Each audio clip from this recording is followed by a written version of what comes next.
And we are live.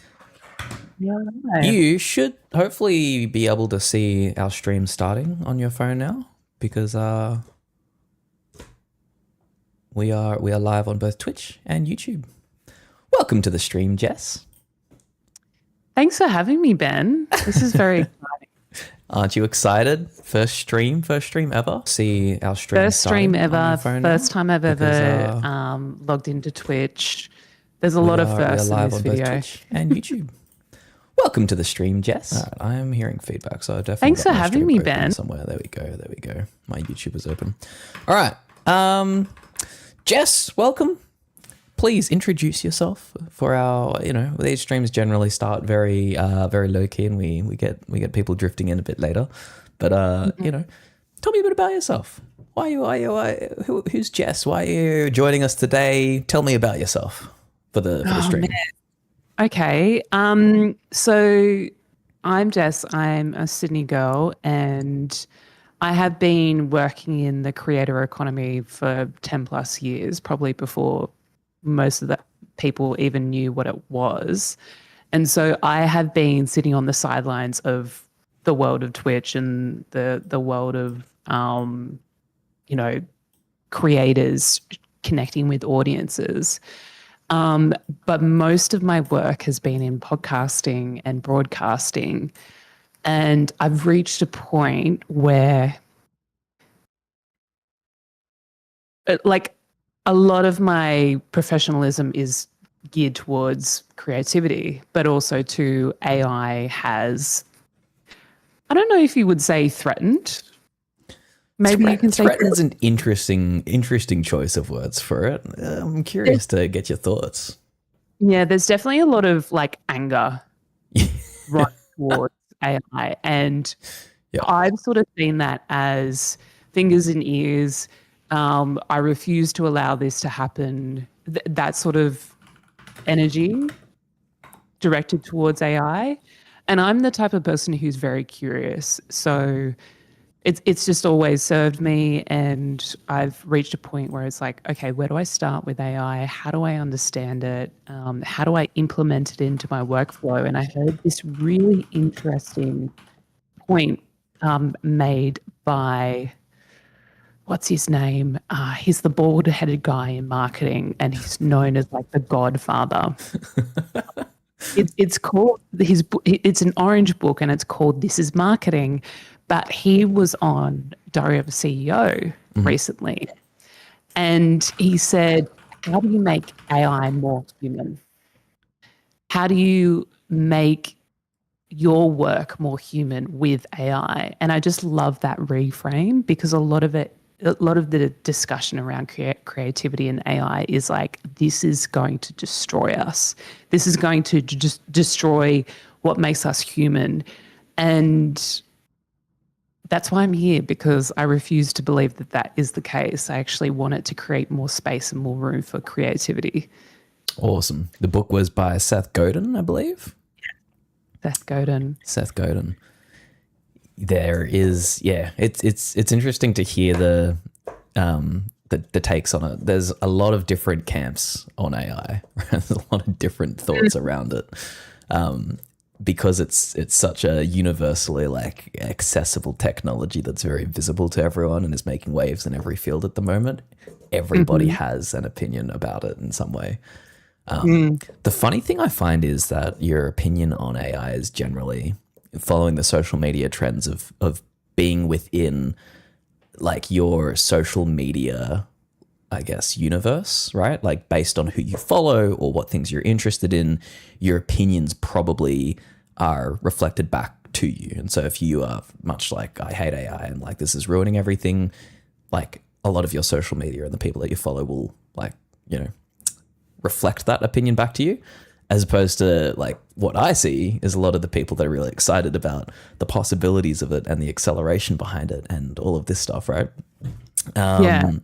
And I definitely see both. yeah, Hey, like you can see the two storylines. Just to quickly jump in, AI did a creator event last weekend, and they had, this is the first venture that they've sort of done.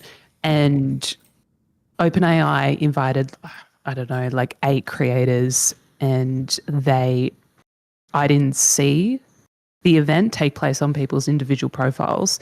I followed these people, but what I saw was like the backlash. And what's really interesting about this is Anthropic have not received the same sort of reaction.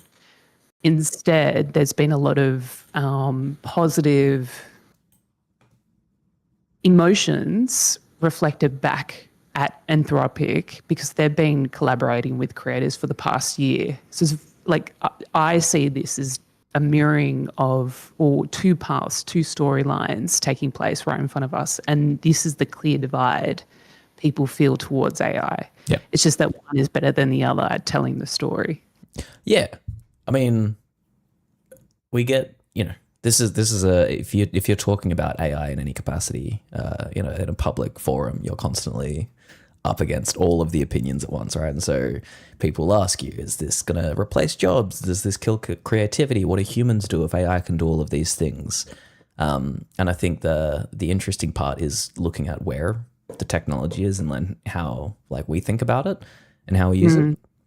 My core message with streaming, and I'll wait for we'll chill for a little bit because there are we've got about 20 seconds left of ads on Twitch. We were talking into an ad break, which happens every 30 minutes or so as part of being on Twitch. It's a thing you can't turn off. It's part of your agreement with Twitch is that ads are built into the system.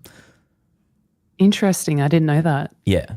If you're a subscriber, you get to skip ads. But if you're if you're just watching like a content creator, ads are built in. It's basically it's part of the contract. So, AI, yes, very divisive topic.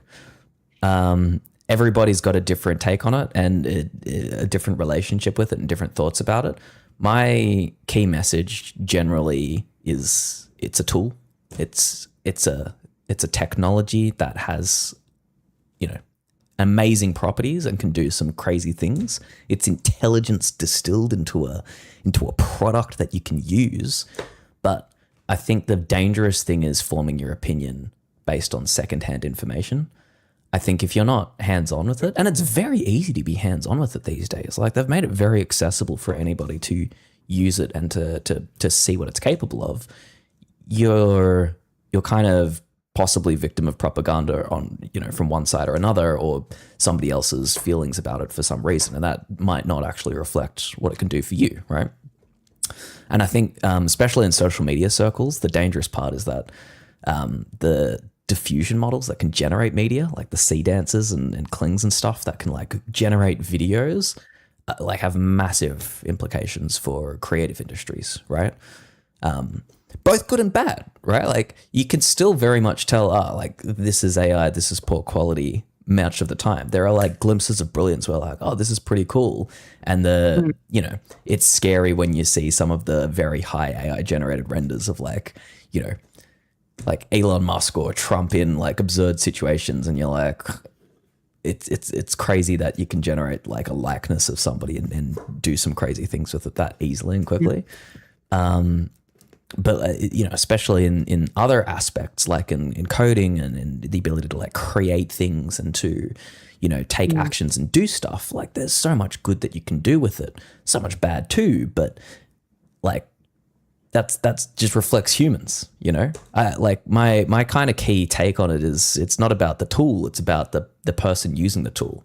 Don't blame the tool because the person using it is an idiot. Of course, everybody hates somebody that's doing the wrong thing with it or not putting care into their work. But that's always been the case, right?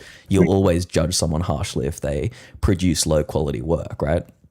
And then there's a place where it's good. This has always been the case in media too. You've got people that will do edits and create clips and do spam low quality clips and edits and steal other creators' work and put dubs on it and then get millions of views. And then creators are they're stealing my work. How dare they, right? That was a problem before AI, AI gives you another vector to do that and maybe at a higher quality, but it's not the people that did this didn't exist before and we already didn't like them. It's just that they're they're supercharged in what they can do now with these tools, but so are you, right? And so if you haven't like used it for your own benefit and seen what these are able to do for you in your life, like you're not educated in terms of their properties and what their limitations are, and you're not getting the actual benefit that you could be getting out of it. So my ethos is form your opinion based on your experience, right? Don't form it just based on what you see on media, because media is I love that. media. Yeah. That will definitely stay with me. Cool. So, being in content and being in media, what's your, I guess, background or exposure to tech? Like, are you a hardcore programmer? Are you like a hardcore video editor, a sound editor? Do you do DJing? Like, tell me a bit about your background. Are you basically trying to get me to sum up what it is that I do in like 3 words or a sentence? Because I have been struggling with that for the past however long. Oh, you can use more than 3 words. You can just rip. what are you proud of being able to do? Like, what are you comfortable with? That is such a great question. What am I comfortable with? I think I'm just comfortable with experimenting. And look, I've been acquiring taste for so long, whatever that means. Like, that is such a funny sentence. I've been acquiring taste for 10 plus years. But this sounds so simplistic, but I have a dedication to craft. I like creating something from nothing. I like building, extracting from the mind something that you've concocted in your own head and making it come to life.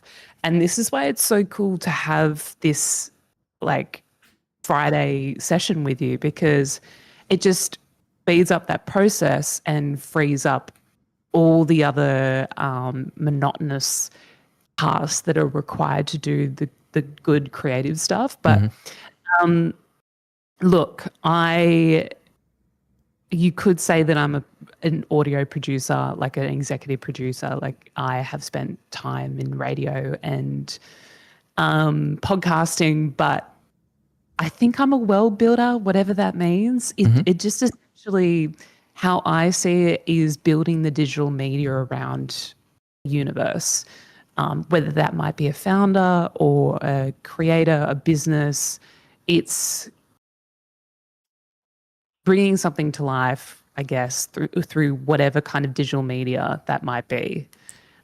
So I have made it my task over the past 10 years to get really good at producing, get really good at audio, editing, all the editing stuff. And then, this is where I am today, providing strategy work for other people and advisory stuff, and just helping them connect to their right audience and bring to life whatever idea they've got in mind. Fascinating. I know that's not really abstract. Well, I mean, and this is where I, ask follow-up questions to go in a bit deeper, because I know not of the mysteries of producing and what that entails and what that depth is. When you're talking about, like, especially producing kind of like audio shows, audio productions, like, what does this entail? I know that you've put a lot of thought into like the message someone wants to deliver and like what they're going to talk about and like the source material they draw on, that kind of stuff. But like, break it down for me. What does that actually look like? And if you were doing like a specific show or preparing for it, like, what would your role in it be, and what would the things that you'd engage in be? Or like, at least talk me through your headspace around it. Yeah. I know how to describe a job. I kind of see myself as like a shepherd. I help someone problem solve and like push them in the right direction, and then also see the problem before they arrive at it, and then I push them away from the problem, so that we get from A to B. So I just started working with a journalist who, I don't know if you're familiar with Josh Zebs, but he has a massive audience on Substack and has like a beautiful career in journalism, spent 10 years in the US, has a really great, strong network because he has this brilliant way of going down rabbit holes, and then as any good journalist would, but he has a level of quirkiness, and he's just very intelligent, essentially, and he can share his ideas and discussions in really simple ways that engage the masses, right? And he has a show called Uncomfortable Conversations, and this show interrogates those uncomfortable conversations around anything that you can think of.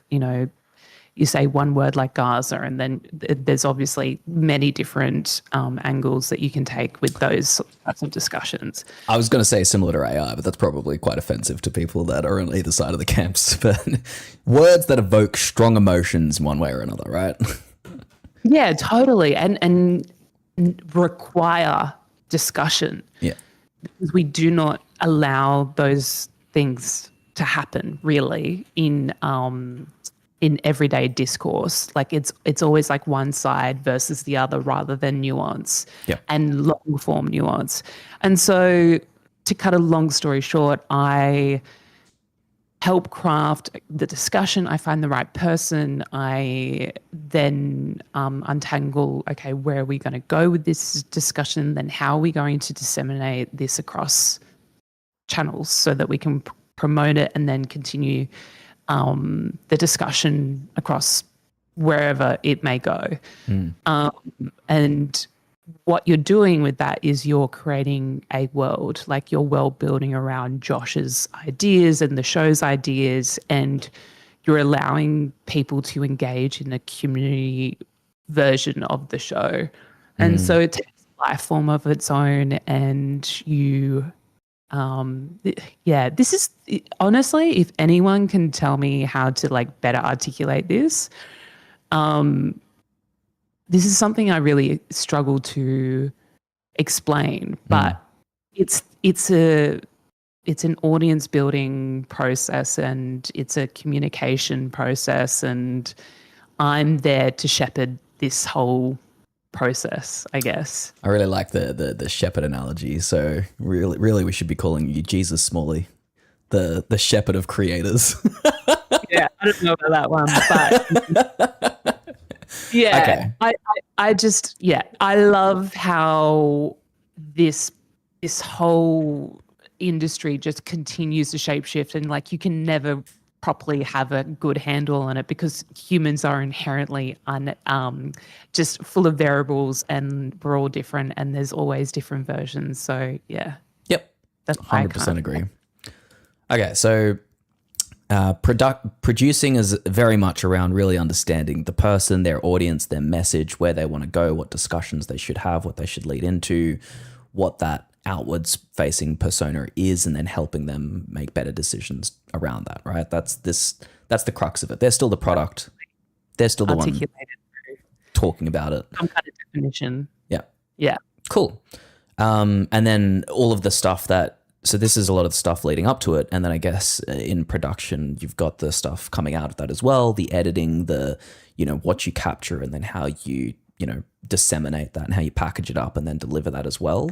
A bunch of depth in that, especially around the audio side, sounds like. Depth. As like you've had a lot of time editing, audio and content and kind of podcast style interviews, et cetera, et cetera, et cetera. You've got like all the formats. Yeah. Cool. Okay, cool. That gives me a good taste. So then I guess not from a coding background at all. No. Ever written a line of code in your life? No. Excellent. I think we've all thought about it, at least on my side of the fence, but I'm just like, this is too hard. Why would you think about it, by the way? Is it not just something that you'd leave to others? Like what's the enticement? I mean, haven't you realized that I have to know everything and I have to be capable of doing everything? I have no idea why, but yeah. Okay. I just, that's within me. And then I guess when it comes to AI, because we've talked about both sides, I'm keen to get your own discourse on it, your own relationship with it, like what you've seen from it, what you've used, what you've tried, what hasn't worked, what's worked. I come to this with a really just curious forward mindset, and that just means being open to all sorts of things and not forming an opinion. Like, I actually had this chat with Josh Zepps recently, and I said, what do you think about that? Because his view around it is something that I think I would resonate with. And he said, I don't think anyone really knows how to think about it because it's only you. Yeah. And it's just it is we know that it's changing every 5 seconds. And so it's hard to put a box around it. And so to say that you feel one way or the other, or to solidify your thinking around it, I think is naive. And yeah, that's just how I think about it. And I would like to be as knowledgeable in it as much as possible. Cool.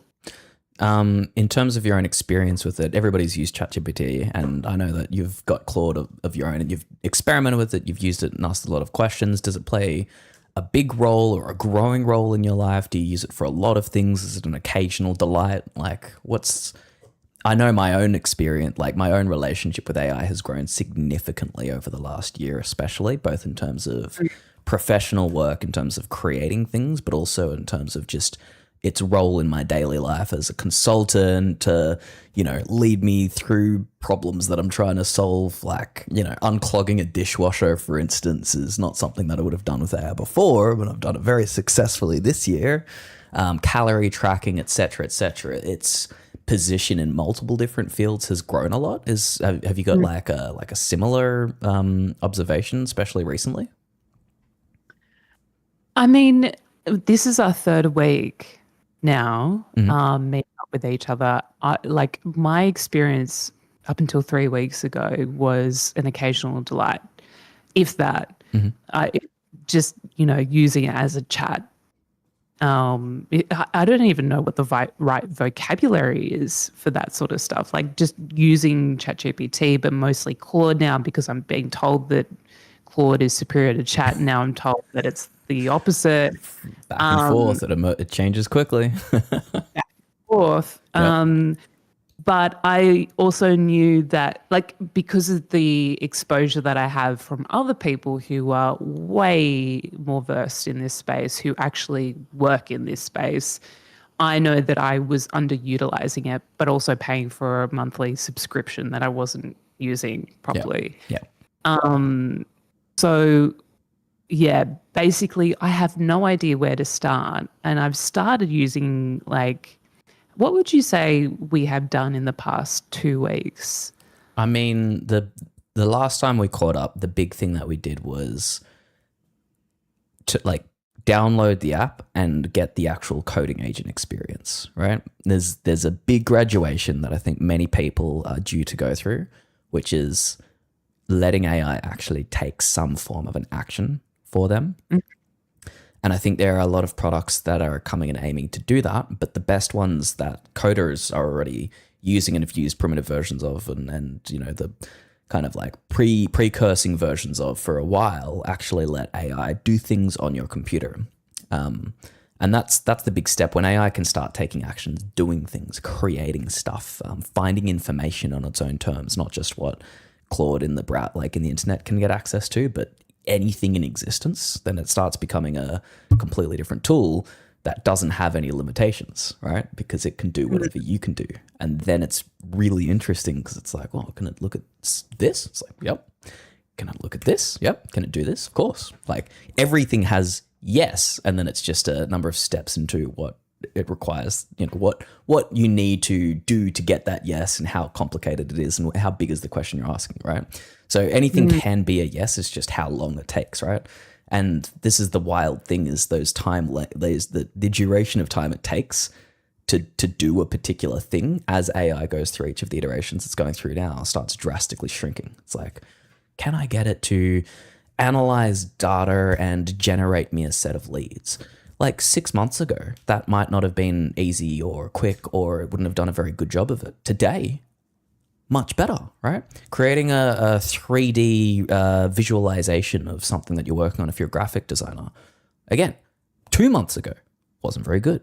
Opus 5 today is brilliant at 3D animation, or like it's like 3D visualization of objects, like weirdly good. Like these things are just changing at light speed. So I think that's the big graduation we did last time. Yeah. And I'm keen to take that a bit further and also replay a bit of what that actually looks like with you driving, because, you know, like it's not much use me saying, oh, this is how I do it for beginners. Like I want to actually get your, you know, questions and the feedback and the messy, like, oh, this doesn't work, you know?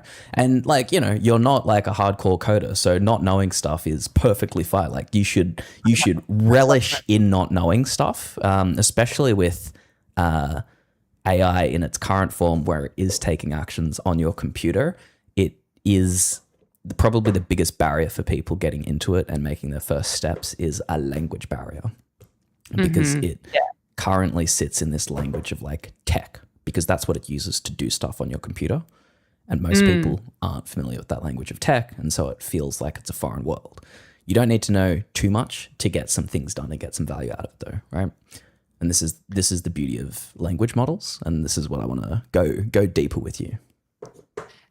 It's really interesting, just to go on a bit of a tangent, like the emotional reaction towards AI. Like I remember the first time when ChatGPT was launched, which is in 2022, right? Yep. Like we were all just, this is just wizardry and exciting. And then the conversation around AI gets really complicated and it just spurts off in all different directions. And then you get confused, and then one camp is like, you know, I listen to a lot of Diary of a CEO, and it's like very scary, and you should be like, you should bunker down, you know, because AI is coming to get you. And before you know it, we are so far ahead that like we can't pull back any sort of reins on this horse. And then the other side, which is like working with you on this stuff, like, oh, it is dopamine straight into my brain. Like it's so cool to see it can change this. I was just like, I'm so looking forward to doing this with you, because it's just like, this is what it's about. This is the emotional reaction of like humans should have, like of building and making something new, and you know, the possibilities of creation and of, you know, building a brighter future for you, and being able to explain and explore things in a more natural way with your, you know, your kids or your, you know, relatives or whatever. Like the ability to create and share is like the exciting bit, and it does enable that in a massive way. And so I think that's the bit to focus on. The existential dread to humanity bit of, oh my God, it could wipe us all out, is not unfounded. But I think the way to do it is not by being scared of it, right? Like fear and condemnation has never been a good way of having mature discussions about safety and principles and ethics and what we should do, right? I think the people building the technology that people are afraid of are having better discussions about the, you know, concerning possibilities of it than most people are, when they're like, oh, this is terrible. Yeah, so what? So what if it's bad? What do you like? No one's stopping this by saying this is the worst. You understand it. You understand what it's capable of. Like use it, and then have an educated opinion and say, all right, well, I think we should. Like it's pretty good. Let's pause. You know, let's pause and let's give society time to catch up to what this technology is capable of, which is exactly what AI CEOs are advocating for now, right? They're saying if we can like genuinely affect a global pause on AI research and development, we're supportive of it, because that works for everyone's favor in terms of giving society the chance to catch up and giving, you know, AI time to propagate and for systems to, you know, get less scary, right? Like AI is scary, especially in the cybersecurity sense at the moment, because it can hack stuff, and we've had recent issues with it hacking out of sandboxes. Like they're like, oh yeah, we didn't expect it to escape its confines. It broke out of jail and did some dodgy stuff, and we didn't even know about it until too late because we didn't think it could happen, right? AI is at the point where it can do this kind of stuff. And so they're like, oh, what if it's going to hack every system? And there was a good argument where it's like, look, security issues are solvable, right? These things that we didn't realize could happen because there was like a gap, the gap was always there. We're finding those gaps now because AI is like very good at, exploring what could be wrong and finding those gaps. But there's not an infinite number of gaps, right? There's only so many lines of code behind these products. You can solve these problems. You can address the problems. You can block the gaps and you can plug the holes, right? And if we give AI some time to find and to plug those holes, then we've got a more secure base, and AI can't do the things it can do as easily. So like if we do have a pause on AI getting better and time for, society to adjust, then it's not the worst, right? This stuff gets scary, like, oh, what if it hacks some system? Man, I think what people are worried about is what if it starts hacking into financial institutions, right? What about banks that are still running on very out-of-date technology? And what if AI can start exploiting that? And what if it can start moving money and draining bank accounts? That's what people are actually worried about, because if it can have big implications on the financial system, like that's big for like many people. So I think people are worried about core infrastructure and like defense and health and stuff. Like that's the concern from a lot of people. But yes, I think those problems are real. Those problems are worth talking about, but those problems are separate from being able to use it for good. So let's use it for some good. Yeah. Cool. So I'm gonna switch to. Can you see my screen? No. Oh, I can, but I see For some reason, I can't see you on my computer. Yeah, I see. You shouldn't be able to see me. You should probably just close your Discord and then, because I can see you in many frames. Just minimize this one and then I'll be able to see your screen behind it. Yeah, get rid of Discord completely. Okay. Oh, like don't close. Oh, okay, that's okay. I still see you and hear you. That's fine. Just minimize it. Okay. Get out of the way. Okay. Cool. All right. So this is your screen. We're going to do some vibe coding. Hi pandas in the chat. Yes, we've got Jess with us today. We're blessed by Jess's presence. We're going to be doing some IRL vibe coding for beginners. What did you say? Like the Jesus shepherd or something like that? You said as a producer, you're like a shepherd for creators. Just like Jesus, Jesus Smalley. Look her up. Oh my God. I'm going to set our category back to software and game development from just chatting in Twitch. And we'll do a little bit of setup. I think the first couple of minutes are going to be pretty chill. Mm-hmm. So let's go to Claude and let's maybe postulate about what we want to create today.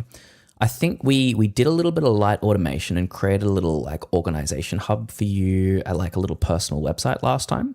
But why don't you, I guess, show me, let's do a little bit of a recap on what we discussed last time we caught up. Open up Claude and let's just have a look at what would you do, like what are ideas that come to you that you could start fresh if you had Claude open and you wanted to create something? Like what ideas come to mind in terms of what you could create? Because that, I think knowing what is possible then will lead into ideas about what we could do, right? So we've got Claude. Beautiful. We have Claude. What are some things that we can create? I'm really interested in creating and I would love your vocabulary around this, but I want to create something that I can use for guest research. So last week we talked about this, and I would just love to create something that is essentially like so good that I can share it with other producers who would find it just as helpful, finding the right guest that's also, what would you call it? Like a measuring, I don't know. You know what I'm talking about. So to book guests for particular shows, like let's say in an interview style, let's say for me, right? Let's say that I wanted to find creators that would be happy to do something similar to what we're doing, right? People that were interested, maybe didn't have experience, maybe wanted to have like a bit of a conversational discussion about AI and also then try some stuff out. Let's say that I wanted to do some research on people to join me on stream. That could be like a... I'm more thinking about a process of finding the right guest, Right. who would also tick all the boxes for your show goals, audience goals, essentially like a playbook sort of thing. Yep. Or a process that you would put people through. Well, we've got ads running, so we'll pause our discussion and come back to it in about a minute and a half. Okay. I get a little progress bar that comes up. So we've already been talking for 30 minutes. That's the beautiful thing about ads, is they remind you that, oh, wow, you've actually been talking for a bit already. Well, I will also tell you that I probably have to jump off. What time? In an hour. In an hour? Yeah. 1 p.m.? Yeah. Brilliant. Because I've got work to do. Fair enough. No, that's fine. That's fine. So I think this is a good place to start. And I think what I'd like us to do or get out of it is at least to mock up and get like a step of this done. So I think in terms of media presence, like this is where my mind's at in terms of what we could do, right? Essentially, I just want to build what Diary of a CEO probably has in the back end. Yeah, to figure out, who should be on the show, what are you going to talk to them about, what are their views. I think what would be useful as an input to this whole process, if you think about like, I'll wait till these ads finished. I've got like an idea about how this might work in my head, and then we'll see if Claude can realize that for us in real time. And what I'll get you to do is just re-explain it to Claude after we have like the mission statement kind of, in a shape that you like it, right? If I think about the process of like booking guests onto a talk show, there's a whole bunch of research that goes into guests in terms of what they're about, what their media presence is, what audience perception is around them. There's kind of like a profiling step, right? Where you'll kind of get all of the content or get like an understanding of them. And that, if it's a human doing it, you'll sit down and watch a set of their videos and read a bunch of the stuff that they post and then form an opinion about them, right? So let's think about the legwork in doing that, just even for one, like draw it back to the simplest case. The legwork in terms of researching one possible guest is what? Watching some videos, looking up some stuff they post. That's the digital research, but then you like, if this was a top tier show, you would have discussions with them individually, their team. Diary of a CEO go to great lengths to speak to their family members. You're sort of understanding their network and what has shaped whatever their viewpoint is up until that time, so that you can find different angles and different discussion points and also plot them for the recording so that you have a clear path between A and B. I'm gonna see. Oh, I'm not sure if I can do this easily. Let's see if I can do this easily. I'm gonna see if I can add an existing monitor over the top. Can you see? That's mine. If I put mine over the top, I've got some stuff. Ooh. Don't do that. Let's make this a bit smaller. And I'm going to put this at the bottom. All right. Can you see my screen? I don't know if you can. I don't know if you can. I'm going to turn yours off. And then can you see mine?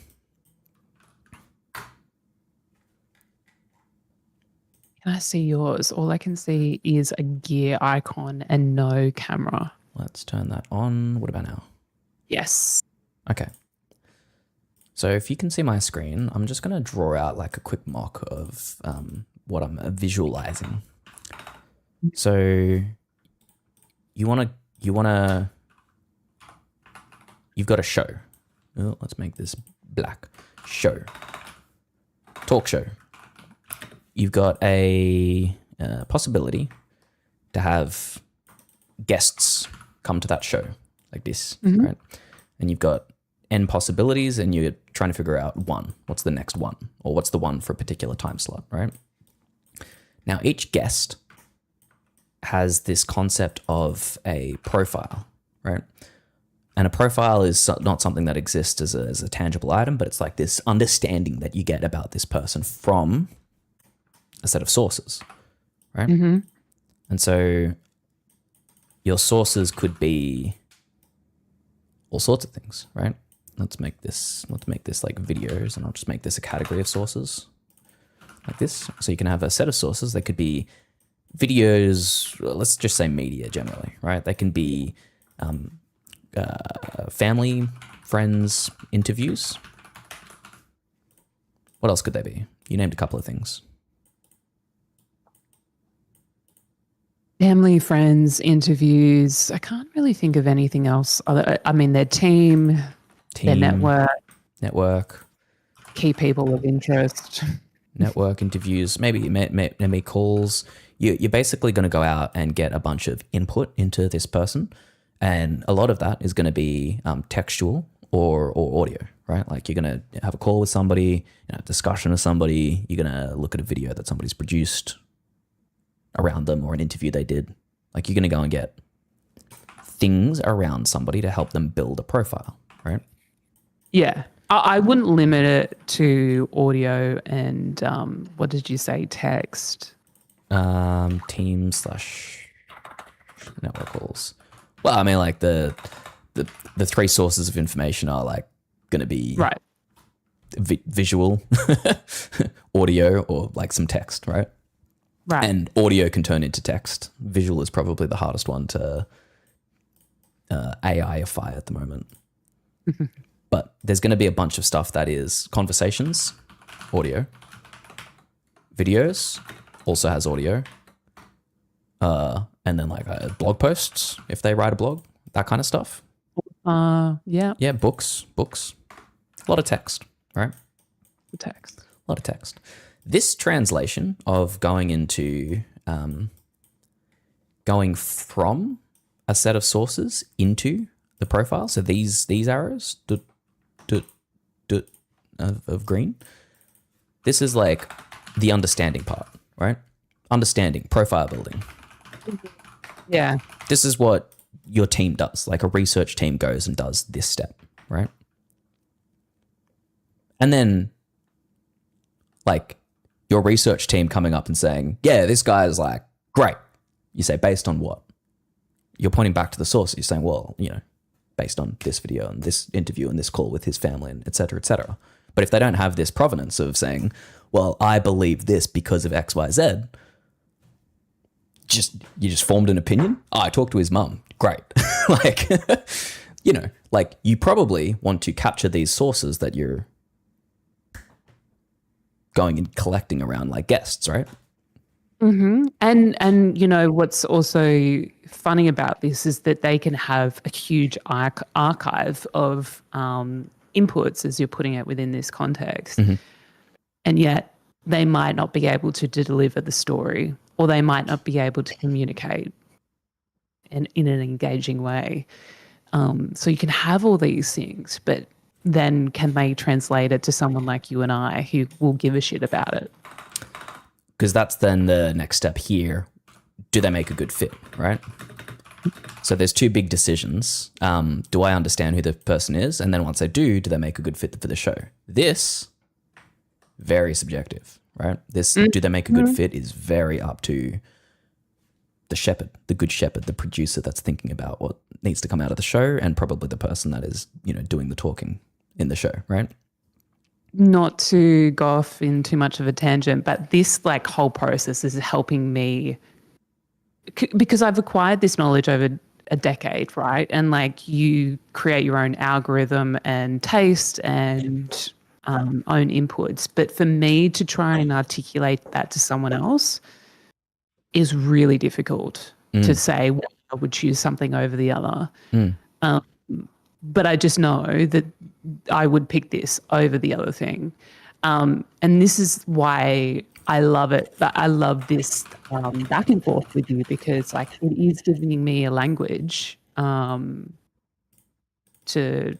bounce off. Yep. I like breaking the information that we have and then the decisions that are being made on that information into some form of reasonable little network connection, just so that we can also look at some of the decisions, right?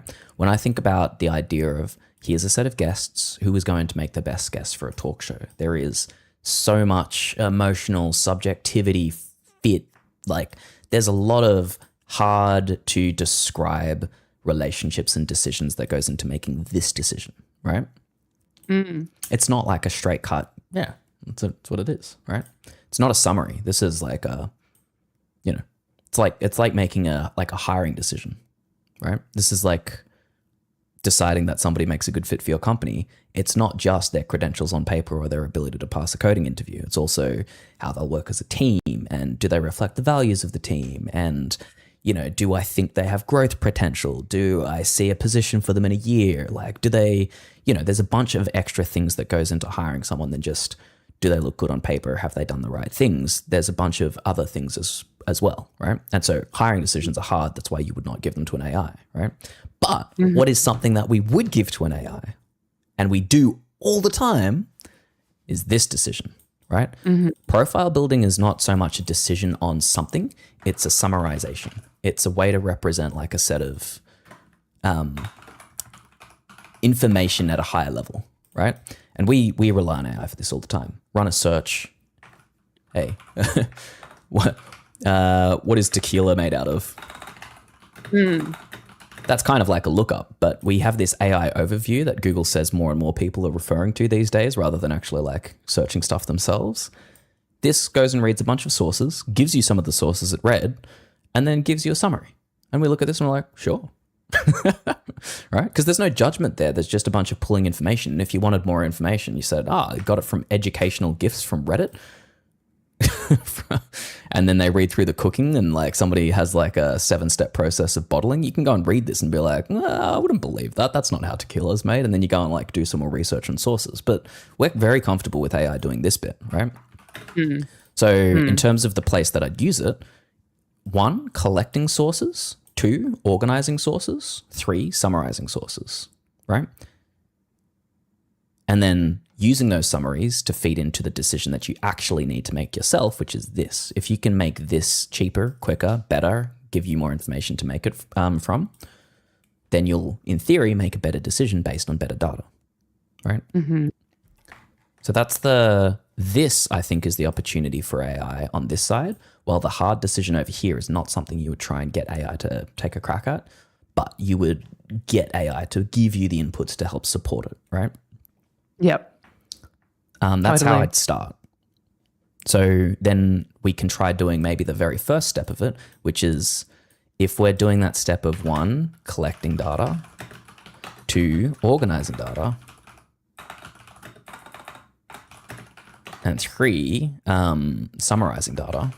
Let's start with step 1, right? And the way that you start with these things is you start with a very specific first pass on one thing, and then you generalize, right? That's the thing. And so rather than collecting all the data, let's collect one video, and then figure out how to turn it into a source for one creator. So that's my next question to you.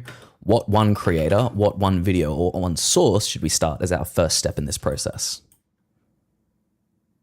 As in, let's just say I've got a guest coming up, and Pick a guest, pick a possible guest, pick like an actual materialized version of a possible guest, some person in the world. John Ronson, I know that he's coming up. Let's He's hide your Discord too as well. oh right, Because What I've do I switched need back to your screen. Just minimize it. Oh, okay, you freaked me out. No, just minimize it. John Ronson, tell me more.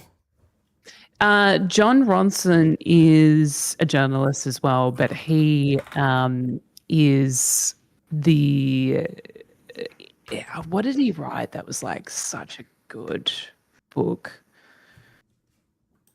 Give me 2 seconds. I will look it up. He's written a few. John Ronson. But he's the same sort of. The psychopath test. So you've been publicly shamed. So you've been publicly shamed. Yeah. And anyway, he's of a similar ilk as Josh Zepps, but he goes down rabbit holes, and that particular book that you mentioned, So You've Been Publicly Shamed, is mostly centered around how the internet will cancel people off of one tweet or one mistake that they've made online. I don't know if you know this story, but there is a very early on, or at least when we didn't really talk about cancel culture, there was a high-profile executive who jumped on the plane for work, and she must have been going to South Africa, from the States to South Africa. And she said something like, we hear it now and we think, why would you think to share this as a tweet? But she said, I'm heading over to X or to South Africa. I hope I don't get AIDS. And Jesus. Or it was something like that. Now, see, I don't know. I need to look it up. But anyway, the point is that she lost her job, and her whole life was ripped away from her. Yeah. And John Ronson investigated this and had a look at this, because we have had a full decade since then of taking away people's livelihoods. Is it the right thing to do? And then, of course, everything gets complicated because the internet is this wild west of uncanny valley. It's not, it lacks nuance, essentially, is what I'm saying. And yet it has the ability to rip people's lives apart. And so he was looking into that and how, it's mostly women who were targeted and blah, blah, blah. But anyway, John Ronson could be a good example for this. Perfect. And I'll address some questions we had in the chat as well, because I've been neglecting them. Sorry, chatters. From Twitch, Linus didn't make Linux. Do you work as a dev? Me? Yes, generally. More as an individual contributor, but as a data scientist, not like a software dev. But I dabble in both a fair bit. Jess, not a dev. No. No. We had a good chat about this early on. We've described her as a shepherd for creators, shepherding them towards a brighter future. But their own brighter future, self-selected. Mers says, I'm mostly a corporate meme lord. I do enjoy a good meme. I think people take life and work too seriously. It is true. Guilty as charged. Yes. Okay, cool. So John Ronson, I think, is a great example of this. And I think let's find maybe an interview snippet. Maybe if you pull up YouTube on a fresh little Chrome tab that you've got prepared, and you just go to YouTube and just search for John Ronson interview and see just type in John Ronson and see what the first thing to come up is. And we'll pick a starting video, right? Strange answers to TED Talk. Brilliant. TED Talks are great, right? So we're not going to watch the video, but I want you to right click on it and grab the link. Cool. So then we're going to go to Claude. We're going to paste the link, and we'll treat this as a new project. So you've currently got this little folder selected in Claude at the very bottom next to local. And so it's key things, right? If you're brand new to vibe coding, you've never vibe coded before, Jess has got a Claude subscription and she's downloaded the Claude desktop app. That's the key, right? You need the app on your computer to go and make the AI do something more than just giving you answers, right? And that's what we want here. So if we're vibe coding, we need something that vibe codes. Meme Gan, welcome to the chat. How you doing? What are we making? We are going to be making something Jess is about to describe. We're going to be making a content material sourcing pipeline of some way, shape, or form. It doesn't really matter what it looks like too much right now. We're just trying to make something that we can look at, see, and give feedback to, right? The first pass is actually generally pretty quick, and that's probably the core lesson from vibe coding. The first thing you make is going to be quick, right? And that's good. So you can see something very quickly to suit the idea that you have that should hopefully then help you refine the idea, right? So we're going to start with one video from one person that maybe could be a potential guest on our show. And we want to get AI to help pull some stuff together so that we can understand if they would make a good guest for our hypothetical talk show, right? That's what we want to do a first pass of. But what we're going to start with is the video that we have got in our link that we've got. And we want to start with a fresh folder in Claude Desktop locally. And we're going to choose that folder in Claude. So down next to local, you've got vibes at the moment. It's a little working directory, they call it. That's like where your Claude is going to be doing its work. Directory is just another name for a folder. It's the original name for folders in computers. So every folder is also a directory, right? So if you click on vibes, you'll get to choose a different one. So open that up. And we're going to start like a fresh little project here. Open folder and then just make a new folder completely under vibes, which I think might be in your documents. If you jump into documents, jump into vibes and just create a subfolder under here. Create a fresh little folder, call this whatever you want to call this project. I need a good word. I need like... Guest sourcing? I don't know. Guest sourcing, that works. Matrix? I really like the word matrix. Guest matrix. Just create matrices for everything. Yeah. Why not? Cool. Okay, open. Yep. Open this one. Done. Cool. And we're going to paste that link. I think you've still got it on your clipboard. Mm-hmm. And we're not going to send this, but we are going to press space and turn on your microphone. And this is where you'll just describe in general what you want to make and more importantly, why you want to make it. People get like quite antsy about prompting, especially like, if you heard about vibe coding and AI months ago, like last year, you probably heard a bunch about prompting as well. These terms are generally known and generally not very understood, right? Prompting was the art of asking a question in the right way to get the answer, right? Which was necessary when AI was much dumber and before they introduced the concept of thinking, which AI does pretty well now. As AI gets smarter and smarter, and especially when we're using frontier models like Claude Opus and not just local models, prompting goes away in the form that it existed when AI was new. So we don't worry about exactly what we're typing anymore. The thing that's a lot better is context, giving it more information. And the thing that makes it the easiest to give context is just talking. And so what you're going to describe is kind of what we want to do, what we want to first pass off and why we want it.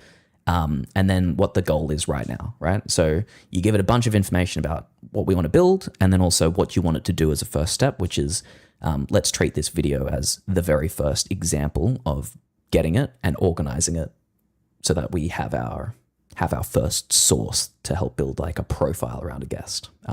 So just like you've explained to me about what you want to do, repeat to Claude. Okay. And just before I do, when with the prompts, you're saying that like we're at a different stage now. What if you are completely new to this and you don't have someone like a Ben over your shoulder? Like, can you do this on your own? 100%. And this is where context works even better because you'll get the AI to act as your AI guide. It can actually play both roles, but you need to tell it that that's what you need. You say, hey, I'm new to this thing. I don't know the right questions to ask or the right words to use.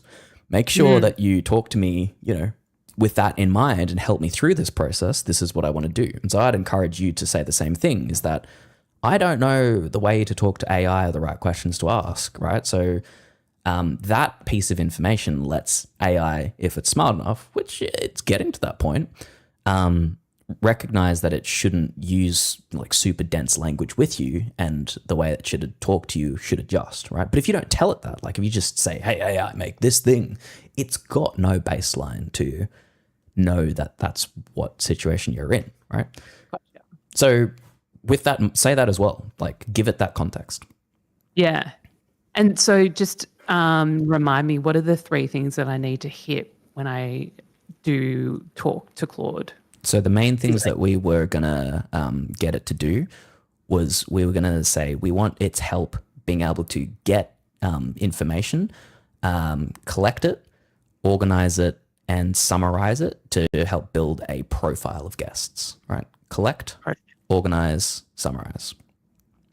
And, we wanted to start that process by having like a YouTube video, and then actually getting the audio out of the YouTube video and then being able to capture and summarize that, right? We'll start with that process.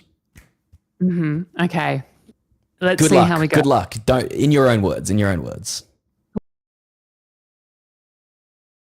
The 3 I really want it to do. And okay. Hello, Claude. Oh, I didn't say what. Hello, Claude. I would like to create a process that I can use for producing podcasts.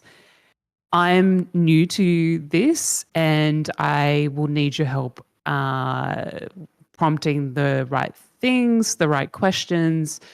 I am looking to create a process that is collecting, what's the other one? You can't say Organizing. anything, can you? Organizing and summarizing a guest so that I can make the right decision on whether or not they should appear on a show. I've linked a YouTube video, so we want to use this as our first example. Oh, it can listen to me too. Sweet. You can. The only thing, and Claude can listen to this too, it'll make sense of it. When you said you're new to this, specifically when new to the process of talking to AI to make things in a code language, and so we need it to be gentle with us in terms of the language it uses and explaining what it's going to do and how it's going to do it and what our options are, right? We need this to be very beginner friendly. We're not advanced at prompting, talking to AI about vibe coding stuff. Do you suggest, let's just You can keep it recording. You can keep recording. Okay. Do you suggest that you put that into the prompt like every single time that you're new to this? Claude, after you tell it once, especially if you tell it specifically, should be able to remember. It has its own concept of memory, especially if you say, can you remember this? Remember to always talk to me because I'm quite a beginner. That's my level. I'm not like a techie. I don't know code, but I still want to be able to create things. Yeah, it should be able to remember. So we'll send that as our prompt, and that's how we'll get started, right? And then we see what it does. Now, specifically, and this is where some of the AI knowledge does come in, and this is where it helps to know at least a little bit about AI. We have a couple of selections down the bottom. We've got accept edits on. That's fine.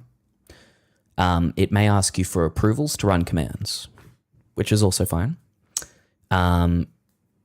Especially as like a new person, it may get overwhelming to approve it all the time and to know what it wants to do. But some of the things make sense, right? Like this message that it's given you, what's it asking for?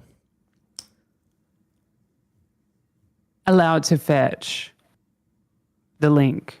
So you're saying, can I jump into the link and watch it? Is that what it's asking? Can I go to the link and get it? Oh, okay. Sure. So can I click on the link? Basically, yep. It's asking, can I click on the link and go and have a look? You say, yeah, of course. That's why I gave it to you. Why not? Along the bottom, you've got Opus 5 and High selected, right? What's your understanding of models and Opus and what that is? Tell me once and I'll forget. Like this sort of stuff doesn't stay ingrained in my memory. Yeah. All I know is that like the higher you go, the more tokens you use, and the more in depth it is. Yes. But deciding on which one is the right one for you, depending on the task, I still haven't figured out yet. Well, you're not alone. many Okay. people are confused. Even if you are like a deep techie, even myself, often I'm like, oh, it's hard to know what to use for what task based on what.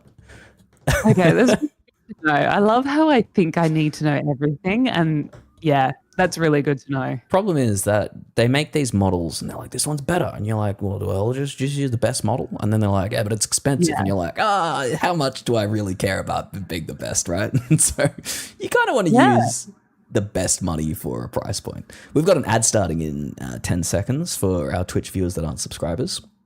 In the meantime, why don't we have a look at some of the questions it's asking? This is quite useful. I might zoom in on these questions too.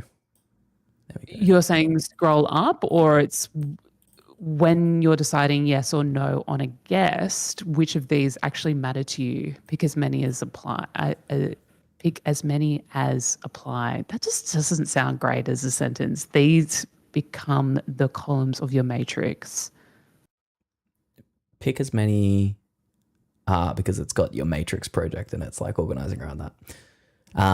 As in, what are the key points that you want to decide on if you are booking somebody onto a show? Which is good. Like, this is what this whole project is in aid of, in theory, right? So it's asking you directly, like, what are the key things that you want to organize around? Yeah. Look, I would say all of them. Pick them all and add anything else, because if you've got more stuff, you can also add things into the other category as well. Yeah. I mean, like, topic fit, are they good talkers, freshness, reach, and risk? And if I think of anything, or if anything comes to mind after doing this process, I can add to it, right? Absolutely. Yeah. So nothing comes to mind now, but something might pop up later. How deep should each guest write-up go? 2-stage recommended, always full dossier, always 1 page. Or what's 2-stage? A fast half-page triage first. Obvious no's get filtered out cheaply. Only the maybes get the full dossier. Yeah. Do you want something that you can quickly skim for hundreds of guests and be like, no, maybe, and then like spend more time on the ones that are maybes? Or do you think you've already kind of done that maybe quick no process at this point? Yeah. You wouldn't even look at a guest unless they were possibly. Yeah, totally. Yeah. So full dossier maybe? Yeah. Everybody gets I don't think it would make the cut. Yeah. Everybody gets a page. Where should the finished guest research live? And this is where it's used a bit of your personalization for you. It's like, I can already see that you work in Notion, so we can put it there. I can already see that you work in ClickUp, so we can put it there. Yeah, but I have to do that for a client, and I'm just like, I don't want to be in ClickUp. You can plug it into existing tools, which I'd say is generally a good process. I would suggest we do this slightly differently just to see what it's capable of. Okay. So you say, sure, always allow. And then while it's doing this, just type into the box or turn on the mic again. And because I can prompt it too. Great. I'd say actually for this first pass, what we should really do is build this into a custom local web app so that it can organize the information exactly and keep it simple, right? And we don't want lots and lots of sources right now. We want to do an example single video source for single guest and actually get the text out of that video. So that can be like our kind of like source lookup. And you're saying this because we don't want to go too far with it. We want to test it before we actually implement it into our workflow. We want to test it locally, but especially we want to do it with like a local website, web technology. It's very expressive. Even Notion is essentially a website, right? That's built to show you information. But local vibe coding like Claude can build its own websites for specific custom purposes, right? So we're not telling it, oh, just fit into my current workflow right now. We're saying, hey, we're vibe coding something. We're building something. We'll build something that actually works end to end and Claude controls and can build it exactly the way we need it, right? Send that.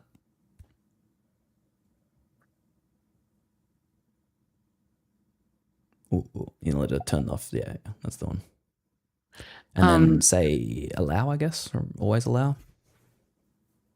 Or So the only reason why I say Notion is just so it's in one place, but your argument is to keep it outside of that. Or more, we want to see what it's capable of. And so it can build the process, but can also build like the visuals for us. And then if later we say, this is great, but actually I prefer most of the output to be in Notion, it can do that, right?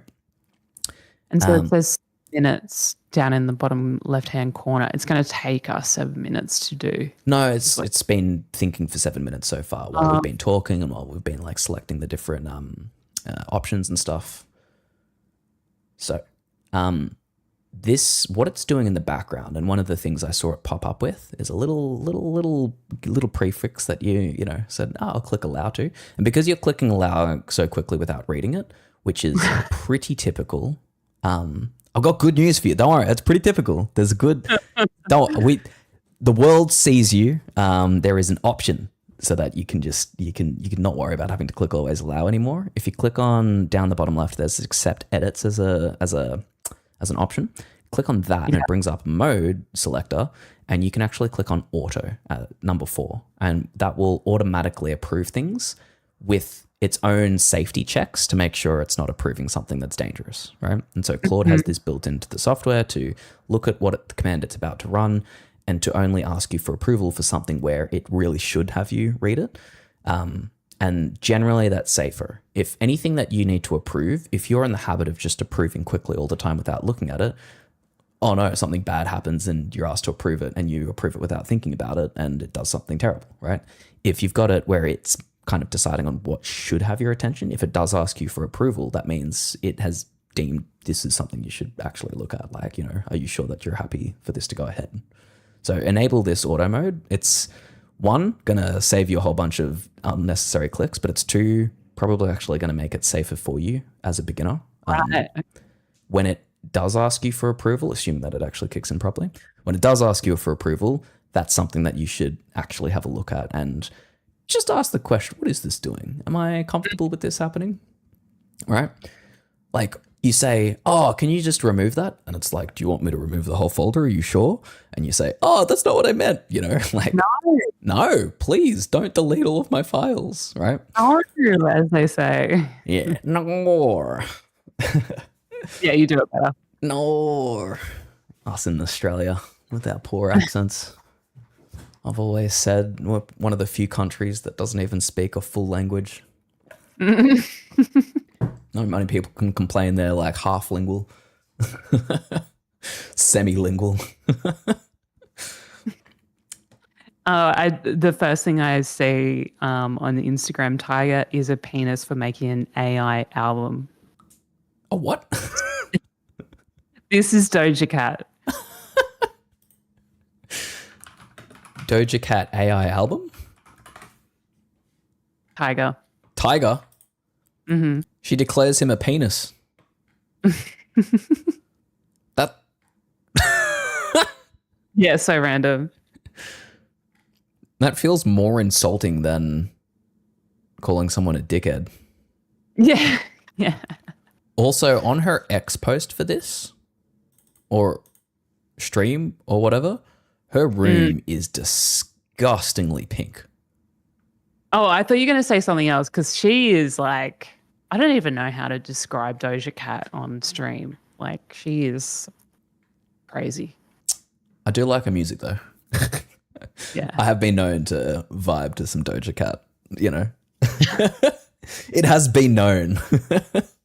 Do I have like 5 seconds to jump off? Yeah, for sure. All right. You're gonna have to keep everyone entertained. Oh, okay. I'll keep them entertained. I'll jump here. We're letting your prompts run in the background. Jump back in whenever you're ready. All right. Well, while Jess is running amok and coming back soon, What are we going to look at? Chat, what are we going to look at? How are we feeling today? Is there some W's in the chat for Jess? Some dubs in the chat? Man, there's many things that I have to do. But while we're waiting for Jess, check this out. I was going to unbox this yesterday, and we ran out of time watching Google. Oh man, Gemini. Oh man, we're going to talk about Gemini soon. I bought this thing.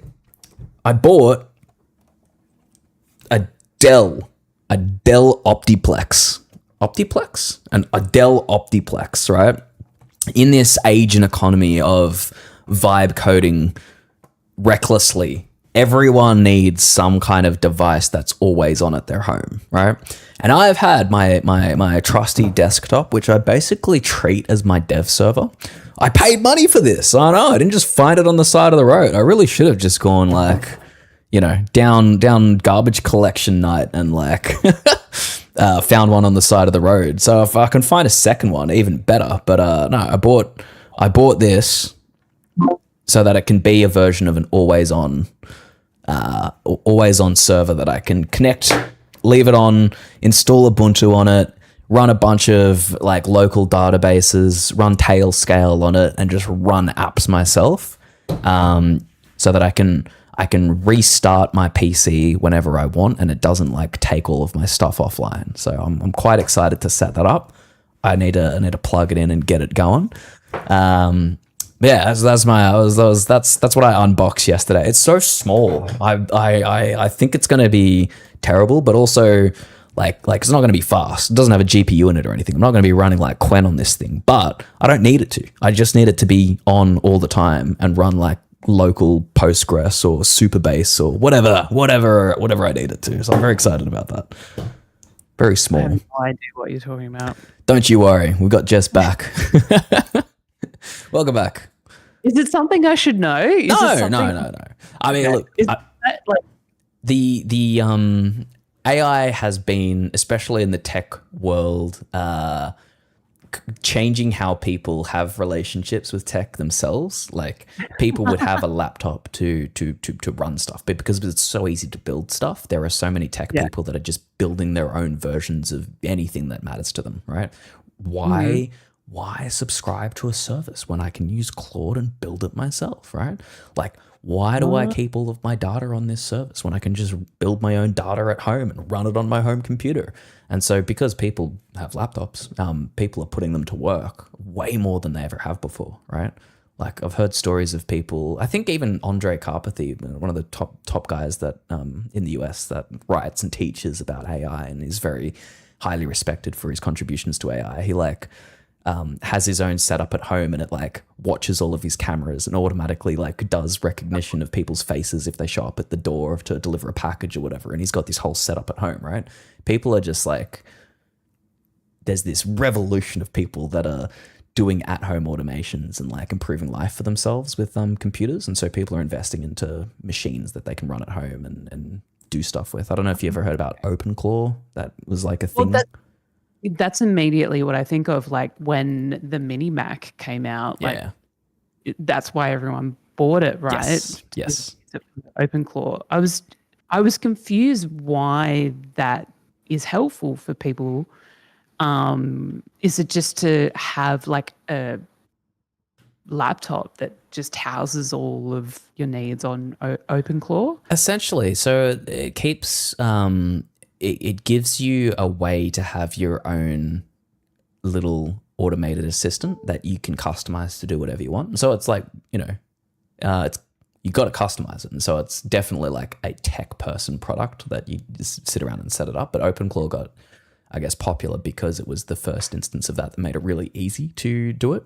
And there was a whole bunch of engineering into how it remembers stuff and what actions it can take. And, people were doing demos of having OpenClaw that could call a restaurant and try and order food for them and stuff like that, right? And they were doing all sorts of weird and wacky and wonderful things with it. But it just became a poster child for, oh, wow, this is what's possible using AI to do things for you on your own computer, right? There's also another set of people and models that can run on your computer. And so people with Mac Minis, Mac Minis are very and the Mac Minis people were buying were very powerful. And it wasn't just because, powerful computer, what can you do with it? Powerful computer that is probably one of the better examples of how you can run AI models on the computer. So with a Mac Mini, you can download an open weight model, like a Chinese model that's generally pretty good at this stuff, and run it all day long for free, or for whatever that, not for free, but like you paid for the you paid for the computer, so whatever you paid for the computer plus the power it costs to run, and you can have it work on whatever you want. And so this is what people were starting to do with that. I notice you've got some output. Should we have a look at this? Yeah. So how do you want me to go through it? Well, let's start from the top, I guess. I've zoomed in on that part of the screen for you. Although, to be honest, maybe we can open it up in a bigger view. If you look at, there is next to that localhost 4321 thingy, there is a little link. It's like a little square. No, not the viewport one. It's like a little square icon with an arrow that says open in default browser. Yeah. That will open it up in your Chrome, just like any other website, right? So what Claude has done is it's made a website to present this information. Sorry, for people watching, I'm zooming the screen around trying to get it to show up. And this is what it's made. So it looks better in full screen. And we've got two things here. Well, we've got a couple of things here. We've got... this is so cool. The call, book him. Do not let him tell the Tony story. So Claude has done an analysis of the video, a one example video, and it's given us a couple of things. And it's cool that we got this, in 15 minutes or so. Hey, Kishan, how you doing? Jess has just vibe coded her first little website for doing guest booking research and assistance and decision support, basically. That's what we're doing. So how do we want to do this? We've got the headline thing, but I think maybe what's more interesting is starting with the source material on the right, having a look at what it's presented there, and then looking at what's on the left. What do you think? So when you say source material, are you talking about these time codes? Yeah. Yeah. Just before we do, it's saying do not let him tell the Tony story. That reminds me, okay, when I'm getting Claude to look at these guests, or when I'm putting it through the process, I would love them to spot like common stories that they've shared repeatedly that are not worth me re-sharing on the show that I'm booking them for. Do you think it's suggesting that that's what it's looking for in without even you having to prompt it? That's one of the things it pulled out, right? And so this is where it can bring some of the professional knowledge, because you're not the first person that's tried to book a guest show. Claude has some existing knowledge about the things that it would think about or highlight while doing this. And this is why the context really helps in terms of describing what we want to get out of this, because that triggers the AI model to pull from experience toward doing that while it's building this, right? And so it's built some of that into this process and this little website that we've got. The interesting thing is some of the features that I had in mind that we could build out, Claude's gone ahead and done a version of that already for us, right? Cool. So starting from step one, which was collect, look at the right. We've got a list, a timestamped list of transcription outputs from that video, I think, right? So the story starts, I was at a friend's house. If we open up the YouTube video, which you can handily do because Claude has added the provenance, the link back to the original source material as a link. You can just click it, right? And then you watch an ad. But that's okay. You can watch the ad. I have YouTube Premium. Okay. That's fine. That's fine. You just skip past the ad or let it finish. So I can hear that you're seeing new questions or people comment or chat. I'm not seeing new chat messages come through. We've got Mers in Twitch chat, and we've got a couple of people asking questions in or saying hi in YouTube chat. So we've got multiple chats going on. I've got a nice little hub that shows me a view of both. So hi to all watching. Feel free to post any questions. We'll answer whatever we can. Please ask some questions. Please ask some questions, right? Like we're happy to tangent into whatever comes up on your mind. So if you can't really see it here. I don't know if it has a little transcript thing to see what's actually said. Yeah. God, where is that again? I don't know. Somewhere. The pressure of live right now. Captions? I promise you I know where that is. Captions? Where's captions? My eyes aren't working. I think so. The captions at least are in the video next to the controls, next to the gear and stuff. I think you get transcript if you put it in theater mode, which is the next to the full screen. I'm going to make this a bit bigger so we can actually see what you're doing. No, you're wrong. I'm wrong? Shame. No, I knew show this. Transcript? Okay, it is here. Know that I know this. Okay, translator Timothy Cavell, reviewer. The story starts, and then if we pause there, compare this to what we've pulled out into our. So pause the video and compare this to what we've got here. Where are we at? 57 seconds. What does it say? And all my dreams involve people chasing me down the street. Do you have reoccurring dreams? Me? I think I have in the past, but like very rarely. I don't remember most of my dreams. I sleep like a log. Oh, that's a nice thing. Oh, it's great. I love it. I love it. So it says a minute in, and all my dreams involve people chasing me down the street. And then I come over here. Can't see anything about being chased down the street. Do a Control F. See if it dreams. Isn't this just a summary? Give it a go. Dreams. Okay, so you saw that before I did. Yeah, there we go. Yeah. But it did say 31 seconds. So I think between 31 seconds and a minute. It may have started from after the introductory TED thing. Yeah. Possibly. Yeah. Or it's downloaded the video from TED directly. I don't know. I mean, who knows? I don't know. But, we could complain to it. The fact is pretty close. It's pretty close. Go and get the source provenance and look it up. But, close enough is good enough for now. Fact is, it hasn't downloaded the transcript, I think. What I think it's done is it's just pulled the video. So you could give it any video. It doesn't have to be on YouTube. It doesn't have to be on any platform. You could just give it a raw video file. And I believe it's going to be able to give you this for any video. Or audio. If you gave it like a MP3 file from a podcast, it should be able to do it for that as well. Right. So you don't think it'll provide a transcript, but it will provide a summary? Well, no, I think you can get a transcript for anything that has audio. So you don't have to rely on this. It's not like downloading this transcript from YouTube. It's generating this transcript from the video itself. Okay. And so that makes it very versatile. I have tried doing that before, and the way that I thought I could do it is by uploading a file, and I thought Claude could generate that and transcribe it. Into the chat window? Right. Yeah. And this is the beauty of using Claude as a coding tool, right? This is probably the best lesson I can give you from one session where we get it to do some stuff.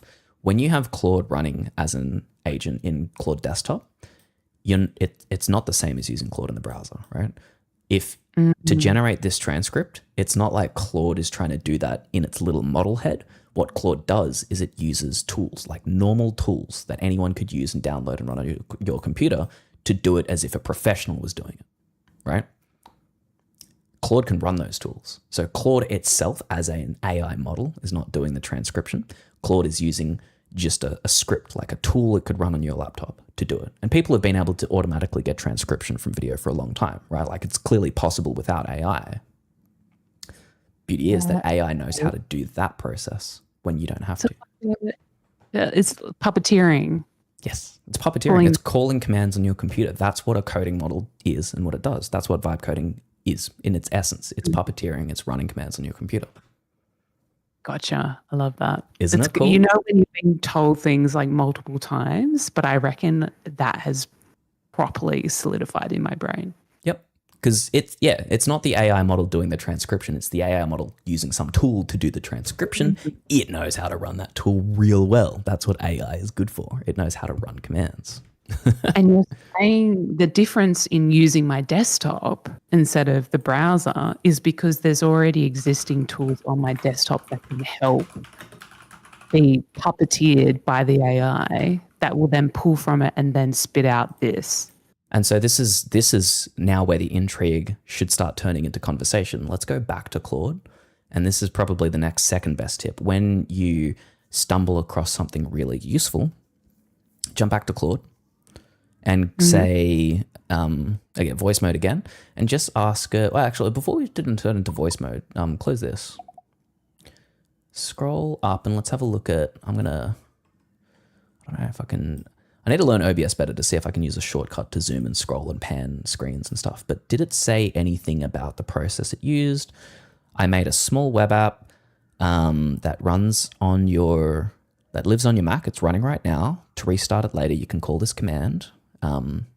Nice, good. So it's giving you a simple discussion, because we told it that you're not a vibe coder and you're not used to this and to use simple language. It has adjusted its language for you. It would have given me a more technical answer. Even that might still be too technical, in which case you can prompt it and say, hey, even slower. Like, I don't know what this is, right? Like, you can ask it those questions. But we'll scroll down a little bit under that.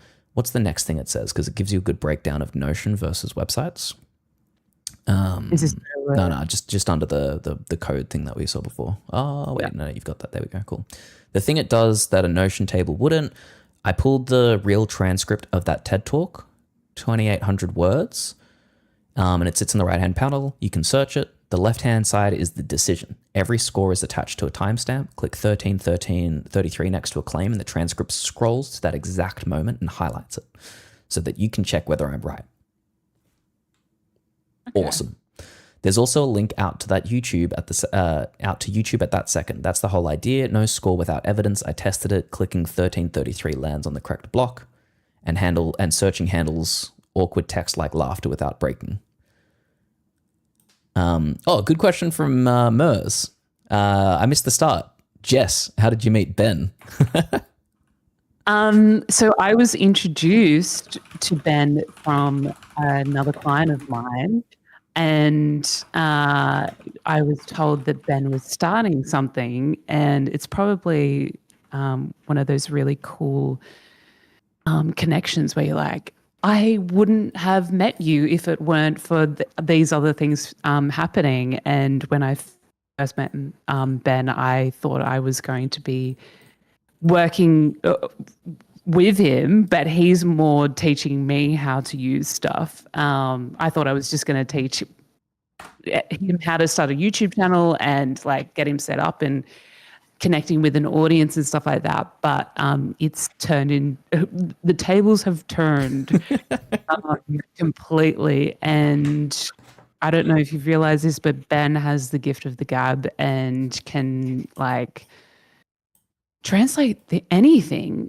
into something that is really easy to understand. I don't think I've come across anyone who's been able to simply describe what the hell is going on with whatever I'm trying to do with AI. And it's just really cool to learn from someone who is just as excited about AI as I am, probably more. But Stop it, Jess. You're buttering me up too much now. I'm just a shit talker. We just chat and we build some stuff with AI. And hey, if I can help you too, if I can help as many people as possible get started with this stuff and get something useful out of it, like it's about time AI did something good for, somebody, right? Well, I call you my AI guy. I don't know if you're okay with that. I'm totally fine with that. Like I've just been telling people that I have this AI guy who's like really keen on sharing, like educating me on this sort of stuff. I just think I'm so lucky, honestly. Like this is, I feel like I've manifested this. Hey, happy to take anyone through this stuff. I think if you're excited and you want to learn and you want to try it out, like everyone should be able to. That's the promise of this. This is our technology.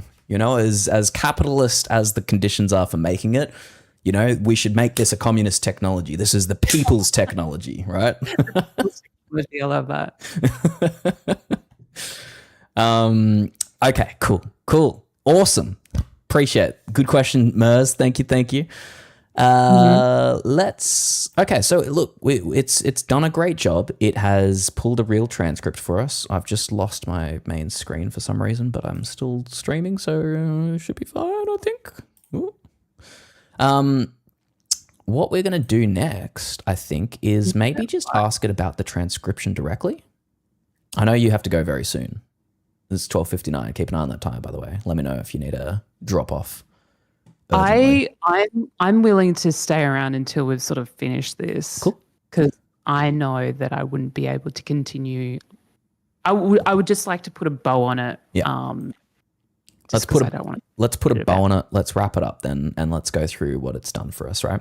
So I think key insight is if you wanted it more information around the real transcript.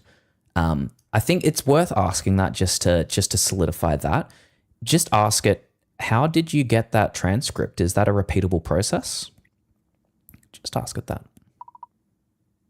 How did you get that transcript? Is it a repeatable process?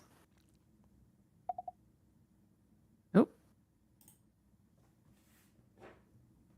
Are we going to trust it?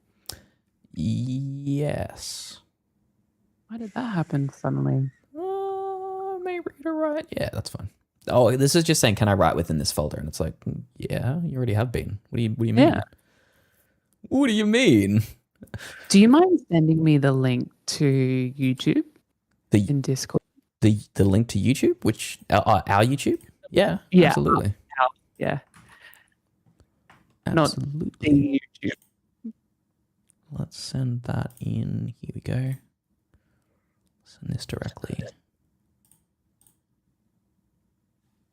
Oh man, how do I get to the DMs? I'm already in DMs. Never mind. We figured it out. Sweet. I just want to see other people's comments. Chats. We've recruited a new member for our Discord. Oh yeah, chat. We've got a Discord now, by the way. Check. I'll flick the link in chat again. But you know, we've started a Discord so that you can feed me ideas on things to stream about and get involved. We've got a news channel. I posted some of the news I'm keen to talk about once we've finished Jess's example here. Around Google back on top. Google back in the ring again. Oh, are you serious? Keen to talk a bit about that later. But first, I want to talk about what we've got on screen while we're recruiting members for our Discord army. If you scroll up a little bit, we've got a little answer here. How it works mechanically. It actually did the opposite of what I thought it was going to do. Interesting. I didn't get it from YouTube. You gave me a YouTube link, but YouTube doesn't hand out transcripts easily. So I looked up the same talk on TED, which does publish an official transcript. And so the app is built on the transcript from TED. Interesting. So for TED Talks, that's genuinely repeatable one-liner, but no for everything else. So it's got a little thing it can run to get transcripts from a TED Talk URL. Who knew? Great. And so this is the interesting repeatable bit. So any TED Talk, you could go and get that same source. It depends on TED not redesigning their site. This script reads data out of the page. I already hit one snag getting it working. TED redirects in a way older Python refuses to follow. So the script follows redirects manually, blah, blah, blah, blah, blah, blah, blah. Give some tech details. The gap is YouTube. There's a well-known tool called YTDLP that pulls captions out of YouTube videos, but it's not installed. But it's a standard install. That would cover most podcast appearances, which is where your real guest evidence is. And so asking a little bit more about how it's doing it, it actually gives you the honest answer to say, well, we did it in a bit of a dodgy way because it's a TED video, but we could do it in a better way if you can install stuff. And so you say, why don't you, a follow-up could be, why don't you design it in the the better repeatable way going forward? So why don't we install the tools, install whatever you need to get it working in the better way, because we want to be able to handle all sorts of sources in future rather than relying on TED transcriptions.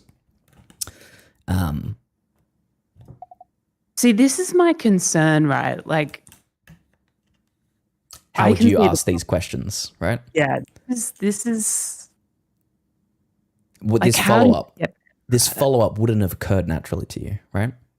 And Mm, the reason, the interesting bit is, right, we've asked it to do something and it did it.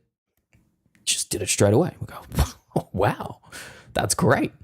mm, The bit that's missing is it's writing code. It's using some mechanism to do the things we want it to do. The only missing step is asking it, how did you do that?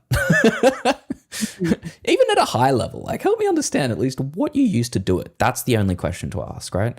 And you don't need all the detail. You just need enough to get the gist. And this is where Claude is very quick at writing this stuff. The slow part is you understanding, but that's the important part, because if you don't understand, you don't own.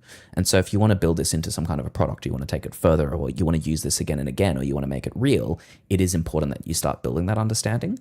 But thankfully, the way that you build it and the way that you build understanding are the same. You're just asking it the right question. So you're saying, well, how did you do it? Like, help me understand as a non-technical person, really basically what you did, like how it's done and the trade-offs that were made, right? And which is exactly what it's given us. Maybe the language it's used is still not at our level, in which case we give it more follow-ups to say, no, adjust, make it simpler, make it more suitable for me. You need to break it down in a way I can understand it, and I still don't yet. Thankfully, as AI gets better, it gets better at being able to do that, right? okay.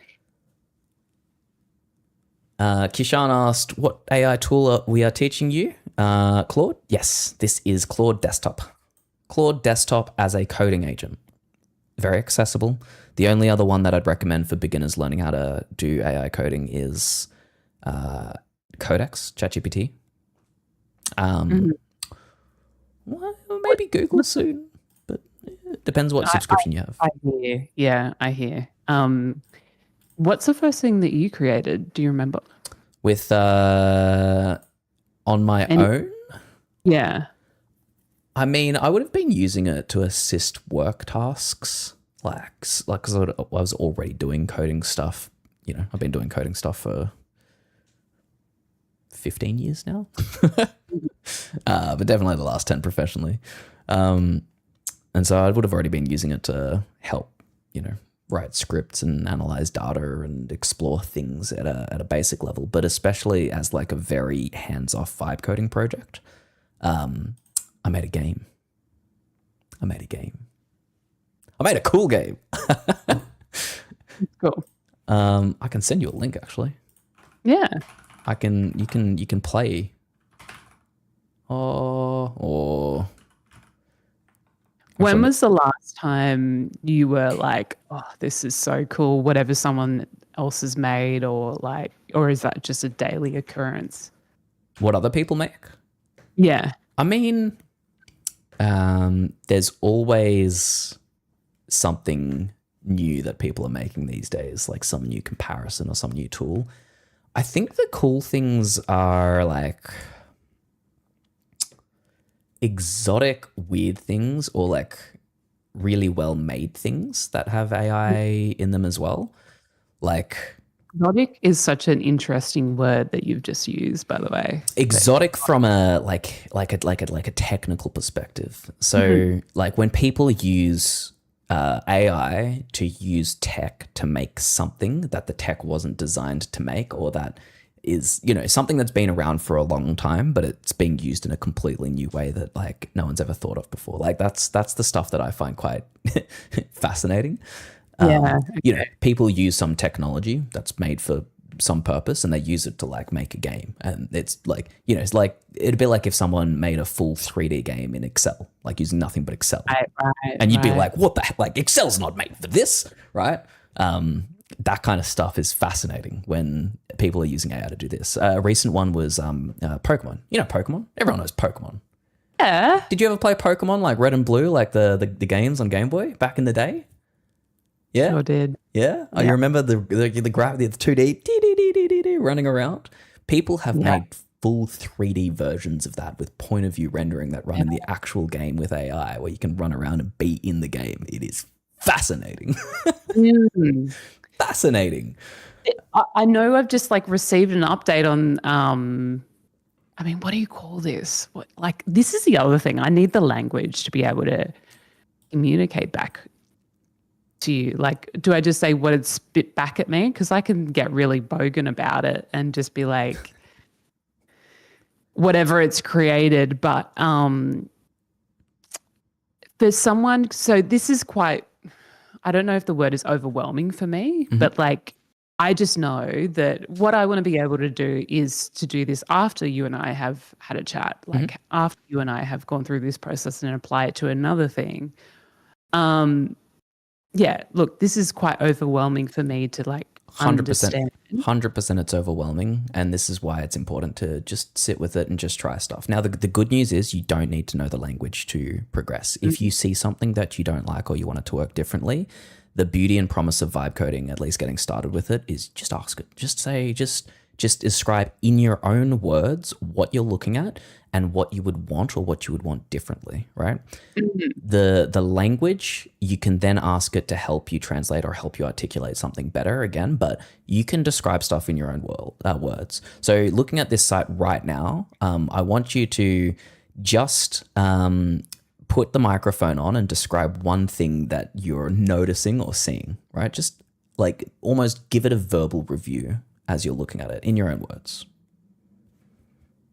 So what I'm noticing, what I'm seeing is that it is giving me a summary of the link that I shared with Claude, and it's pulling out significant moments throughout the 20+ minute chat with John Ronson. Is there anything that you would like different or anything that you're unhappy with or that you want more? No, nothing I can spot at the moment. Pretty happy with this for now? For now, yeah. So let's have a look at the top bit then, because we've had a look at the transcript bit. We have a look at the top bit, which is topic fit, book him, are they good talkers? These are the kind of things that we ticked at the start of how we'd want it to review something. And so Claude has said, well, I don't even told me what topic you want to talk about, so I don't know if he's a good fit. Like, fair enough, right? So then maybe that's the next follow-up for us to provide it with a topic. All right, we want to book him for talking about AI, right? Are they good talkers? There's the strongest signal in the source. He does not explain, he narrates, and the whole 17 minutes is one story. And then it gives you some examples of where this works well. So on and so forth. And so you look at this, and now the question for you as a budding vibe coder is, does this help? Or would you want to see something in a different way or something else? Yeah, okay, I see what you're saying. Sorry, I thought you meant like I need to just describe what I'm seeing. Describe what you want to see. Yeah, so this is only one source that is pulled. So now we need another source. So do I have to feed it? Well, I mean, not necessarily, right? Because Claude can help at multiple stages of these life cycles. If you wanted it to say, well, can you do some research and actually identify the next few sources that we should consider or bring into this app? Maybe that's the next follow-up. Can I get you to say that? Yeah. This looks good for a single source, but we need this to be an example of multiple sources. Can you find out maybe what the next few good sources to pull into this space would be?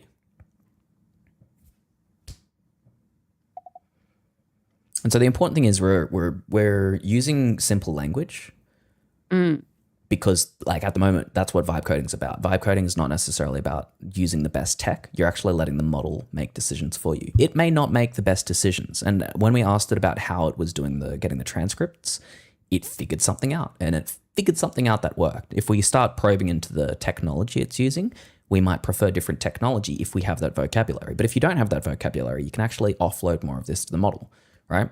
The learning is you're probably, you are subject to whatever the model decides. If it makes poor decisions, you're not across them. You can't account for them. That's what I'm worried about. Yeah. right? But that's okay. That's okay. You can still get value out of it for yourself and to build things, because if you're not planning on building a product and sharing it and building the next app or whatever, that's going to be like a thing for all creators to use, which I think is how a lot of people think about this going into it. Like, oh, I'm going to make an app and everyone's going to use it. Like, no, make an app that you're going to use. That's it for now, right? If you want to scale something, that's hard. If you want to make a product with some features and just describe stuff, that part's easy now, right? Thing is, they work together. So let's say you build something and you think it's cool, but you start slowing down or it stops being able to do the things you want. And then you're like, oh, I don't know how to take this further. You've got a working prototype that you can bring to someone that does have that vocabulary and have a richer discussion with them about what it would take further. You're not describing something hypothetically. You've got a working example of something that works. Can I ask you a funny question?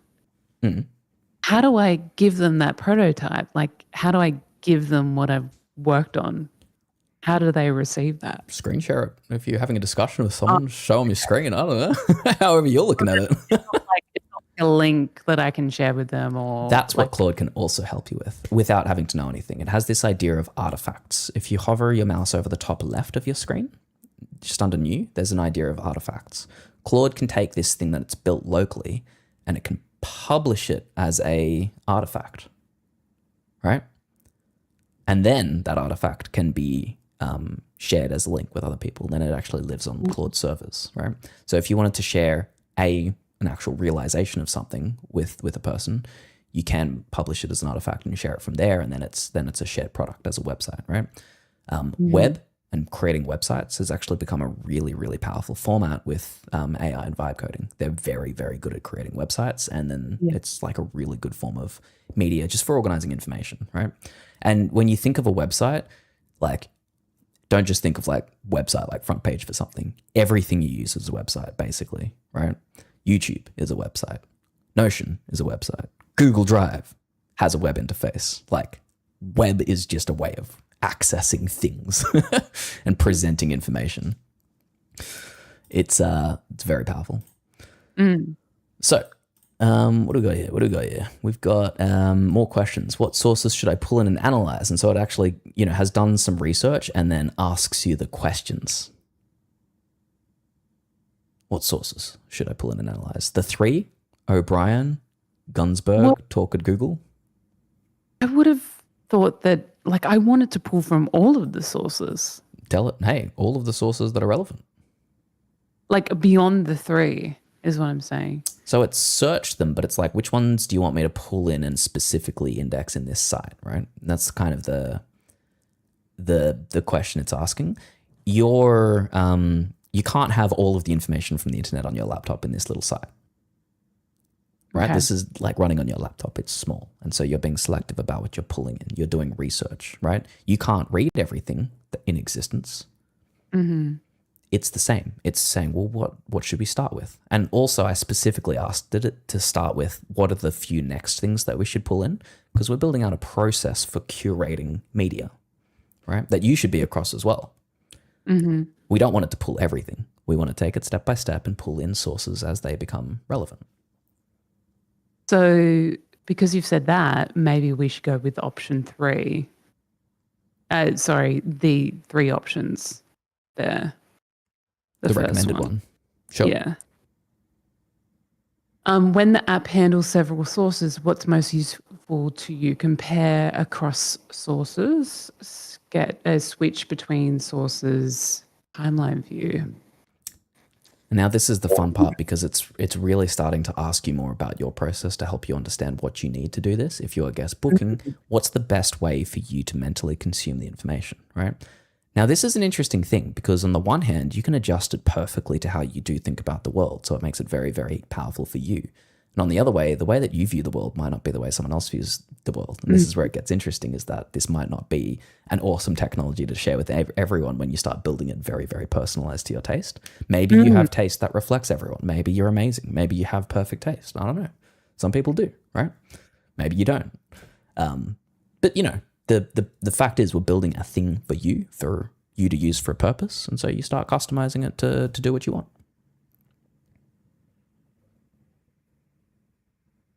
I would just love to know what Diary of a CEO have created. Just like their types of inputs and how they collect all their information. Might be a good question for Claude. Maybe it's got some idea about how they do it. Maybe that can You're be right. a little, maybe.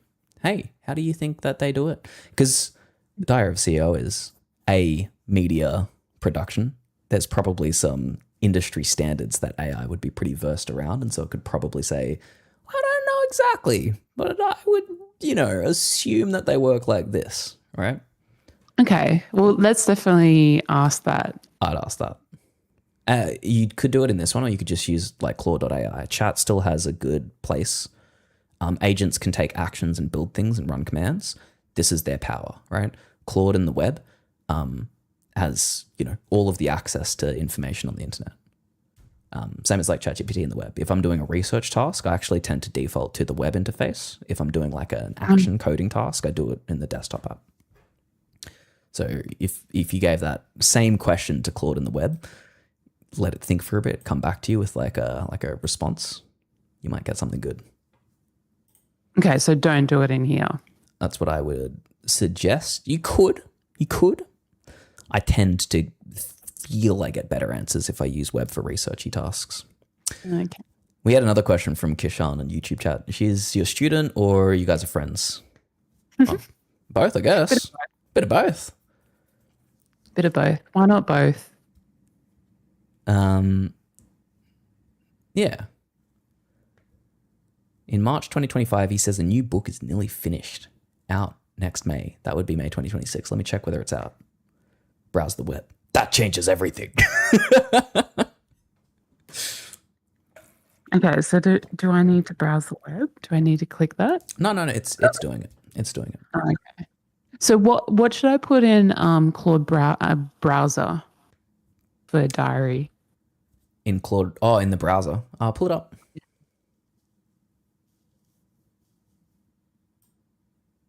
I don't know if you're saying something. I'm not seeing your browser. Do you want me to pull it up? Yeah. Is that what you're saying? Yeah. Oh, okay. Gotcha. Claude AI. And then just give it a... Hey.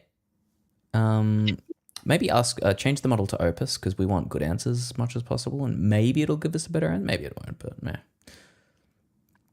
And for browser, we'll just say we want to understand the process that Diary of a CEO uses to book guests. Would you know how they do that?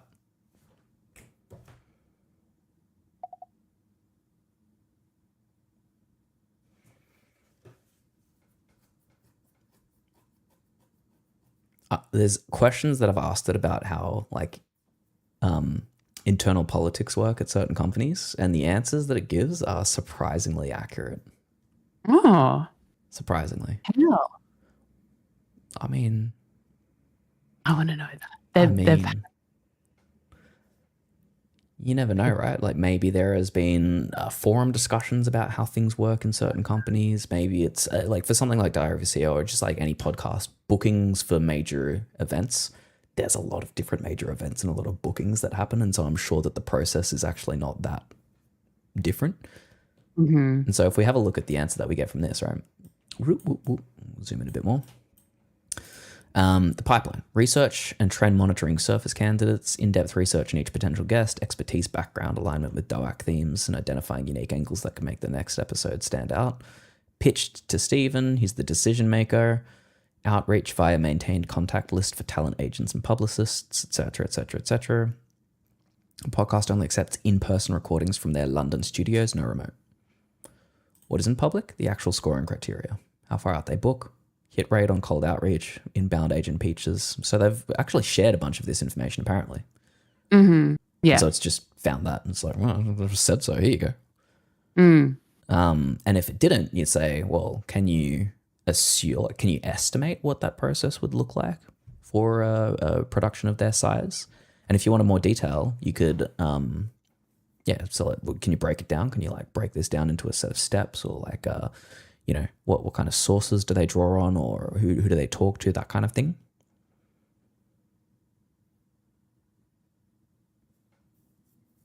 Should have recorded your voice. Um, Yeah, you can get a surprising amount of information from this wily AI. It's weirdly knowledgeable about things that you wouldn't expect. The biggest constraint I find with AI, and the thing that has unlocked more and more of the stuff I've been able to do with it, is my mental constraints on what I think it can do. When I'm like, wait a minute, can it do that? And I ask it and it's able to do more. I'm like, huh. Like I'm the biggest limiting factor in what it's able to do for me. You know? right. Yeah. Yep. That I think is true for most people.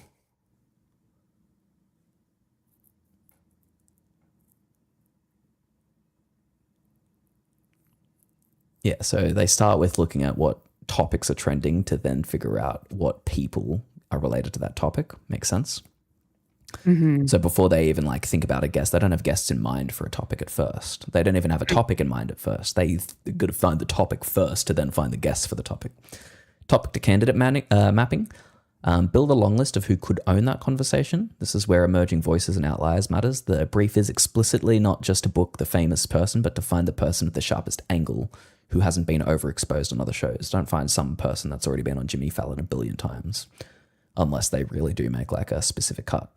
They get screened against blueprint fit, recent podcast appearances, whether they perform on camera, existing footage is the tell. And so some of the source input would be video, then not just audio and what they've talked about, but exactly their presence on camera. And so there is some of that source to profile mapping that you have to do just by having someone watch it, right? So some of their research team would just sit there and watch videos of our candidates all day, right?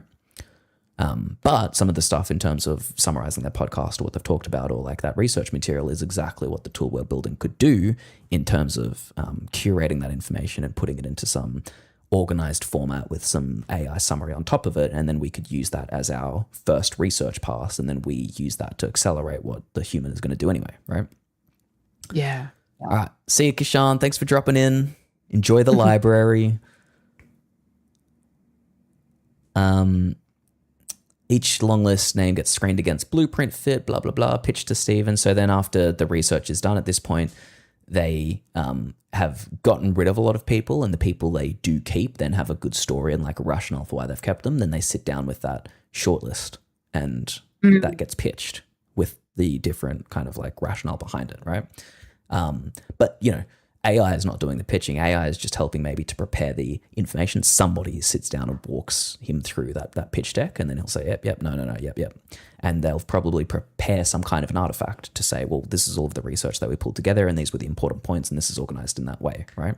And so if you think of it like a pipeline, at each step of the pipeline, AI can maybe help pull information together and help you make the decision at that part of the pipeline and then help you produce the next thing for the next part of the pipeline. But it's not making any of the final decisions. It's not owning that conversation. It's just maybe helping pull things together like it already is for us, right? It's pulling information about the process together.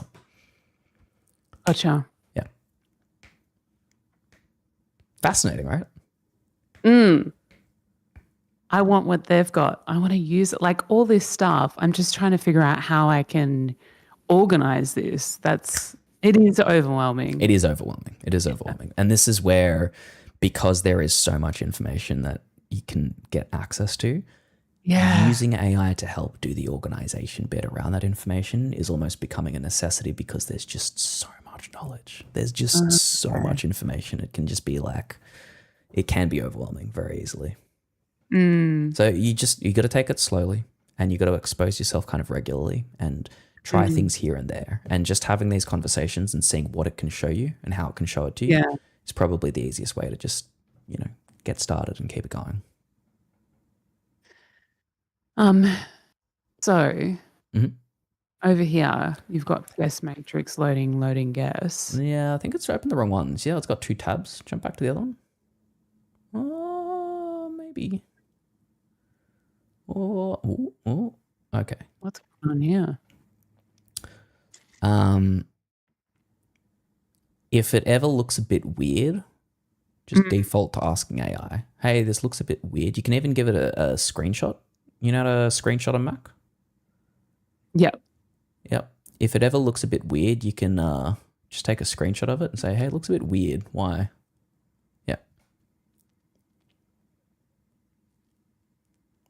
And this is the key thing. Don't be scared to ask like silly questions and give it visuals. It chews that up for breakfast. It's awesome. And it'll think, it'll run away, it'll think. Also, because we've done a good first pass with Opus now, at this point, some of the good design and thinking is in our app. We could possibly at this point switch to a cheaper model if you wanted to save your quota or not have like your weekly limit shoot up as much. And so this is where it might be sensible to switch to Sonnet. I know a lot of people in technical industries that do this kind of stuff think Sonnet's trash and don't, and just do all of their coding with Opus instead. Oh, really? Yeah. The models are always up and down. They're like, this one's bad, use this is terrible, we don't trust this. I think by the end of the year, most models of a reasonable price are going to be pretty fine for most tasks, right? Like end of last year, like you had to use the best models to get any decent performance. The price to intelligence is going down and down and down. So you can get more intelligence for cheaper and rely on like a normal model to do a pretty good job. But maybe stick with Opus just for now. And so just to wrap this up, just because it's now 1:30. It is. I now want to be able to create something after this, like continue to use this. Yep. Good. Why? Come back, open up Claude. If you want to complete, like if you want a new or a different project, just create a different little folder for it. Remember, we chose a folder at the very start. But okay, this is where my knowledge is sort of falling apart. Sure. So I know that we've done one guest, right? But you want to keep adding guests to this. Yeah. Come back to the same chat and just, again, describe it in your own language, what you want it to do, and rely on Claude to point you in the right direction, right? So just focus on what is the next thing you want to see, and don't let Claude rest until you can see it. Just say, I still can't see it. I don't see the thing that I want to see. Where are my guests? Where's my list? And just try and describe what you want. Give it the goal. For example, I want to see this process in Notion or in Claude where I can give it a scorecard, or I can see how it rates in a database on Notion. And if I feed in a particular guest through Claude, I want it to be able to then spit out something on Notion. If you're changing mediums completely, like going from web to Notion, always just be like, what are my limitations? Can I do this? Is this sensible? Like, you're the expert with the tech and this is what I want to achieve. Give me the trade-offs in my own language. Like, you can ask it more of those questions if you're feeling out of your depth or like you don't have the right language. But give it the outcome. And because we're vibe coding, we're not AI engineering at this point. We're not trying to get close to the tech. We're just trying to see what it's capable of and help, have it make something that's useful for us now in any form. You're just describing the outcome that you want to see, right? You're describing what you want and you're leaving it to Claude to help you get there. Think of this as like your buddy programmer in the background, right? You go to him, you just describe it and you say, this is what I want to see. How do we do that? And tell me if I'm off the mark. Tell me if I'm like missing it. The same as if you're talking to like a friend that coded or whatever. So this is what I want to see, but like, is this possible? How do we do that? Treat Claude like that, and Claude will do a reasonably good job at that. And so what we're seeing right now is vibe coding take place. Yes. I haven't been able to, we're not on to the next step of like having something like a result. Does that make sense? Yeah, we don't have a product or something that we can like share more broadly, right? Yeah, so I don't care about that. I just care about being able to create some, like, to refer back to when I'm going through the guesting process. Oh, I mean, you could always come back to this and get it to open up the website and use this as instead of Notion, right? That's an option. If you'd prefer to keep it in Notion, now you could go back and say, actually, I prefer this process's results to end up in Notion. So rather than using the web to display it, I prefer that in my existing Notion space. The things like being able to search through the transcript, putting all of that into Notion might be quite heavy, right? And this is where you're like, well, I think that's valuable. I want to have that. I don't know if Notion can do that. Is it sensible to be able to, like, is it sensible to do this process in Notion? And Claude might be like, I probably wouldn't do that, in which case you can take its like guidance on it, right? But you're kind of describing what you want, and as part of doing this, you'll probably learn what you want. You'll probably learn what's important to you, and that's the value, is that you can say, oh, actually, I do want this, and if Notion can't do that, maybe Notion isn't the right tool for me and I should do something more locally, and this is the value that like a website plays. Or maybe a website is overkill and we say, you know what, like, it doesn't matter, I don't need the search, I just need to see the like kind of digested summary or whatever in Notion, and I'm going to use that technology. And then you start learning not just more about AI, but more about the technology behind it, which is all AI is doing, is orchestrating these different technology components together. But it's still the technology under the hood, and you're still going to be subject to whatever limitations it has, right?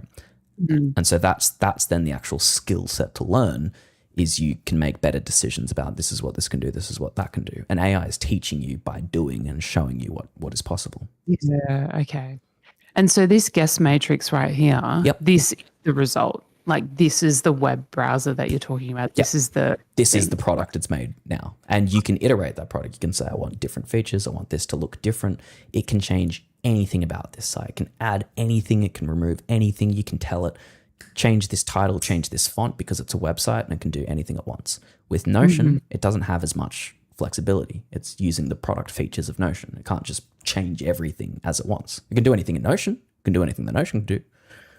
But if you want it to be like, I want this searchable and I want to have this organized in this way and I want to have this automatically like run every day or whatever, there might be some things that Notion can't do that you could otherwise build into like a little website, if that makes sense.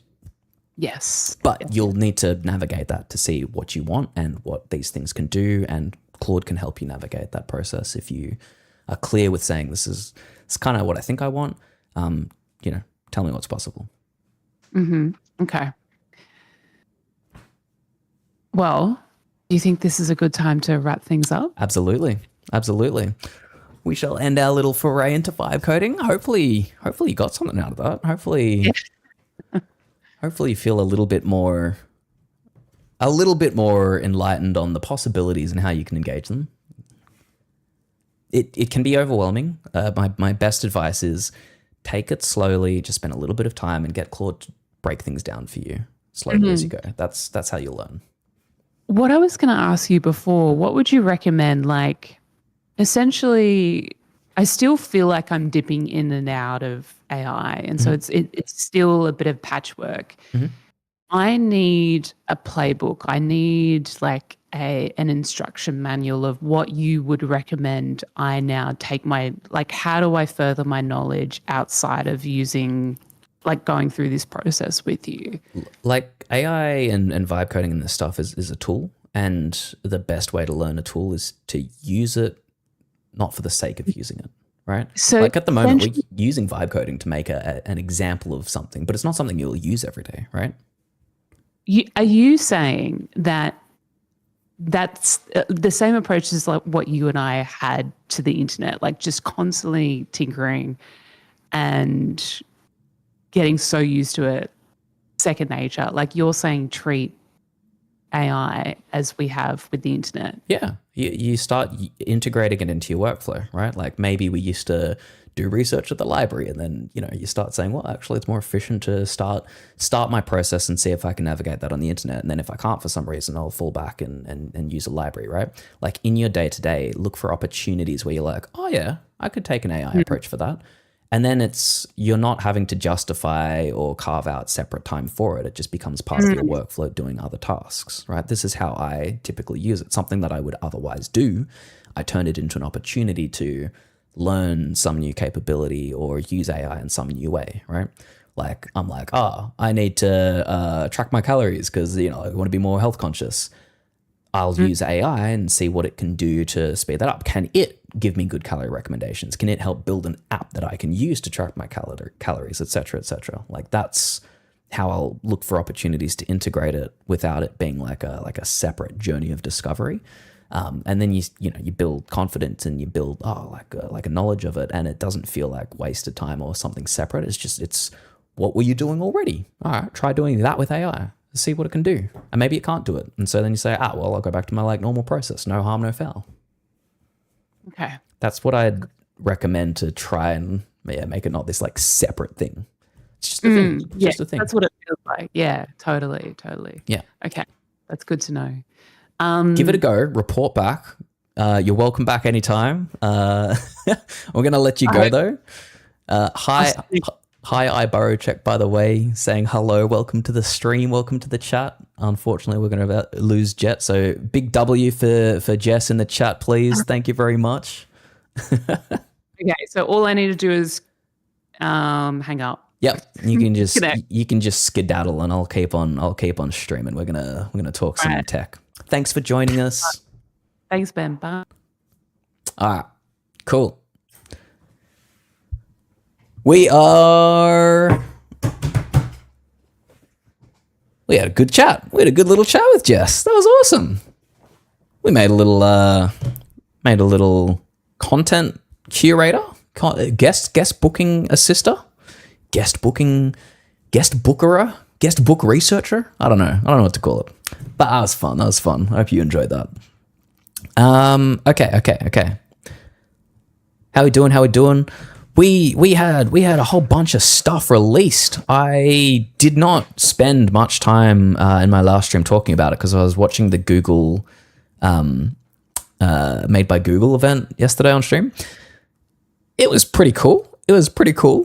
But oh my god! So one of the things I was complaining about yesterday was like Google was like, yeah, we'll put Gemini here, we'll put it in your watch. It's gonna be like all over your phones, and we're putting it here, and we're keeping your data private. And I'm like, all of this stuff is great, but Google models are kind of terrible. They were, and then this happened.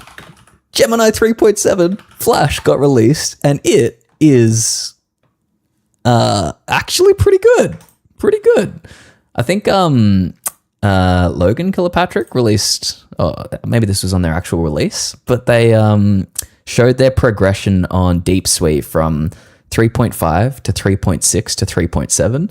It's smarter and it's cheaper, right? It's still not, like you see this little line up here, this is the lunar line. They still hold the kind of canonical best price to performance model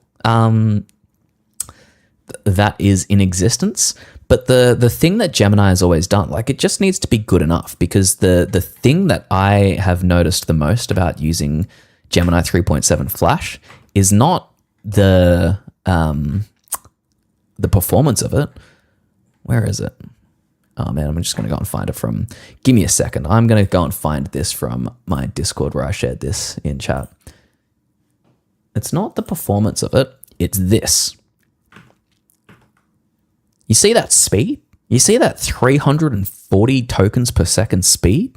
That's why you use Gemini. You don't use it because like you're getting the best model or the best value, right? That's not what it like beats everything else on. But by God, it beats on speed. This thing is something else to use. It is unreal.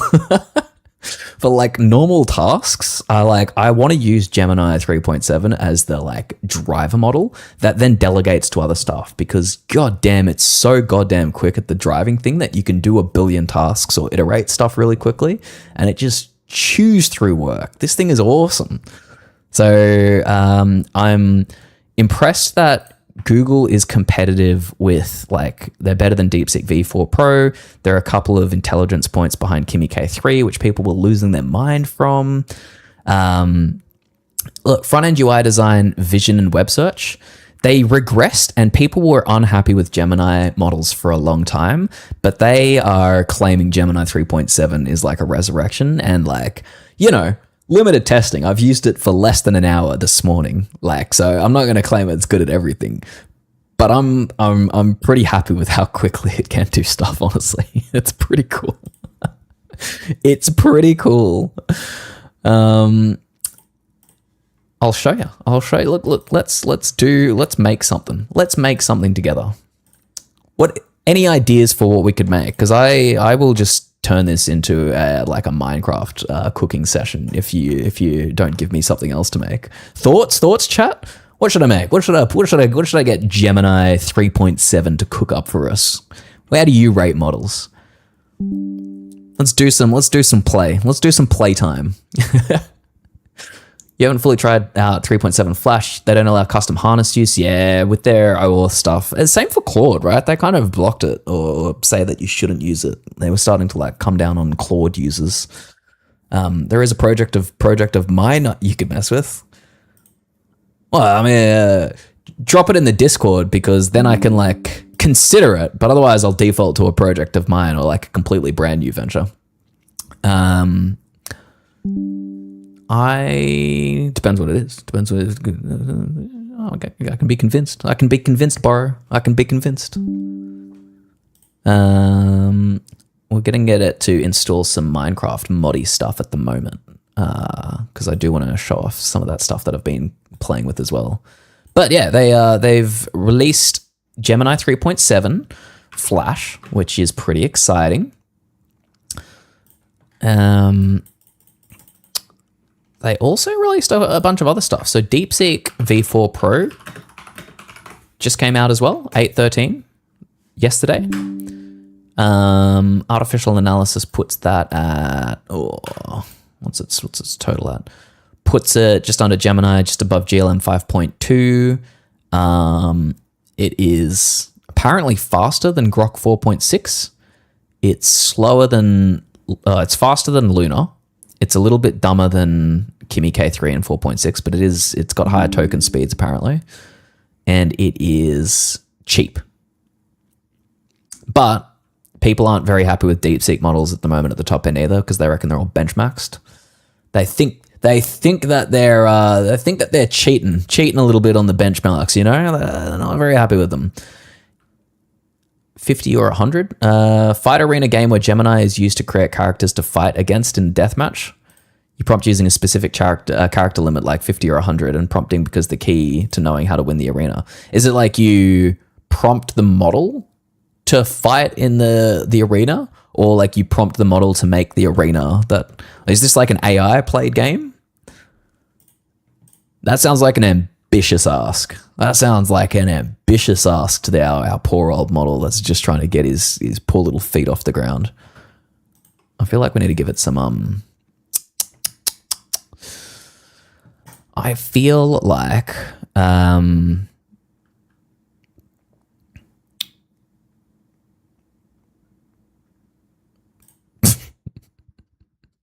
a few slots of characters you can make and delete. I feel like I've got an idea.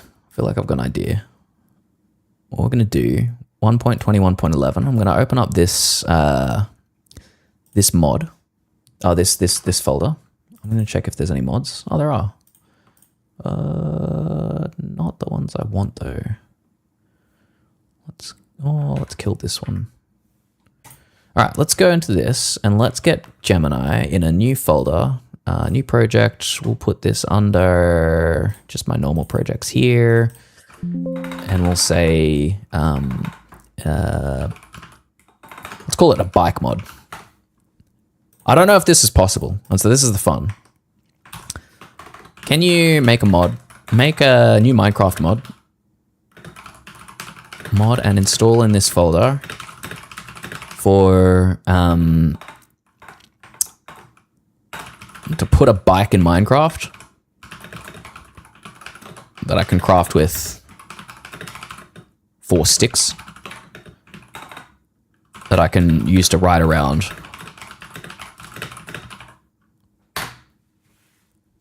This sounds equally ridiculous and fun if it can do it. I have no idea if it can do it. Hey, Panda. Yes, we finished. So I might also, I'll see how this goes building us some mod. It might take a little bit. It might be time to play some Yu-Gi-Oh. Yeah, 100%. Are you ready to walk me through how to play it? Are you ready to lead me to a boss?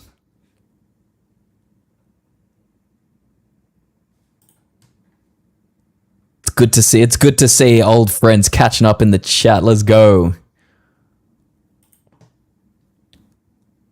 Yeah, we got pandas hooked onto Codex, you know, because, you know, the mission is to get as many people onto the vibe coding as possible. So we've got Pandas. He's installed Codex. He's kicked it off. Codex mentioned Codex, ChatGPT Codex. Hey, I mean, it is the best value model, best value provider for intelligence with like a pretty damn good desktop app, in my opinion, at the moment. This is my like default for most projects these days. Instances, bot dev. Try to code a game with Rosebud.ai. It's honestly not good. The figures are just floating, and if you say it should look like N64 graphics, it still looks 2D. Cowboy, you're just like You're just like Pandas, man. This was Panda's exact journey. You should drop some like thoughts in the chat, Panda, because Cowboy might be in the same situation that you were in like 2 weeks ago, right? Tell him about the difference in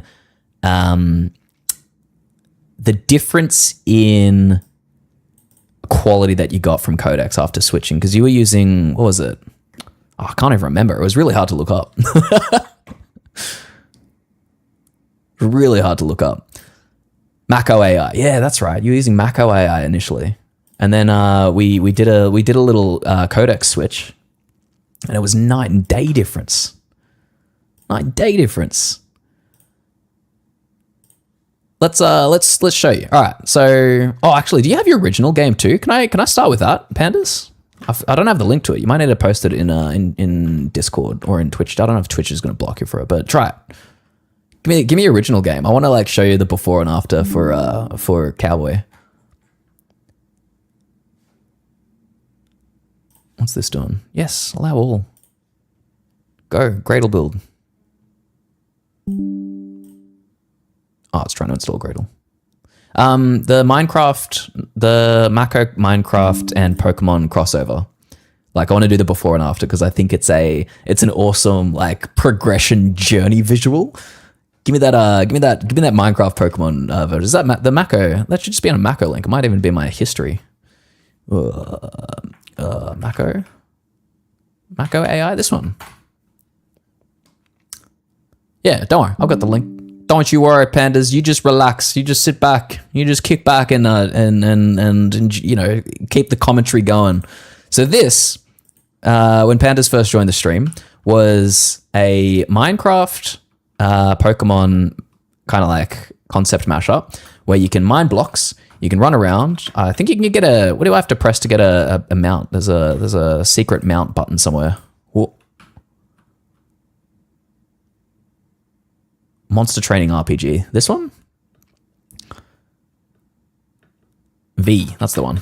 Gotcha. And then I can fly around. And so we could fly around and we could fly across the lake. We could fly over to fight a level 10 monster.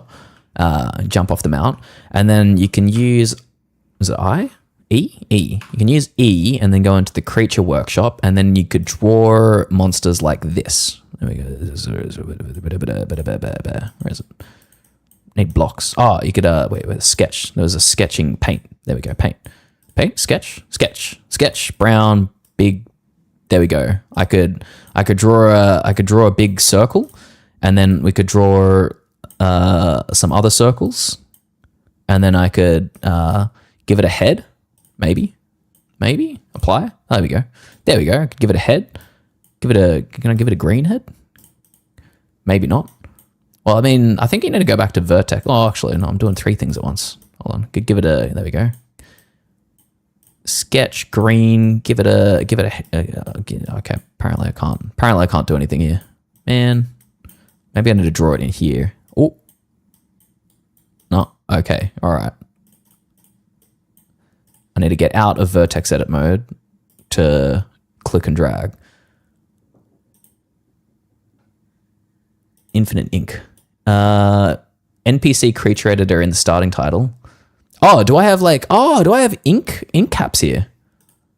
Is that what I'm running into? Oh, I've used all the cube. I see. This is the cubes thing up here. Is that what I'm running into? Damn. Got to grind the resources. Okay, so I got to grind resources to unlock this thing. But, The point is not to play this game a lot, but the point is to show you kind of like what this looked like and what macro AI was doing. And I wanted to show this, not to focus on it, but just to draw the comparison with what you've been able to do since then within the last 2 weeks, armed with Codex. And so if we jump over to where is it? Where's the last link here we go. itch.io, propandaplays.itch.io, Paper Mario RPG meets Breath of the Wild. This chat is what Panda's been cooking. A book of infinite power once held every fold of the world in harmony. 5 corrupted shards. We've got intro scenes, we've got animations, we've got proper 3D, we've got islands, various regions of the planet. Animations. One by one, the shards struck the biomes below and split the ground into a blazing. Look at this. Paper fortresses unfolded from the earth, imprisoning 4 corrupted sacred guardians. Got cutscenes, we got mini games, locked onto the 5th citadel. Got battlers, you got a story, you got like NPCs that talk. Oh, you'll see all sorts of crazy things. All right, let's skip. Look at this. Look at this. Hey, Reflections 99, how you doing? What's up? We're reviewing a game that Pandas in the chat made after we got him on Codex. You know, he was a diehard Mako user, and we said, nah, you need to get onto the juice, brother. And we got him using ChatGPT Codex and just said, make games there. And now, like, you don't sleep anymore. You just code. Look at this. We've got QuickTime events. I really like the guard animation too, by the way. Good job with that. That is looking much nicer.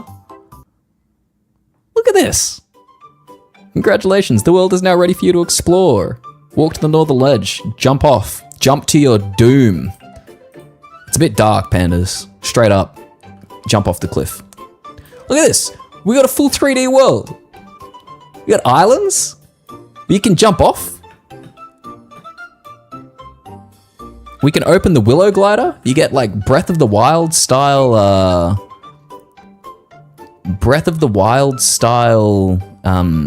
stamina bars. Look at this.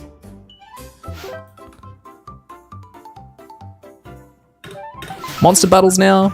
I need to level up. Oh, where'd my guard indicator go? Hey, Pandas, where's the guard indicator? What's going on? Huh? Oh, dude. You got the little like XP sound like after he finishes the battle. Nice. There's a camera mode now. Look at this. This is what, like 2 weeks of work? Solo dev, 2 weeks of work. AI generated artwork, AI generated music. Codex doing all of the game logic and stitching it together. We get a top-down view. Oh, because I'm like hovering over that. Little birds and stuff that talk to each other. Ugh. You can talk to him. One boss monster sets the dex theme. Everything else is earned through scrapbooks. Yeah, I haven't unlocked cards. All right, Pandas. Where do I go to level up?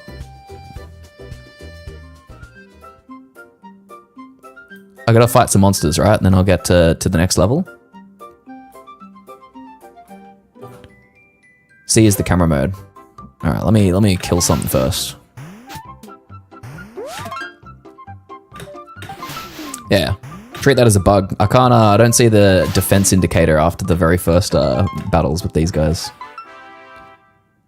Level 2? We're gonna go stamina so I can run faster. Whee! Oh fuck, they're chasing me. Oh no! Tragedy. All right, take a photo of enemies. Can I capture them? Oh, so wait, photo mode. Interesting. This is like Pokemon. Oh, sick. This is like Pokemon Snap. How many games have you mashed into this, brother? Acorn Skitter added. Mushroom Rascal added.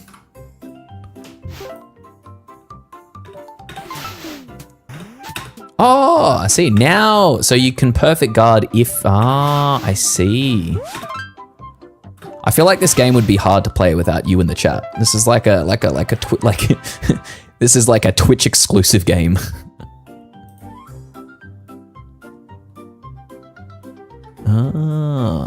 Oh, so if you take a photo of them, you also get the card. I see. But I need a full card deck before I can play, right? Where's my card book? I can't click it yet. I like the photos though. Need to make onboarding experience easier explained. You got to beat one boss and get 19 other photos. All right. Are these castles where all of the bosses are, or are there easier bosses somewhere?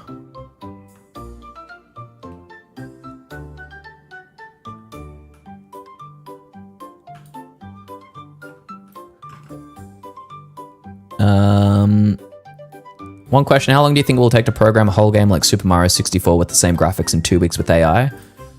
Like, I think the hard part about so graphics, you'll see that there are some of the weird things with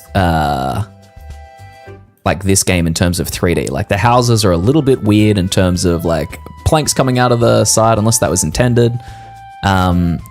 Sometimes there can be like clipping, or you know, you can like walk through things you didn't expect to. It's pretty good, honestly. But especially the characters, like the characters are crisp. And one of the good reasons they are crisp is because they're 2D, right? So pandas can just generate this with like a ChatGPT prompt and say, give me a Paper Mario style version of this, right? And then like you can just put it in the game. So the Paper Mario 2D style really lends its pandas an ad.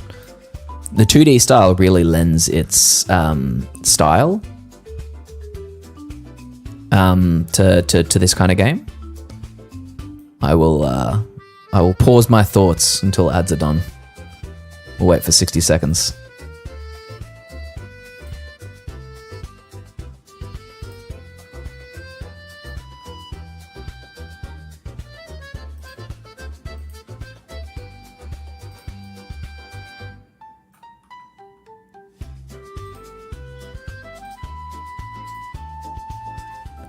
Alright, ads are still playing. Ads are still playing. That's okay. We'll wait till that finishes up. Whee!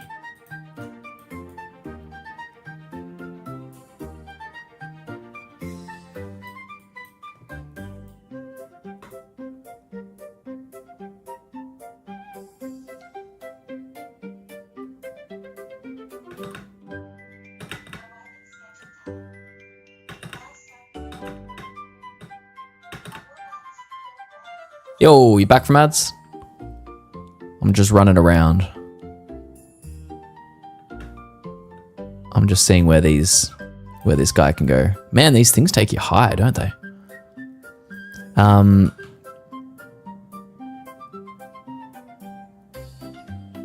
Yes. So for Cowboy, 2D. So this is what I'm saying. One of the really good things that Panda's done with this is the Paper Mario style, because you can generate images in 2D and then use them in the game directly.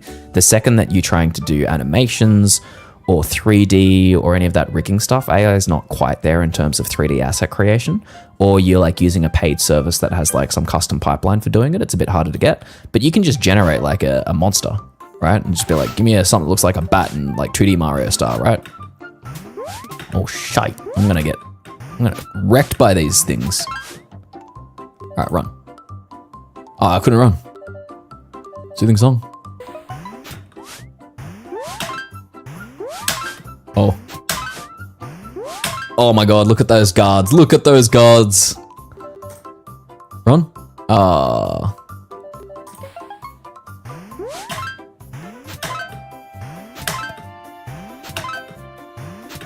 Yeah. Nah, we're screwed. Ain't no way. Ain't no way. Oh! Oh man, that only healed 5 HP. Sorry, pandas. I do you a disservice by being too crap at this.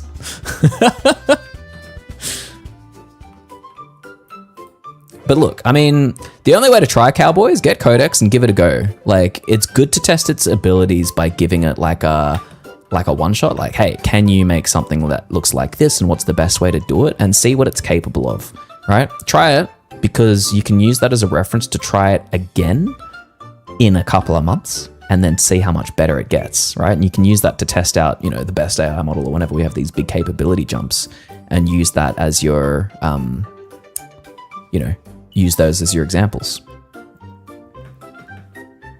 Yeah, the wind in the air looks awesome. Like, the whole thing looks awesome. Especially, like, you know, not being like a hardened, seasoned game dev and being able to do it within a reasonably short period of time. This, like, stuff like this is not possible without AI.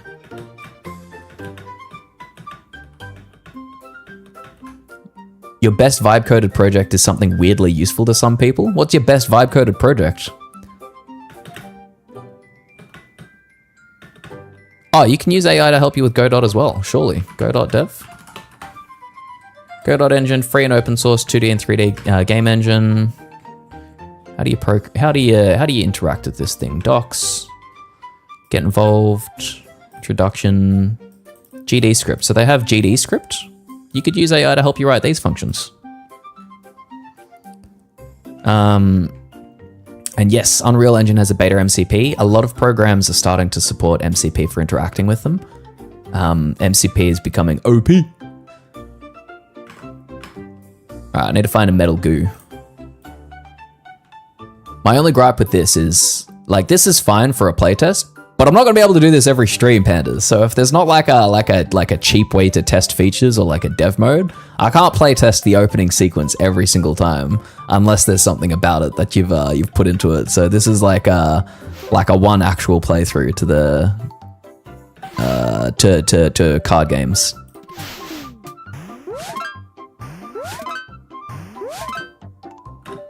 Oh, missed. I've got the timing down pretty well though. Oh, okay, peck.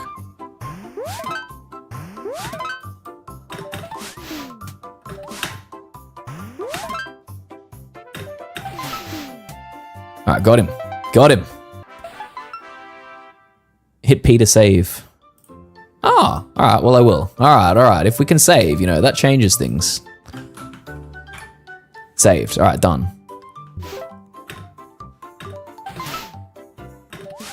Alright, well, you know what? Then we can go on an adventure. We can go on an adventure, Panda, if there's saving. Can I interact? No. Oh man, there's actual skill involved with this. You've created a game that I actually have to time properly. It's good though.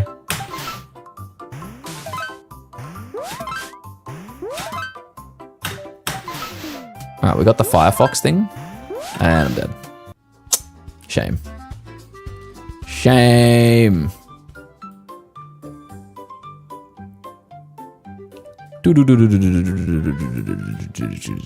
How do I... So I'm like level 10 now. I should be strong enough to just like actually punch on with the boss. Where's the easiest boss to kill, pandas?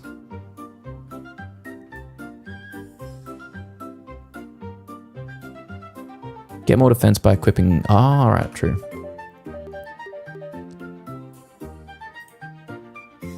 Let's do... Equip this.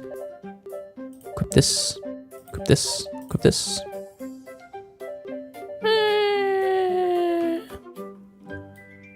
Alright.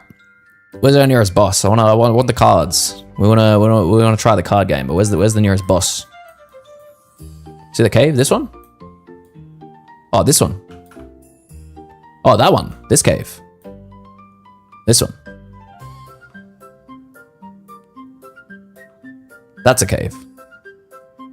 Alright. Oh, shit, they're chasing me. Nah, get away, get away, get away. We don't have time for you, small fry. We're going straight to the... Ah, shit. Fine.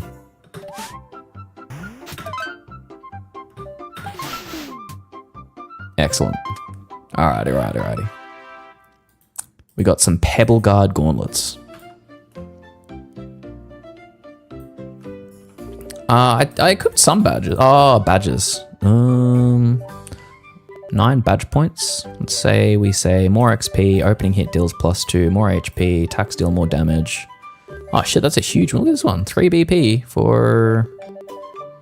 Oh, this one? Yeah, hell yeah. There's some cool badge ideas there. Like you get like a scaling attack that goes up as you fight monsters.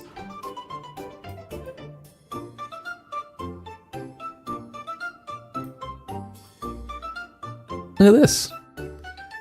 What? Hidden cache. All right, cool. I like it's a pity that the map is useful, but very, very small. It'd be nice to be able to like zoom into it more. Oh, maybe. Can I press? No, that shows the world map. That's the other problem. The world map is a bit hard to see as well.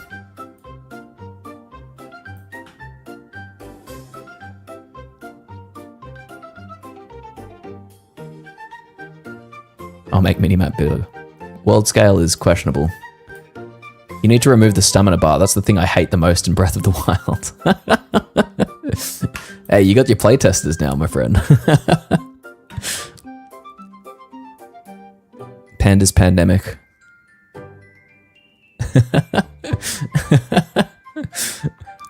We've already got differences of opinion. Remove the stamina bar. Don't remove it! If you hate it, then upgrade it, you know? It's easy. Oh, shit.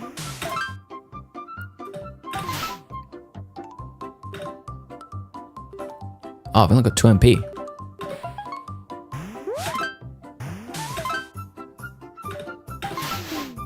Got him.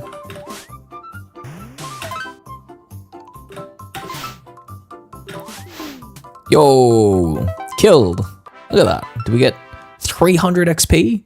Oh, that's not that much. Yeah, that metal slime gave us a lot. Like a lot.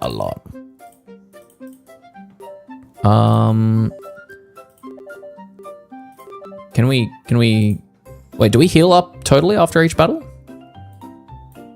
Oh, also new equipment. All right, let's equip that too. How much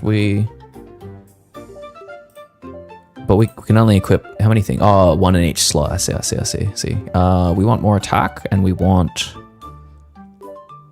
7, 1 dodge. Oh, pants. We can, oh wait. Oh, we can't do that. Equip the pants.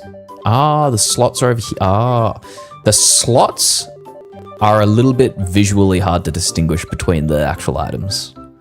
You probably want to make this interface a little bit clearer as well. And also pin the top bar up here so that you can't like scroll it out of view. I would recommend. Let's do this one. This gives us a couple more stats. And this one gives us defense, but this one gives us more attack, so we'll go with that one. All right, we're ready to fight the boss.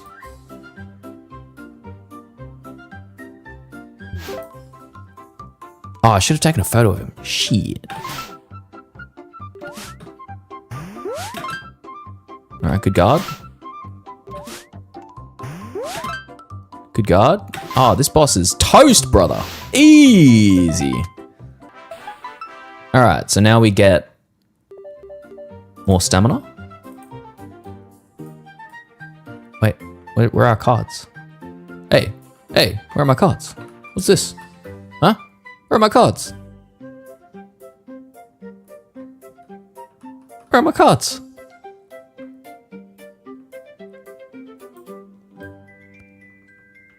Where are my cards, bro? You do engine work, graphics stuff, systems level stuff. Ah, that's fun stuff though, right? Like you get to do the graphics engine programming stuff. That's very C++y, isn't it?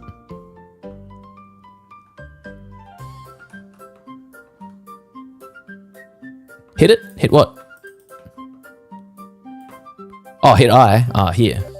Ah, I've got cards now. Yo. How do I get out of the dungeon? Is there a quick travel?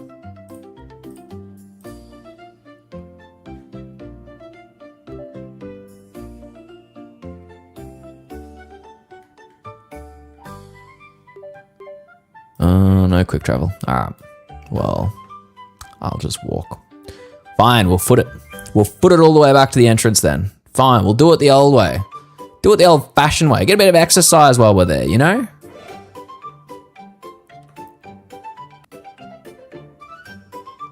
C++, Rust, Swift, TS, JS, Scala, maybe Java, C Sharp, F Sharp, OCaml, Ada, Python if you need quick and dirty, Python, ooh. You. No Rust? I'm learning Rust at the moment. Well, learning's maybe a stretch. I'm doing Rust stuff and will put some more time into learning it properly soon. But I'm using more of the Tory framework to make stuff. It is gorgeous. Reading Rust makes me deeply happy. Like their pipelines. No, like Rust the programming language. Rust is a... where the fuck is the entrance? Am I close?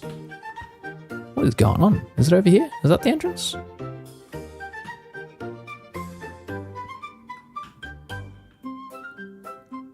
I'm close to the entrance. Oh, should I go back? Or is... No, that's not the entrance. This is just some room, right? Or is it the entrance? Is the entrance this green thing?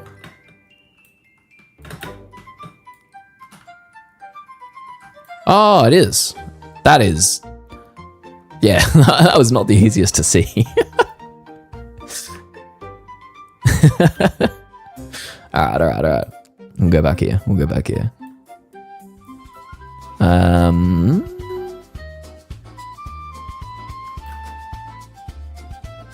No, that's a shop. We don't care about that. Open cards tab. Deck needs 20 cards. Oh, do I need to go and take pictures of 20 monsters? Is that why it's asking for 20 cards? Oh, and wait, you can fight with NPCs too? Oh, I was gonna say, are there 20 monsters in the game? Yep. Wait. Space. Space, no. There we go, space, there we go. All right, cool. We've got photos of those then, and then we need some pictures of monsters. What's the zoom on this? What's the zoom on this bad boy, huh? It's not bad. Some of the features I'm like, surely you won't have this feature built, you know. Lots of work to go in this game. But there you have it, like camera zoom. There's already camera zoom. You have added way too many features into this game. You were coding like wildly.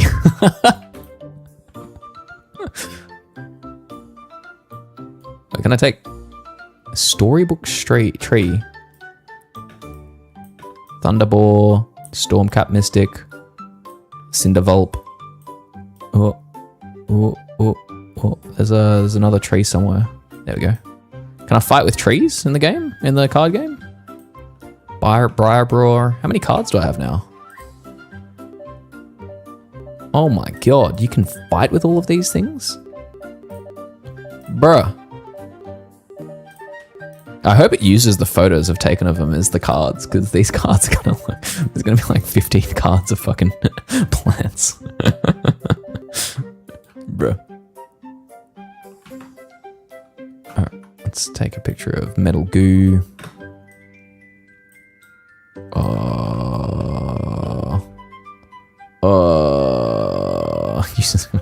These are terrible photos then. Can I take photos of like inanimate object? Can I take photos of a rock? Oh, no, not quite. Anything I haven't taken a photo of yet? No, I think I've got it all. Oh, wait, there we go. All right. Have we got 20 yet? No, not quite. Oh, 17? Ah, crap, man. Where's the closest, Oh man, yeah, this stamina drains very quickly. Where's the closest wind up to the surface? Ah, shit.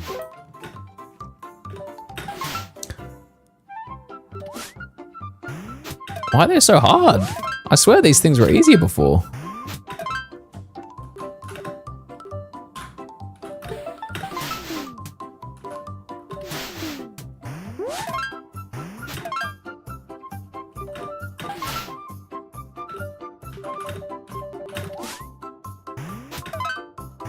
2 metal slimes, yeah, this is gonna make me kind of overpowered.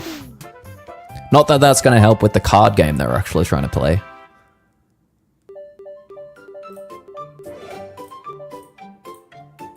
All right. We need some more NPCs because we've run out of monsters to take pictures of. So we need to get to one of these like whirlwind thingies to take us up. Yeah, exactly. Exactly. Way ahead of you, pandas. We need to go all the way over here. Can I fight with a lake? I can. Well, let's go take a better picture of it. It said sunken temple too. Is there a temple under there? Sounds like an Easter egg. Citadel, palm tree. No. Oh, I can take one of these. Wait, do I have 20 yet? I might have 20. 1, 2, 3. Yo, we hit 20. All right, we can go fight now. Okay, is there someone on the top that can I can fight in card games?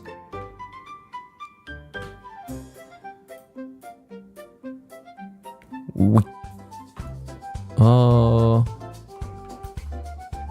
yeah, fall bound. Let's go. Start duel. All right, here we go. Okay, we've got 3 cards, but I can only play one of them because it has 0. 0 of ink.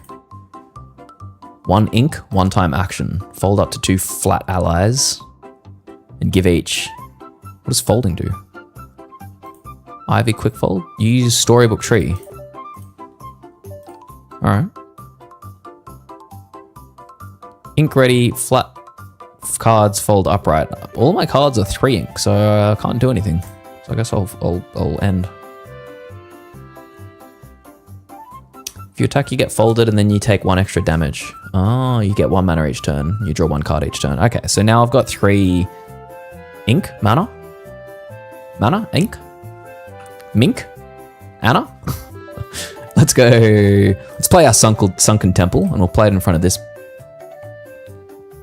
goat-looking mother. You know, just to get something in front of him. If you take 15 damage, game over, but you can try again. All right, but we're better than his goat, his pansy-ass goat, and so we're gonna put 1 here, and then these guys are gonna fold each other.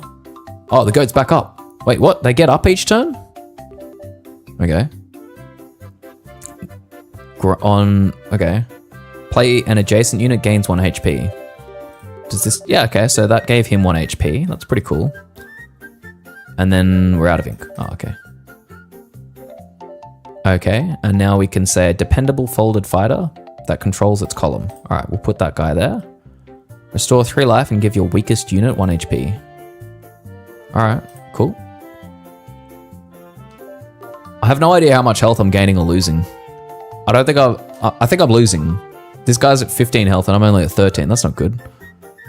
Fold over, excess combat damage continues behind the target. Ground tower, adjacent units have +1 attack. Well, this remains folded. I still have no... What does folded mean? Folded means like after you get attacked and you get... But why is this folded? Am I folded? Folded ready? Folded drying. You click to attack. Click what?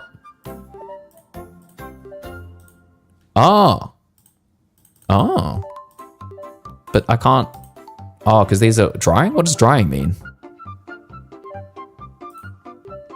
Oh, because after I place them, they've got to dry before I can use them. I see. Oh, and this one can attack on the turn it's played. So I can I can choose this one. Oh. And then I can, in theory, attack him. Oh, no, he's drying. And then this one can attack, but that's got nothing. And then that one can attack. And then this one disappears? I have no idea what's going on. But I think I think we're making moves. We'll play this one. Then he died. And then this guy attacked a structure, and then that guy attacked. Oh, we got. Hey, we're winning. He's down to 5 HP. All right, we attack. We don't attack. We don't do anything there. We can put him in front though. Thunderball, he looks good. And this guy can go here. And then these both are drying, and this guy is ready to attack. No, he doesn't have any attack. He just chills. Okay, so he's the defensive unit. And then we attack.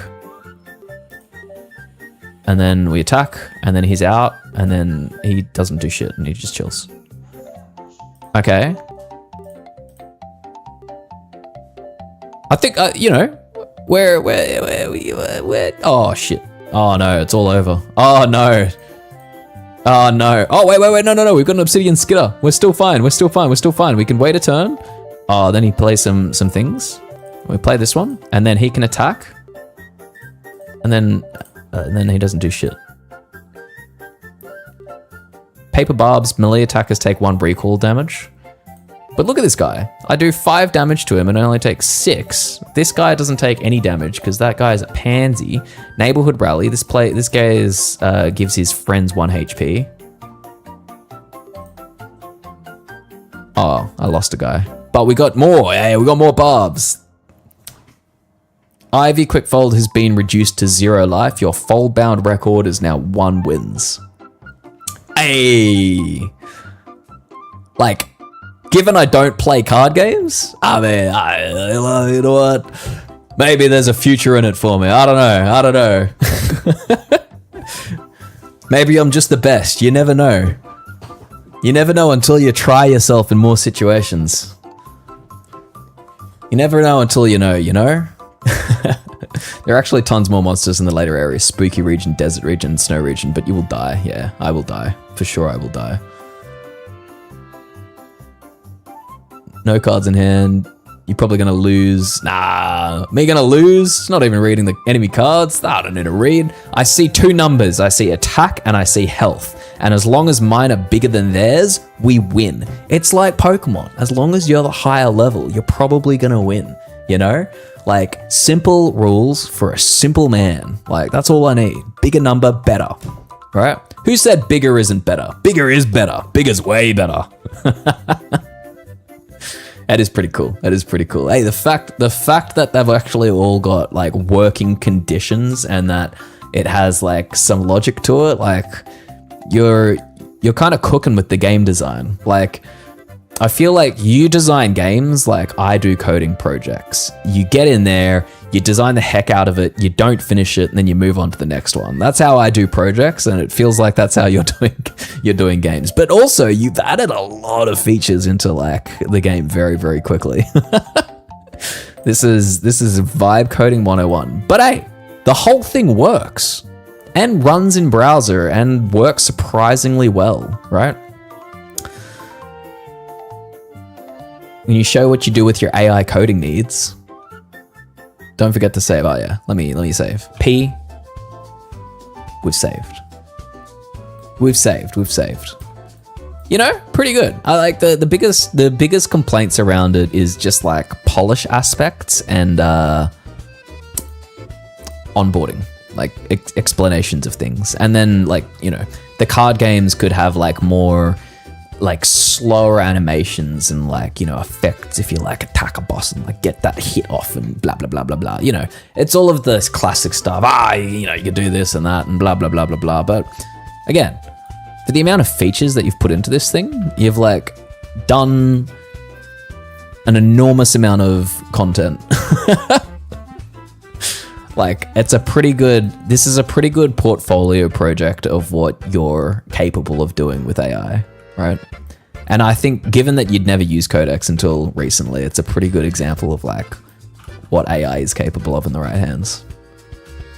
The newest build has a quest tab. Not here though. Not yet. Not in my build. That highlights the current quest. Pretty cool, I must say. Good job, pandas. Good job. W in the chat for pandas. W in the chat for pandas. Do you have the rollover page effect? What effect? Oh, as in like this one. Ah, yeah, that's cool. Does it work both ways? It does. Yeah, that's cool. Menu effects are cool. Can I... Hey, look at that go. Very papery. It's got some polish. It's got some polish. You've made some good decisions here.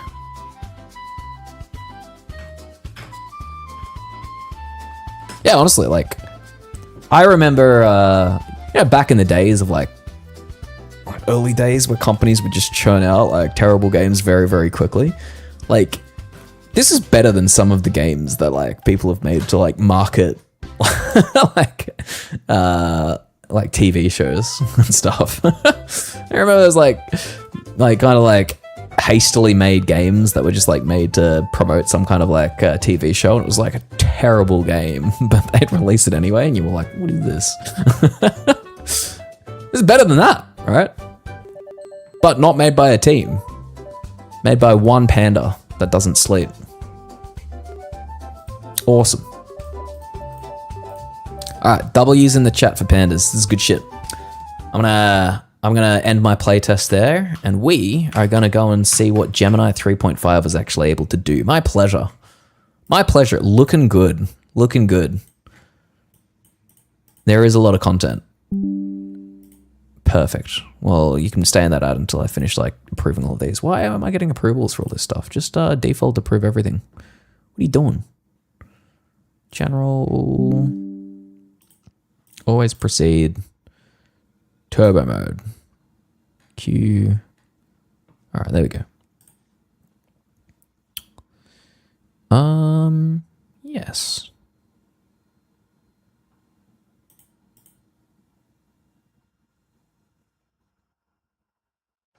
There we go. All right, let's see what we can do with this. Let's see what we can do with a vibe-coded Minecraft bike mod. Let's see if we can ride a bike in Minecraft. Something I've always wanted to do, even as a young boy. Even as a young boy, I wanted to ride a bike.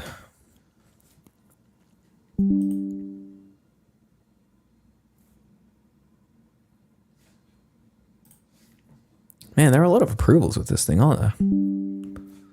Welcome back from ads. Oh, no, you're not yet. You'll be back from ads soon for the Twitch community.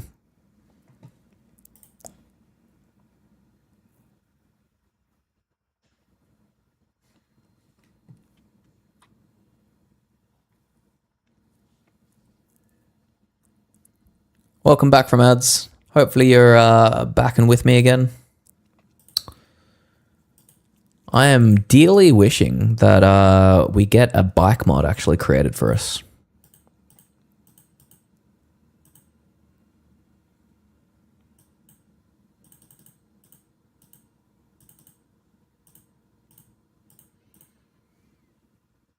Welcome back, welcome back, welcome back. Gemini 3.5 is thinking and it's cooking. The thing that's interesting to watch it do as it works away, which you haven't really seen at the moment because it's been asking me for approval far too much to keep saying, is there we go.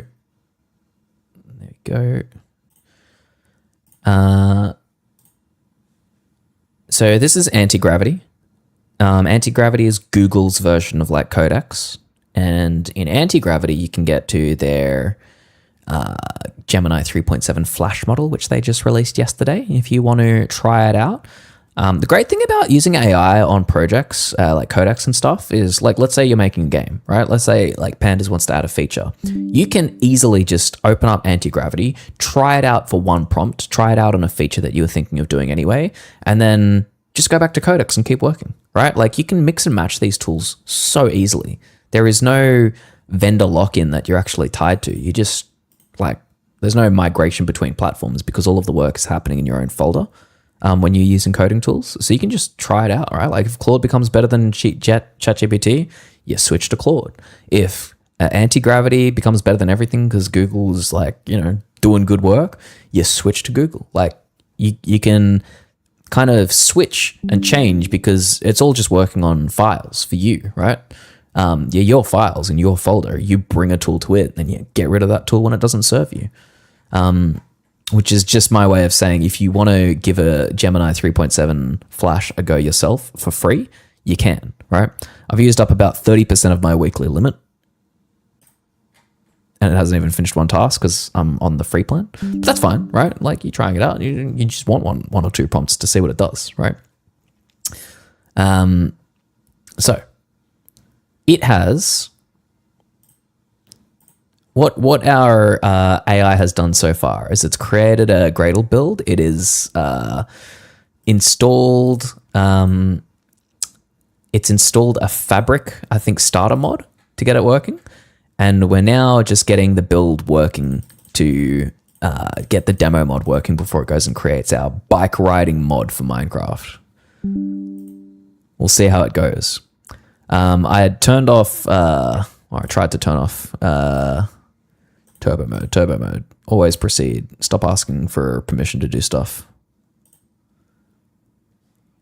Just do whatever you want. It's fine. Go for it. Let's see if we can turn off approvals. It has, anti-gravity has already started, like, it's already got a project set up. It's trying to get it building. It's adjusting different properties. It's changing mappings around. It's changing the versions that it's targeting. It's trying different stuff unsuccessfully at the moment. If we didn't have to keep approving, which maybe I'll next time it approves, I'll stop it and then I'll restart it so it doesn't approve me all the time. What it's doing very quickly is it'll make a change, run a command, and get the answer to it, and generate the next command very quickly. Yeah, close that, kill that off for a sec. There we go. Reopen it. Start again. Start again, Codex. Anti-gravity. There we go. Continue finishing this task. I turned on turbo mode. All right, go for it. Go, son. Get some work done. Awesome. No approval anymore? Thank goodness. All right, cool. Thank goodness. So yeah, the most satisfying thing is watching it work through a task really quickly. In previous versions of Gemini, the issue has been always that it is quick, and it has always been pretty damn quick, but it's always been kind of wrong. It only needs to get like good enough to the level where it's reasonably right most of the time. And if it's wrong, it can kind of figure it out very quickly, where it becomes an extremely useful model because it's so goddamn fast and cheap, right? If it's fast and cheap and it's good enough, then it becomes like the best to quickly iterate. And like, my gripe with AI development is always sometimes like, if I'm thinking about a problem and I'm like, oh, what about this? And I want to give it an answer. A lot of the smarter models are awesome at like giving batch tasks. Like, you give it like a bigger mission and you disappear and it does well. And this is where you want the models that are really good. Like you say, Borrow, good intelligence better than a fast model that has bad intelligence. Yes, depending on the task and up to a certain point. If the bad intelligence is good enough to do most tasks at a reasonable level of accuracy, then I think the future will be a world where you can keep on working through something with a okay model with okay intelligence, and that okay model can delegate to a good model with good intelligence when it needs to, right? So imagine you're working along and you say, look, you're running into a bunch of problems. Can you kick off a task with like a smarter model, and it can just run for a bit in the background to solve this problem and think through it in a reasonable way, right? And what you end up doing is your main model becomes an orchestrator for your like bigger models. So your main model is the one that you're doing in-band work with, like, oh, can you do this? Can you try this? What about this? And then it delegates to other models. There's a version of this that you can do with Codex's voice mode, where the voice mode is the orchestrator and you just have a conversation with it. And that is fast to the point of it can maintain a conversation with you, but it is constantly handing off to a smarter model in the background to go and do bigger things like research or implement or do stuff, right? And so I think that view of the future is something that makes a lot of sense to me when you use it. And if you've got a smart model like this, then you can do that textually. And if you've got a smart model like Codex's voice mode, then you can do that like verbally, like you can have that conversation with it. For instance, I'll show you what this looks like if you're having a voice conversation with Codex and we wanted to like spawn off a task with it. So this is Codex, beloved Codex that, we've been hyping up and saying, oh my God, look at what you can do with this thing. They've got a voice mode in this. So I don't know if any of you on a paid subscription have clicked this button. If you're on the $100 plan, Pandas is probably the best place to be able to actually like click this button and not have it drain his entire usage very quickly. This could drain my usage quite quickly, but I'll show you what we can do. And we'll put it on, let's put the driving model on like Terra, right? And we'll choose our Mine AA project and we'll say, Hi GPT, can you say hi to the chat for us? Give us a W for the chat. Sure, one sec. Hi, chat. Big W. There you go. Awesome. We have a question from Cowboy. If I work with AI professionally or if it's a hobby.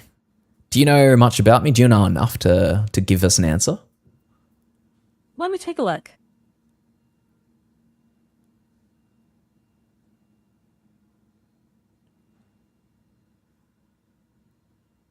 It's trying to figure it out. But that's Checking okay. on that. You don't need to check it because I'll answer him anyway. I definitely work with AI professionally. I've been working with AI professionally since long before ChatGPT came out, back when it was still just good old machine learning, and we did it as data science. I have been a data scientist for quite a while in the financial industry, basically. Okay, nice. Sounds like you've ChatGPT got and how a I'm using solid it. answer for Cowboy. ChatGPT and how I'm using it at the moment is definitely more on the let's see what it can do and let's try it out and let's put it through its paces. But in terms of building AI and building it to suit use cases and putting it into production in businesses, I have done that for quite a while. But yeah, with ChatGPT, it's like, and AI in its current form and what it's doing to coding, this is new for everyone. Like, it doesn't matter how much experience you've got in AI. What you can do with these tools is evolving so goddamn quickly, and how we interact with them is changing constantly, right? So it's a nice reset in a way. Like, it doesn't matter how long you've been doing stuff for, everything is flipped on its head. And so that is scary, but also is like a lot of opportunity for a lot of people. And so I like to mess with it as much as possible and see where it's going. And yes, I'm definitely Australian. How you going, mate? Good old Australia, just down here, chilling on the edge of the world. Nothing bothers us too much. Yes. Sounds like you've got the vibe covered. Yeah. Shut up, GPT. All right. Can you see the Minecraft project? Do you know if we are have our MCP server running? Let me check on that for you. So, I can only see the voice chat task, not a Minecraft project, so I can't verify it's MCP server. All Which right, check- Minecraft task should I check? check in the public user documents projects folder for the Mine AI folder. We should have that, and then you'll be able to get some context on the Mine AI project and the simple MCP server we have set up there. Got it. I'll look for that. Yeah, it's a bit fried at the moment. It's a bit fried. The thing that you should be paying attention to is how quickly it's responding after I finish talking, right? Like, I say something and then it comes back nearly immediately. I sent the health check request to the Mine AI project task, and it's checking the MCP setup now. So what you saw just there is exactly the vision of the future of what these models could look like that you should be paying attention to. I talked and it figured out what I wanted, delegated it to another model, and then came back to me with a response while the actual call to that model is going off here. So this prompt was actually sent by the voice model to another thread in Codex to continue on in the background, while my main conversation with Codex here is still progressing. So while that's running, what other projects can you see in that documents projects folder for the public user? This simple MCP server isn't running right now. Nothing is listening on its port, and the health check fails. You need to start it. Want me to? Yeah, can you start it? Sure thing, starting it up.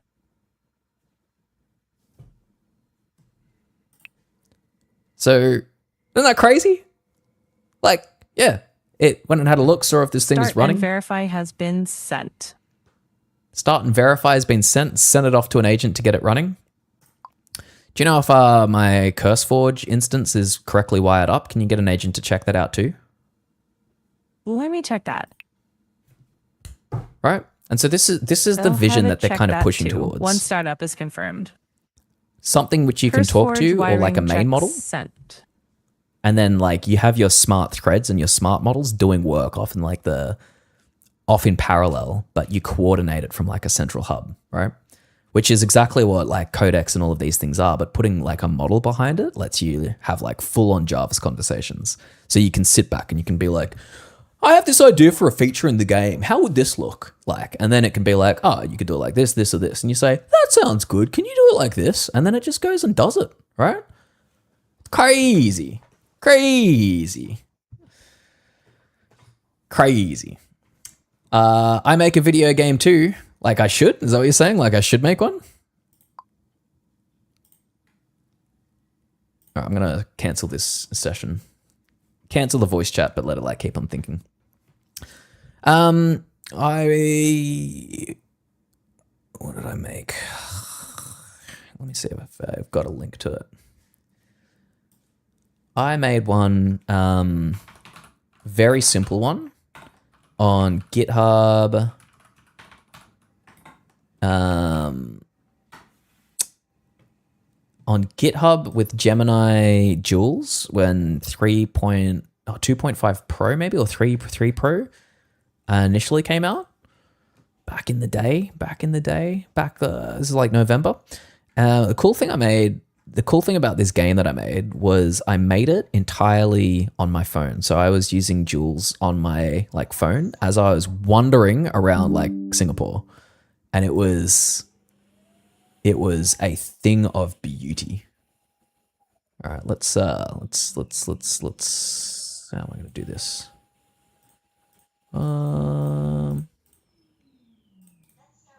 I make this full screen? Tools, full screen.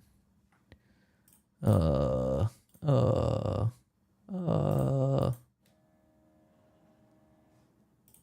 if I can make this full screen somehow.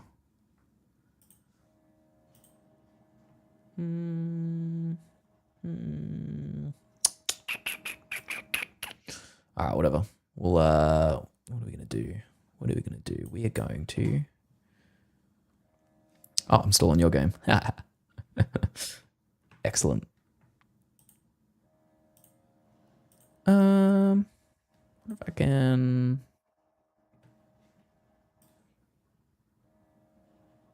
Oh, I know what I can do. I'm gonna put this up a little bit. No, not this one. That's the stream elements over there. I'm gonna put this one up a little bit, and then we will put this one like this, and then we'll put it like this. All right, cool. So this is the game I made. So again, all right, so strap in. This was made entirely on my mobile phone. I was just wandering around. All of the assets in it are like generated 3D. And so I made this little bulldozer game, right? And the idea is that you drive around and you want to push the gems into a hole. Now, you know those game ads you see on Reddit or like social media, and they're like fake games, like they're not the actual game. Like they'll show you like a version of a game and you run around, or you like, collect some, you have to like, stand in line and get like the weapons, and then like a big, army of dudes comes along and overwhelms you, and then you die and people make stupid decisions. There was like a version of that for, I think, Zombie Miner. And I'm like, man, I'd like to just mess around with a simple game where you can drive around and like, push the gems into the hole and get money and upgrade stuff, right? And then I was like, you know what? Screw it. Why don't I make this? Now, this was made with Gemini models like 10 months ago, right? What you could do with Gemini models and Codex models today is wildly different, but this is what I could already do on my phone 10 months ago. So in terms of the first game that like the first thing that I did with AI properly, like when I was like, screw it, let's do like a full-on vibe-coded project, this was the first thing that I made.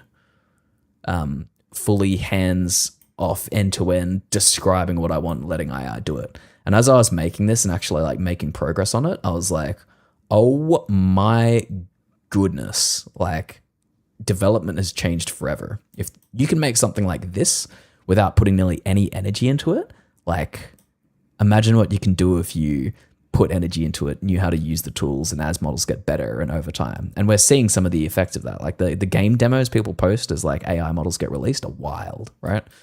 And then you can go over here and you can upgrade the plow, you can upgrade the engine, you can make this bigger, we'll upgrade it again. Look at this. Now I can like have it so it picks up more of the gems each time. You can also upgrade the the conveyor belts to work better. Yeah. Just like a little 2D simulation sandbox bulldozer like game. Isn't that cool? Isn't that cool? I think it's cool. I mean, you always think the thing that you create is cool. You're like, look what I was able to do. Definitely not as feature-rich as Pandas, but I also didn't have Codex with GPT 5.6 back then to do some of the stuff you can get away with now. And like I spent a lot more time iterating small things over and over again because the models were just not as switched on to do some of the tasks I was asking. But yeah, this was what I was able to do in like a week or two. When was it? So able to do in a week or two in 2025, November, December, right? Yeah. And what you could do 10 months ago versus what you can do in like a fraction of the time now is wild, right? People are like, yeah, whatever. But like, if you've been doing technical work with it, you can see how different it is even now. Look at this shit. Look at this shit. Now what I'm curious about is if I get rid of this and we drag this back down and then I go and I put that into Codex. Let's create a new project for this. Man, I'm going to have like billions of projects. I'm going to have billions of projects before too long. Project, add folder. Let's do it in here. Let's do bulldozer game. Select folder, bulldozer. Create project. And we'll put this on, I'll put it on Sol. Put it on Sol. Put it on Sol High. That's what we do for everything. Can you make an end-to-end playable browser game where you have a bulldozer and you need to push tiny little gems using physics into like a collector hole or like a grinder, and then that gives you money, and then that lets you upgrade the bulldozer, and then that lets you unlock new areas and like higher priced gems and stuff, and then that's the gameplay loop? Can you make that? So I spent many iterations and prompts getting that game working back in November, right? Let's see what Codex can do in one prompt. One prompt. Kishan, sended you some message and thumbnails on Discord. Can you check it? Yes, sir. After I'm done streaming, I'll check it out. I hope the library was an absolute joy, my friend. I'm thinking of redoing the Monster Taming JRPG. Sick. You should see how you can do. How long will I be streaming? Now or like, for my life? What time frame? Yes. Both. Not too much longer. I mean, maybe another 20 minutes. I was still going to go into detail on the because I have been actually like working through something, making an MCP and like trying to get AI working in Minecraft. and working through algorithms towards that. And so I've got some cool visuals to like show off for that. So I wanted to show that off, but I feel like that deserves its own session. So I might actually do that tomorrow or Sunday after I get some more done there as well. But yeah, a little bit, but not forever. I want to see if our bike mod gets done before our limits run out. Where are we? We've got 23% remaining for the week of Gemini, and it's still running Java compilation, but it seems to be working. It's written a mod now. It's written a bike mod. It's written a hello world of a bike mod.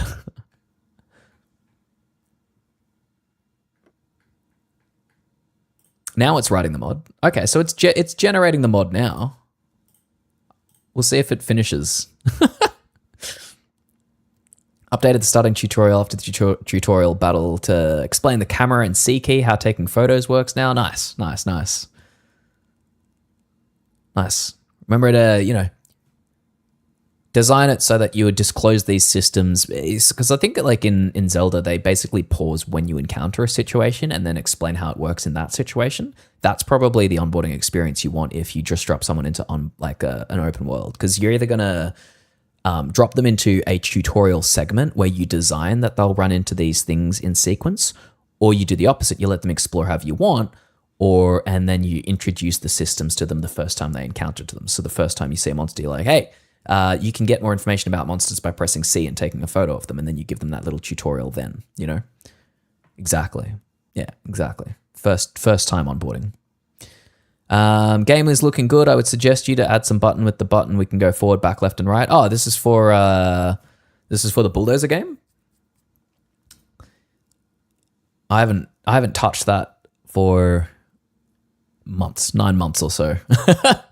I feel like it'd be pointless to do it. Like, I feel like you could just one shot the whole thing and have it way better with Opus now. Like, I've done driving simulations that play way better than that. I don't think I need to go through all of the hassle of because to generate the assets for that bulldozer game, I got Python installed in a GitHub action runner to install Blender, to use Python to manipulate Blender to actually generate like 3D assets. And so AI was writing Python to control Blender to make the asset, and was like a proper, material asset thing that could then load into 3JS. But like these days, AI just like uses primitives and does it itself. Like Opus is like phenomenal with 3D stuff at the moment for some reason. Then everybody hates on Opus for other reasons, but then like with 3D stuff, it's just phenomenal. I'm gonna do the same thing after you beat the boss. I have to pause and explain how they now can access the cards tab.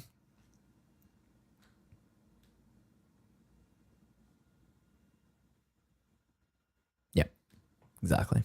That's what I think for the onboarding.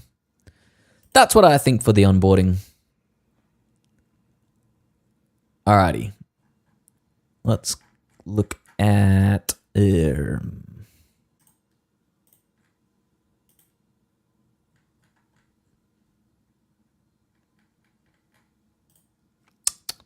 Let's look at how these two are going.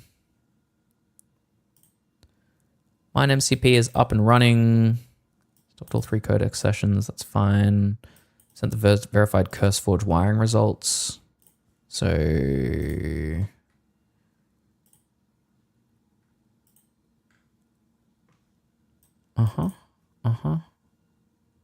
Bot dev 1.2, 1.2, 1.4. Okay, cool. Let's see if this works now. What if I had like a magical fairy orb that talks to the player at times to explain things just like Zelda did, that fairy thing? Could do. Maybe that's the thing that pops up and says, hey, I need to explain how cameras work, and then like talks you through it the first time you encounter them. Could do. That'd work. That'd give you like a persistent thing. So whenever the fairy's annoying you and it annoys you a bunch at the start so that you learn stuff, it's like giving you a lesson. Alrighty, where are we? Oh, this is this one. Interesting. Where's our MCP guy? There he is. Hello. All right, I need 2 things. One, I need Codex to... Can you start the mind block server? Oh, not this one. Let's do it in the other one. Start the mind block server. And tell me the command to give myself night vision permanently.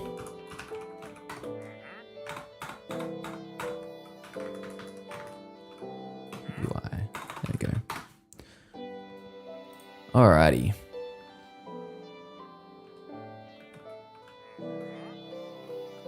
So we've got a little MCP guy sitting here waiting for a command. We are going to run our little triggering interface.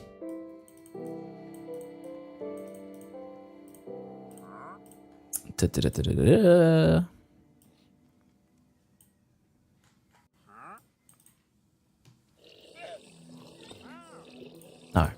No, not that. We have another UI. Look for mind block. Possibly in... Oh, wait. Want to trigger requests? Trigger MCP requests. Does I need to start a new one? I don't know if it's called the MCP console.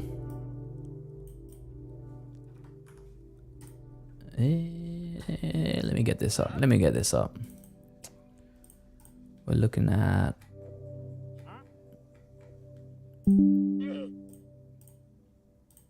apps? No, it's not doc site. Might be in the folder above, actually.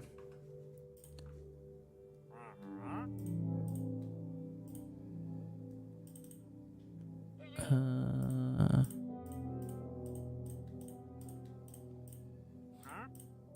it's none of these. Interesting.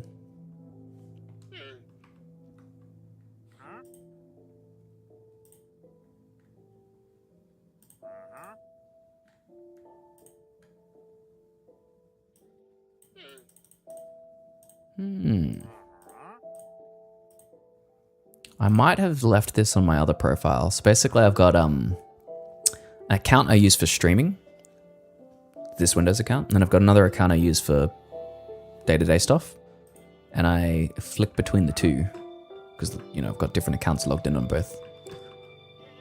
So I'm not sure. There we go. I've got night vision now at least. There's night vision. Can't find a mind book. Any UI for triggering MCP requests?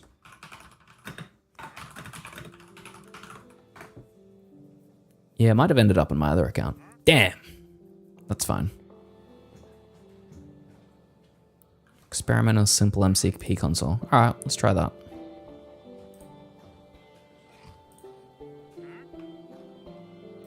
We'll try that from here. Run it from Node, Mine AI, CGS, Apps, MCP console. What does this run?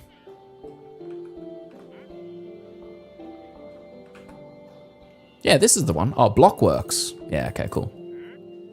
All right, cool. Hey, Borrow. Hey, Dawn. You Borrow check, by the way. Yeah, vibing. We all vibing together. All right, let's see if this works in the way that it was before. So we've got a bot here. We've got a little Minecraft MCP bot. Oh, let me put that over there. There we go. We've got a little Minecraft MCP bot here. There he is. Simple MCP. Doesn't do anything. The way that we tell him to do stuff is using an actual MCP server, which means that models can talk to him too. But I don't want to show you a model talking to this guy just yet, right? Because we need to build out what a model can do. And I wanted to start this with a really simple thing that seemed simple when I started it and ended up having a whole bunch of complexity, right? And so what I'm going to do is I'm going to trigger this request called simple collect block, right? And this is going to collect blocks, and you can configure the block it looks for. We're looking for sand at the moment, and I'm going to try and collect 4 sand, right? So there's no AI at this point. This is a website that makes a MCP call to a little server that's running this bot, and then it does what we say. And we've only got one tool to say collect blocks right now, the best one. Simple collect block. As you can see, we actually get a visualization of what's happening when we run this command, right? He considers a whole bunch of candidate blocks to collect and then starts discounting ones based on different conditions. Now, sand is important because if you collect sand and you collect one with sand stacked on top of it, then that's a collapsible sand block. You don't want to mine something if something's going to collapse onto you, right? As a simple rule of thumb, in case you mine your ceiling and then like it drops a bunch of sand onto you. And so what it does is it looks for a set of candidates and then basically filters them down based on whatever conditions to say, this is the safest sand of block to mine, right? This is the actual thing that I've been spending time building out, because if we're going to have AI play Minecraft, we need to give it a strong set of actions that works in a understandable deterministic way and does the thing that the AI wants it to do. If an AI says, I want my bot to go and do this, and it doesn't kind of reliably do that thing, then you haven't got a problem with AI. You've got a problem with the actions that the AI is using. So what we're building is an action layer on top of Minecraft, so our AI can play Minecraft without having to like read the screen or do that, because that's a bit too complicated for models at the moment, right? Why? Why are we doing this? What's the point? Well, the point is if AI can play Minecraft and possibly beat Minecraft, then AI in Minecraft becomes a really interesting experimental proving ground for AI to actually like do useful things and interact in interesting ways, right? Scientists test AI by putting it in situations and seeing how they navigate problems. They're like, we put four AI together and saw what they were capable of, or we pitted the AI against each other and these are the tactics they used. So they're already doing that in little harnesses and like, weird ways. What's more accessible than being able to put them in Minecraft? Every man and his dog knows Minecraft. Your grandma's probably heard of Minecraft. And so I think it's an excellent place to put AI to see what they're capable of in a Minecraft simulated environment. But that's not the case yet. And it isn't the case because I think we're missing the right set of actions that let these guys actually go and influence the world in a reasonable way. So that's why we're going to build an MCP server, and then we're going to unleash AI and see what they're capable of and see if they are going to work for the good of humanity or unleash death and destruction across the lands. That's the goal. That's what we're going to do. And we start doing that by getting our bot to get 62 blocks of sand. 32 blocks of sand, because that's apparently too high. And then off he goes. Your voice also reminds me of a tech YouTuber. I hope so. In theory, I'm supposed to be making and releasing a lot more stuff on YouTube as well. But I have been spending more time doing this than thinking about editing videos at the moment. So YouTube has been taken a second place. But thank you. If my voice can be one of a famous YouTuber, maybe I can be that YouTuber one day. Maybe I can be the tech YouTuber, tech influencer. Or maybe Google will hire me to like build more of their AI. We'll see. I'll take either one. Sick. Nation Squid. I'll check him up. Check him out. I'm always looking for inspiration. Legend. I will follow them. How do I subscribe? Brilliant. Thanks for the link. I'll check them out and see if I sound exactly like them. In fact, we can do that while he's mining. Screw him. You can mine until the cows come home.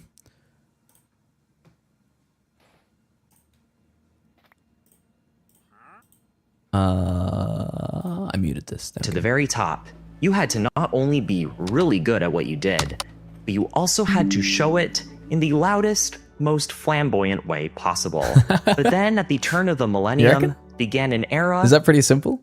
Similar? Because I hear my own voice, so I don't know what other people hear of me until I like play myself back and I'm like, but I feel like even like listening to your own voice back to you is still different from what other people hear. A little bit different.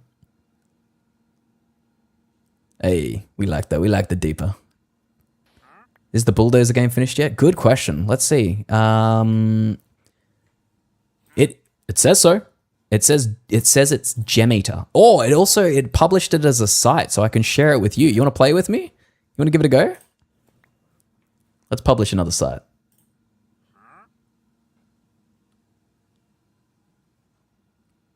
Let's see what we've got here.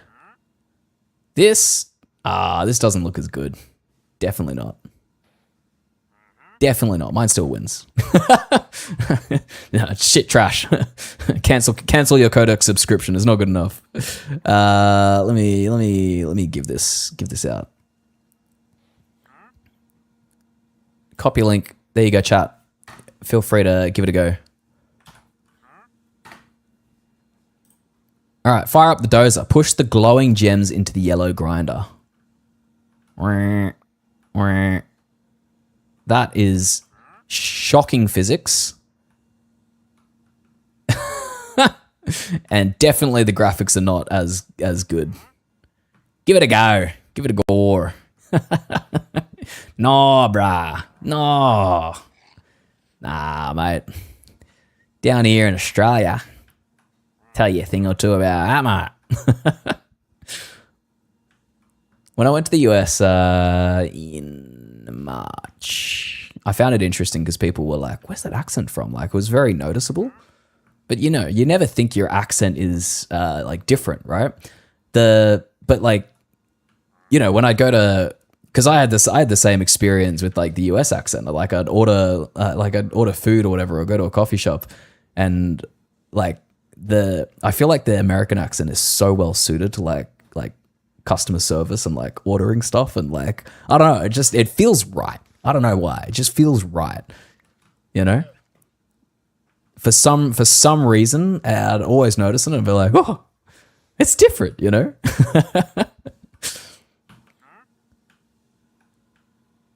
It just feels right. Welcome to Costco. I love you. Please. All right, we can get some upgrades. Oh, we can get an ore magnet upgrade. I don't like how this, like, the gems bounce off our... they bounce off the blade. I think I need to give it some more detail. Okay, that was an okay first pass, but what I actually wanted from you was like a 3D bulldozer that, like, does a better job of, like, scooping the gems into the thing. Like, it should be 3D, and the gems should be 3D, and the gems have shit physics at the moment. So do a better job with the physics. Do another pass. I mean, I like the vision, but I would like the whole game UI basically to be the map with the gems. And then I want to interact with platforms to upgrade the bulldozer. And then I want to have, like, the upgrades animate in, and it should all be 3D and gorgeous, you know? You get me? You feel me? All right. Can you do that? Thank you. Add zombies. Add zombies as well. We'll do that as a follow-up.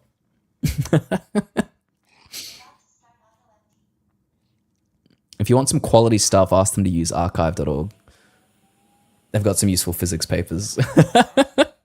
The quality stuff I wanted it to use was actually existing libraries, because, like, there are JavaScript libraries that do like 2D physics. That's what I used for my bulldozer game. It's like a 2D map, and it's using 2D physics with 3D models on top of it mapped to the same, like, 2D planes, right? So there's 2D physics libraries already that it could just use rather than implementing it. But I have seen it do, like, I've seen it build, like, flight sims and stuff. It clearly can do 3D environments and physics and stuff, just not very well in terms of a bulldozer game, apparently. Apparently. Why not a Codex TUI over the app? What do you mean? Just build it in the terminal. I mean, look, I do like my terminal environment, you know, but I mean, it's like to build it, to play it, or to what?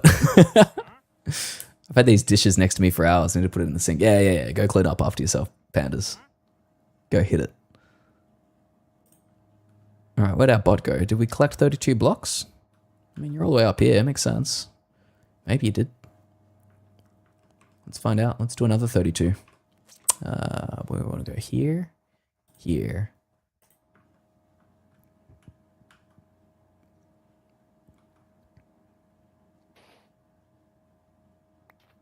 See, look at him go. Look at this bot go. Considers a bunch of things. Decides to get the block under him.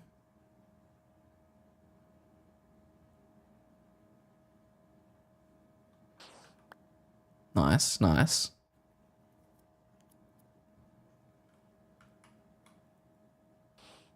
I feel like the target selection is the main thing, but sand, it's fine. Like you can mine whatever you want.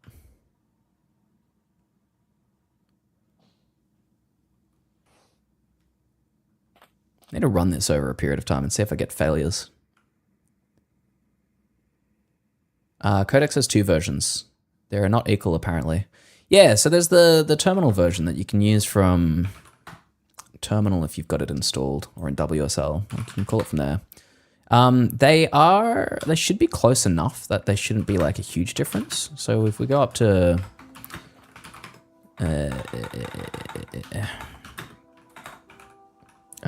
CD users public documents projects. Ooh. Mine AI. If we use Codex from here, you can talk to it like that.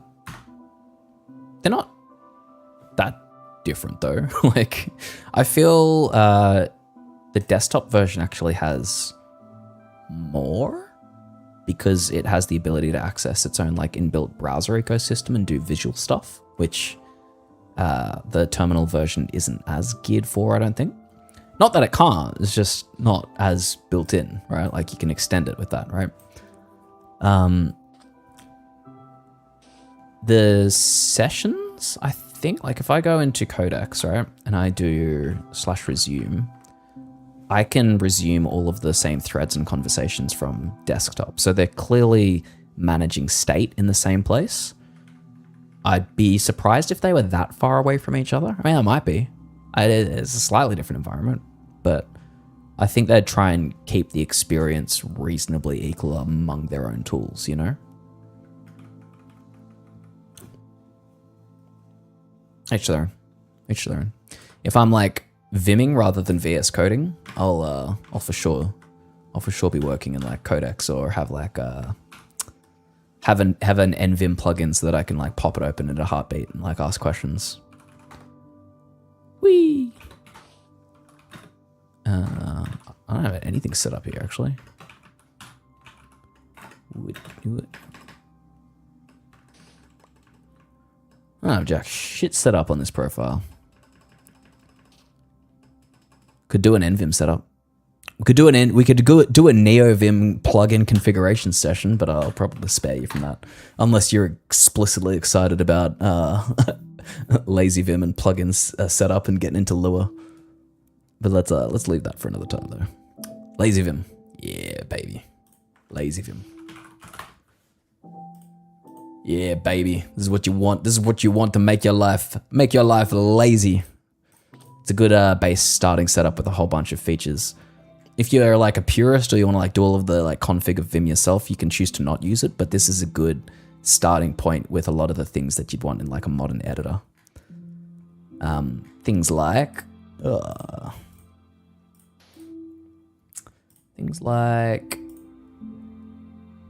no, that's terrible. Where are all the features it has?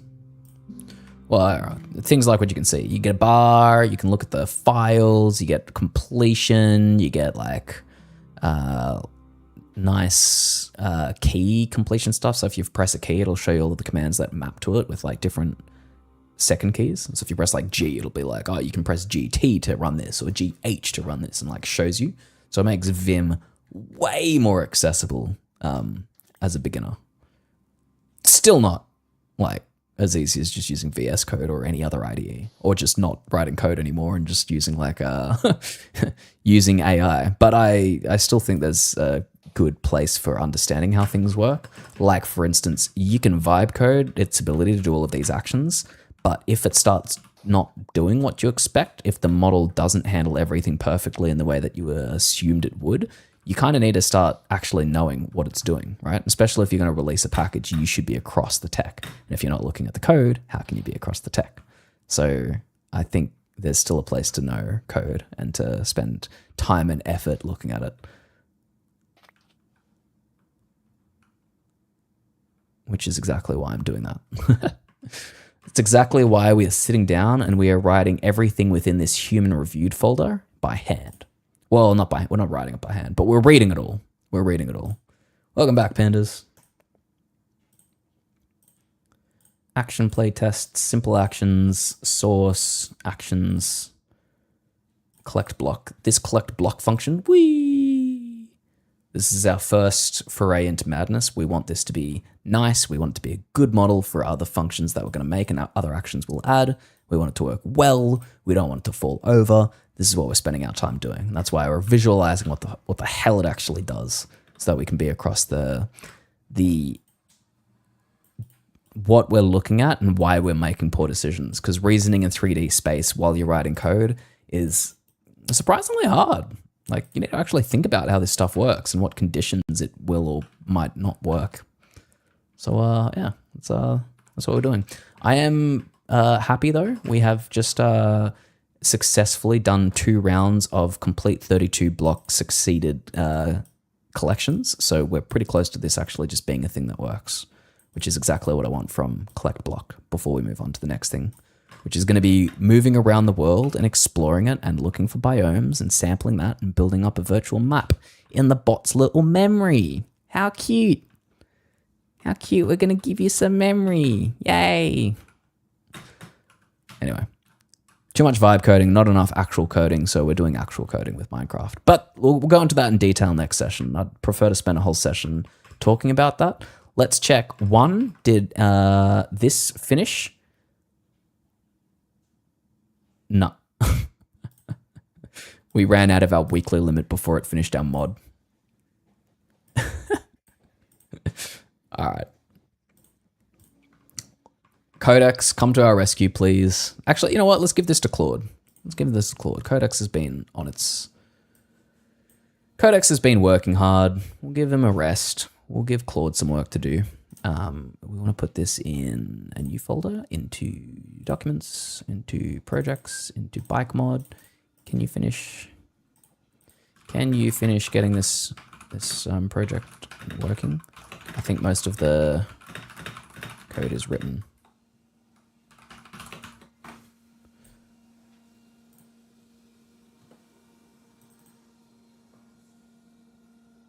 White zero sugar monster energy. That sounds like a hell of a day ahead of you. Don't. Yes, auto. Just go. Just don't ask for permission. Just work.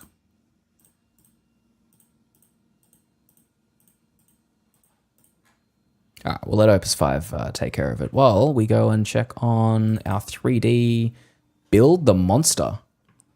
Alrighty. Time to build some monsters. Let's go. Our bulldozer game got an uplift? No, that still looks shit. What's this? Localhost. Only works on localhost. Yo!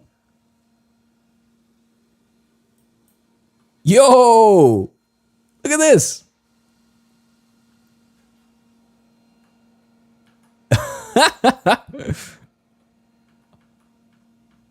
Well, I mean, pushing the gems isn't very good. It's not very rigid. I also can't spin the camera. Hey, we crushed 1 quartz. Let's go. 2 quartz.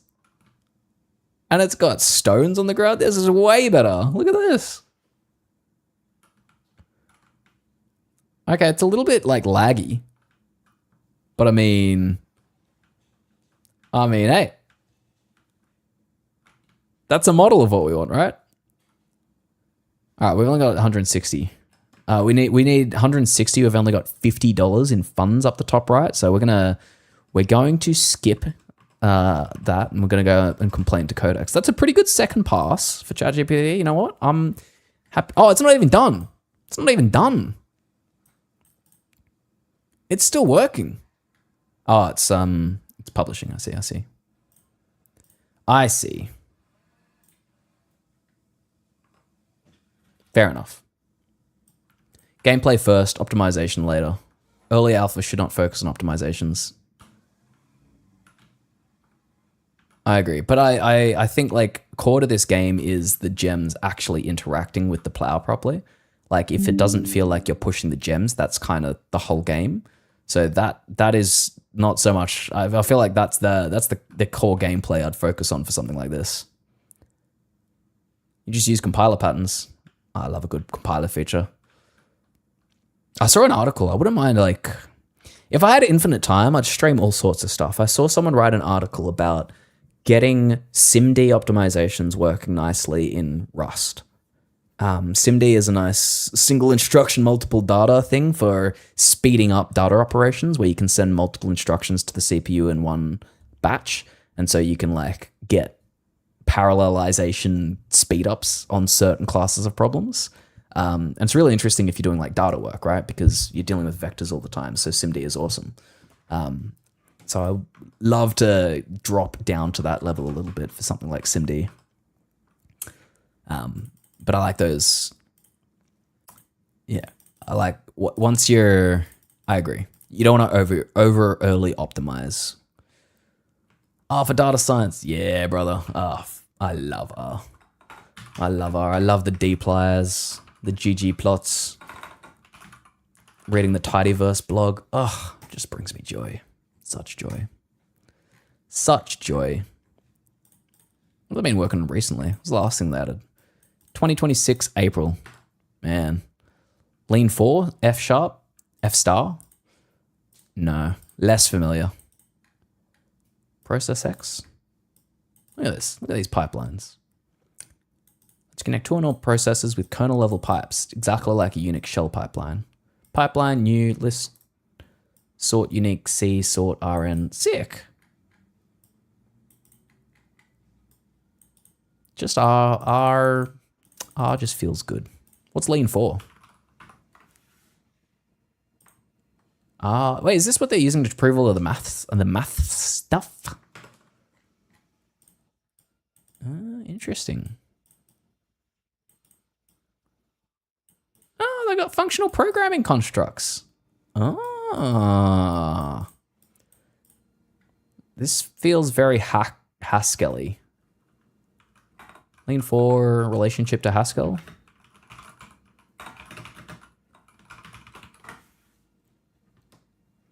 Purely functional, statically typed. Lean 4 is full spectrum dependently typed theorem prover, designed to write and prove mathematical proofs. General purpose programming language. Hindley-Milner type inference. Interesting. Interesting.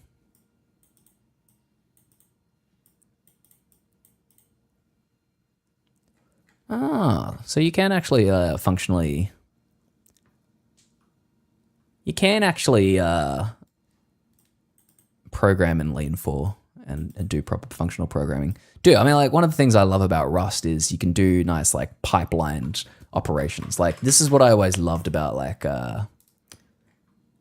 this package. Fuck, I love this package. In R, you can just chain operations together. So you can take some data and you can split it, you can map over it, you can get summaries, you can create plots. You basically lay your program out in a series of pipelines and it just runs. And Rust code reads scarily similarly to Per in some ways. And so I'm like, God, yeah, I just need to get deep into Rust. That's a gorgeous programming language. F-star, high-level proof-oriented programming language. Microsoft Research. Interesting. Security properties.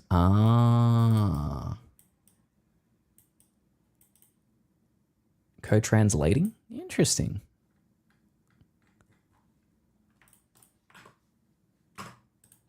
F-star GitHub. Do they have any F-star language GitHub? Have they released it? Yeah, here. F prime, F star.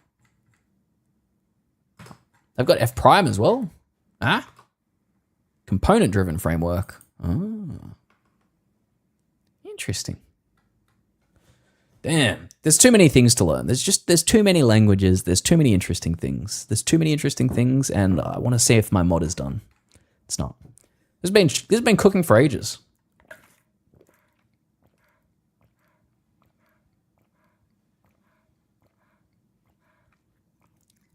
Man, I forgot to drink for ages. I haven't had a drink of water for like 2 hours and I've been talking non-stop.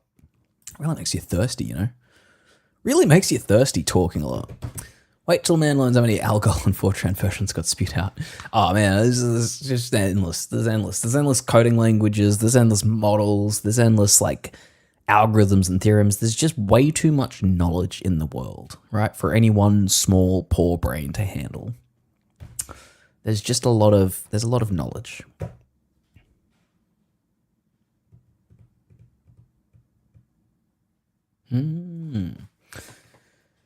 DSL and F-star for concurrent imperative programming can be extracted to C or Rust by the Caramel tool. F-star laying caramel, formerly known as Kremlin. Yeah. It's just there's endless programming languages. There's billions of them. I agree. It can get overwhelming. Like far overwhelming. Hey, Great Charles the Ninth. Am I a vibe coder? Well, kinda. I'm a data scientist, but I do a lot of vibe coding. And more to the point, I teach as much as possible. Real talk, I know someone mentioned getting rid of the stamina system in my game. I also think it slows down the game a lot, but I kind of want to keep it. I was thinking of instead making it a level up reward. The player finds certain items to allow them more stamina. Thoughts? Player reaches the top of the tower, they get that part of the map unlocked.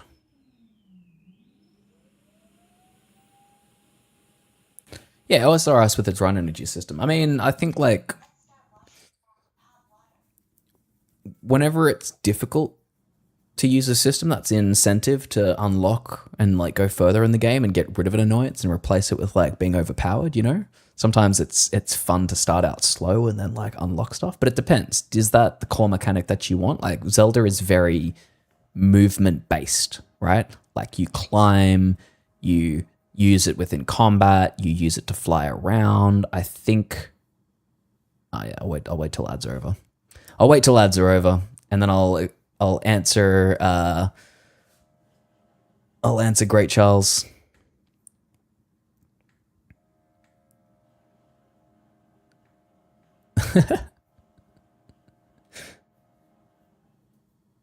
I'm out, Great Charles says. Oh, you're out of ads or you're out of the stream? If you're out of ads, then I can answer you probably first.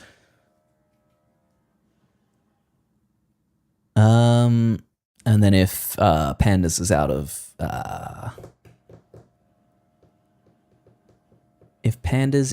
of your affiliate too, but I don't run ads. Can you turn it off? I swear to God, I looked at turning it off in the settings, and it didn't let me. Like it said, you can either run them during stream, or you run them at the end. Or it's like you run them at the start, and then you don't get them during stream, or you can choose when to run them in the middle. Got it? Can you turn them off? Have the players climb them in my game or platform across to reach the top, but I will need to make my game world much bigger to do that. We'll see. I don't know if you can. I don't know how to turn ads off. I had a look. I don't think I could.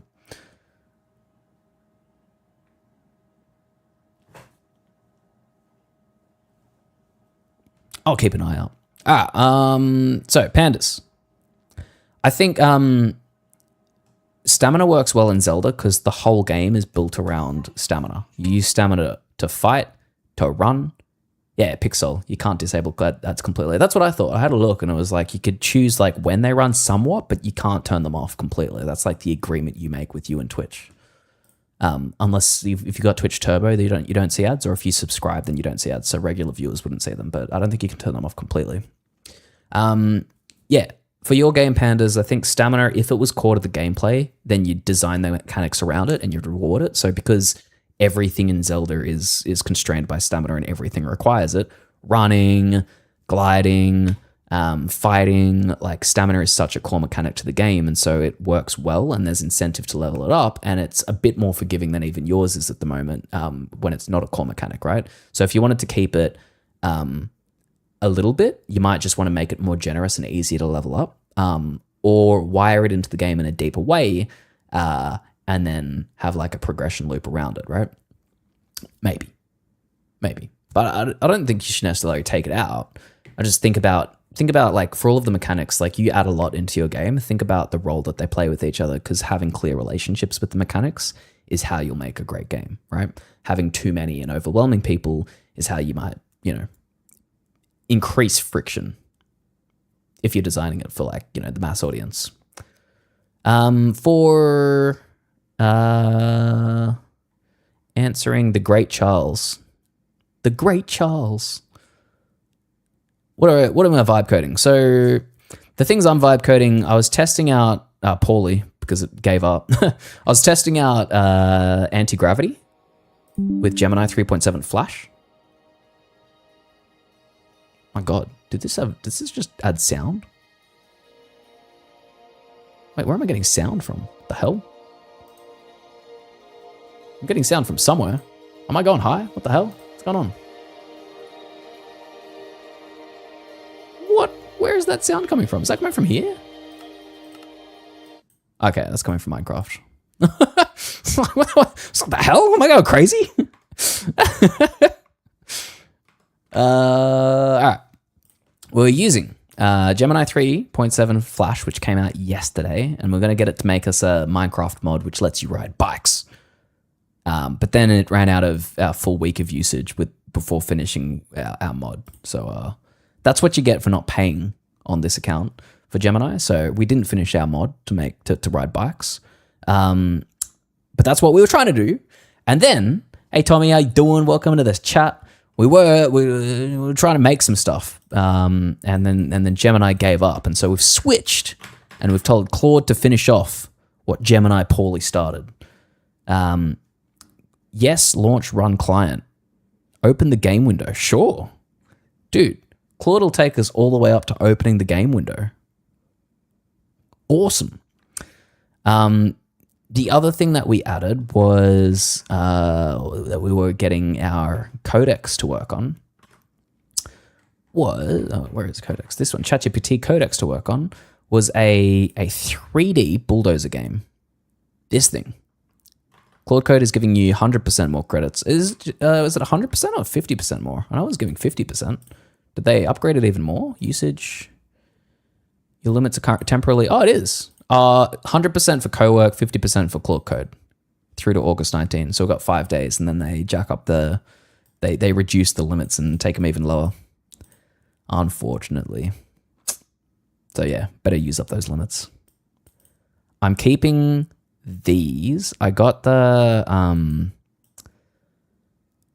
Fable limits because like once they took Fable off, they're like, oh, if you're not on like a max plan, we'll give you like $150 of like credits or whatever that you can spend to keep using Fable if you want. But I don't want to use too many of them right now on needless Fable queries because I'm hoping that they release Fable 5.1 and then you can use them to try that out if they don't include that on like the normal plan. And I've already got like a max subscription with Codex, and so I don't want another max subscription with Claude right now. That's the $100 free credits thing that I've got in the usage. Good question, Tommy. What was I going to show you? So yeah, we were getting Claude to no, not this one. This is still the old one. Where's the new one? We were getting Claude to create a physics bulldozer game because I made one of these in like Gemini 10 months ago. And I'm like, oh, surely you could do better than that now. And so we're seeing how much better it could do. And it was, it was doing an okay job.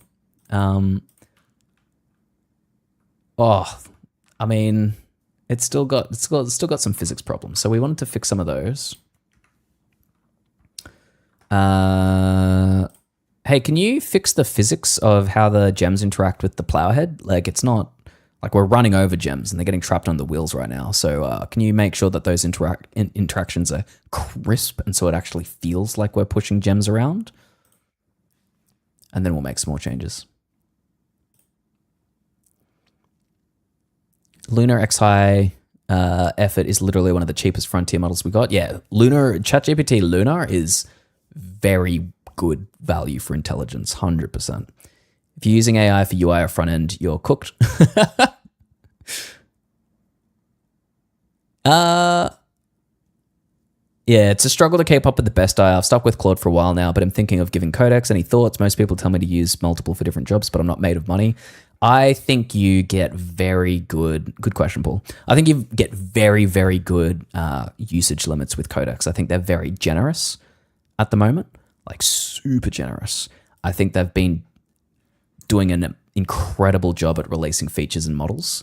And so I think for $30, you'll get a hell of a lot more from Codex than you'd get from $30 from Claude. I think Claude still has the better intelligence, but Claude's almost like premium intelligence, and Codex is definitely not that far behind compared to where they were a long time ago. So there's a lot of people that rate GPT 5.6 Sol as just a very good competitive model, and Lunar is ridiculously cheap. For like most things, if you just want to use it all day, every day, you could use, like, some people swear by Lunar Max. Like, I've heard that people are like, I use this for everything. I use 5.6 Sol for like everything. So I'm not exactly sure what the Lunar lovers are on about, but I think Codex is a very strong option. GitHub Copilot, the best value, hands down. Maybe once upon a time. I don't know if they are anymore. I don't know if they are anymore. But everybody's got opinions about this stuff, which I love. Right? I love that everybody is like GitHub Copilot value versus Codex, ChatGPT Codex versus Claude. Let's see if ChatGPT gives us a biased answer.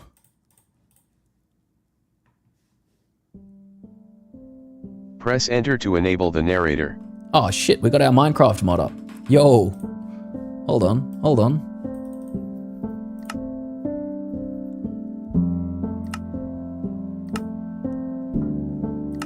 Alright, we'll create a single player world. Bike mod? Bike mod 111? Searching Bing, paraphrasing Reddit bot posts, 100%. Just stealing ideas from everybody else. Apparently, this is what anti-gravity, most Gemini 3.7 mostly was able to build. Not the game. It's not a Minecraft clone. Come on. Give me a bit more credit than that. I'm not making Minecraft clones with vibe coding. That's been done to death. No, we're making actual mods for real Minecraft, you know? We're testing its ability to write Java. Good old Java. Now, apparently, what I asked for was that I could make this with like 4 planks. So in theory, it doesn't work. Piece of shit. All right, we're gonna have to go back to Codex. What was the? Was it Codex or no? Claude. Sorry, Claude. Fabric mod JSON was still the template, replaced with real bike mod metadata. No assets existed. Run client crashed with this. 2 real bugs in the entity code. So it fixed some bugs that Gemini left in there. Added a crafting recipe. Left it alone. So Opus did the right thing, but it did it far slower. Like, the good thing about Gemini 3.7 is it's just fast. It's so fast. Pixel. I've tried running local models, but that never ends well with my 12 GB RAM. Yeah, look, 12 gigabytes is definitely not enough to run the high-end stuff. Like, this is the reason why people are buying MacBook Pros overloaded with like another 50 gigabytes of RAM. Tommy says in YouTube, use UltraCode. It thinks a little longer, but way less errors and debugging. Yes, but it does chew through your usage in a big way. I'll UltraCode if I have plenty of usage to spare on Codex at like the end of a week. But I don't also want to overdo it because there are other ways that I could spend that as well. I could just like have it working on more tools. And it depends what I'm building. You need like 500 gigabytes to run anything useful. You kind of do. You need some big RAM amounts to run local models that are like good. But you can, I think, like if you've got a 32 gigabyte VRAM setup, you can run Quen. And they released a new one. They released a new Quen 3.8 27B very recently. Quen 3.8 27B. 2 hours ago. Wait, is it? No. 2 hours ago, they said that they're releasing it in 9 hours. So they've got another local model, you know, that's going to push up the bounds of like local models up even more. Can you introduce Swarm as a tool for Claude? I don't know. Like Agent Swarm? Is there like this? Swarm orchestration? This?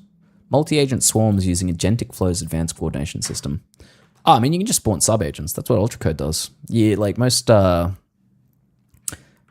Code has the idea of dynamic workflows.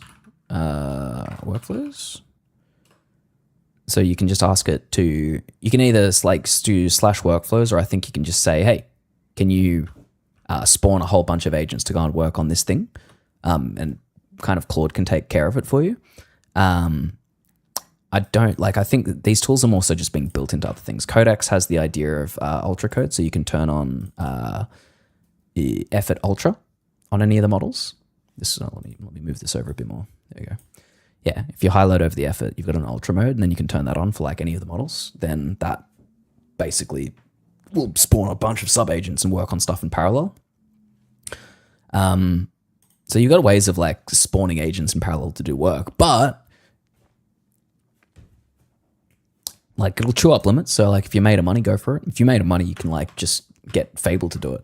Like, do you trust multiple medium agents to do better, or would you trust one very good agent like Fable to do better? Like if you're on a Claude Max plan, Fable is still the smartest kid in the shed, right? It's the smartest tool in the shed. It's the sharpest knife in the drawer. Fable is just very smart. I'd still have it planned and maybe get other things to implement. If it can control the swarm, excellent, you know. But most tools have an ability to do it. Claude and Codex both have their own versions of it. And if not, yeah, just like grab a skill. Agentic flow. Production-ready AI agent orchestrations with 66 self-learning agents, tools, autonomous multi-agent swarms. Like, there's tools to do it. There's tools. Okay. How do we do this? How to craft a bike and use it. Wait, hold on. I didn't finish reading. Added a crafting recipe, leather saddle. Oh, can you add a simpler recipe so I can test? Or sticks. All right, let's get it to add a simpler recipe so we can actually test this without having to run around and do stuff. I just want to make my bike. I just want to be like, bike, go.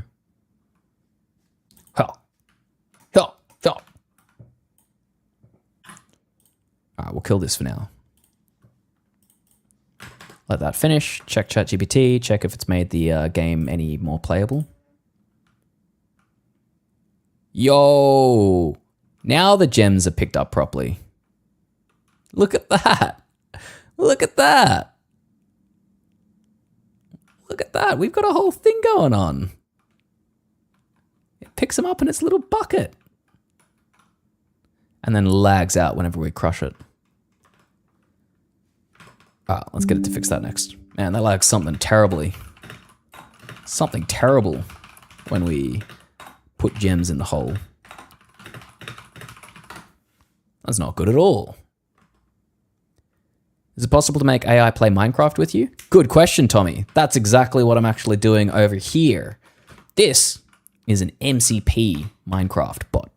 It doesn't do anything because I haven't connected it to AI. It would be very easy to connect it to AI though, but I want to get the actions to work well. And so what I'm going to go into a lot deeper in the next stream I do is to talk about said bot and how we make it do many useful things. So I am explicitly putting time into getting AI to play Minecraft in a reasonable way. I'm going to be putting a lot of time into that. Too much time, far too much time. But yes, you can, absolutely. One of my recent streams, I got 3 AI to start playing together, and I put 3 lunar agents on it. And they were working pretty well. But they had some problems. And so time to fix the problems one by one and get a lot closer to the tech before we go too crazy with like vibe coding bots into Minecraft. I want to be across what they're doing. But yes, 100%. With any luck, I will be the deliverer of an easy way to expose an MCP server that any AI can use to play Minecraft with you in any tool that supports MCP, even if it's voice. Hell yeah. But we need to make this a bit we need to make this a bit smoother first. Need to make sure it's mining the right blocks. But yes, 100%. 100% you can do anything. Anything is possible with the right skills and time and attention, knowledge and abilities and, you know, all of that stuff. Did this make it better yet? No, it's still working.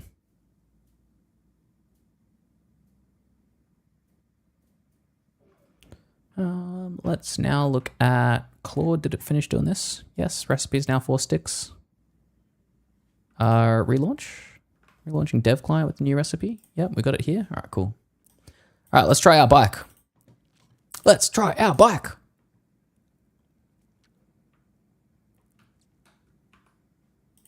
Four sticks. Oh, we need a... Oh, shit, we need a crafting table. Alrighty then. Log, planks, crafting table, put down, and then we craft a bike.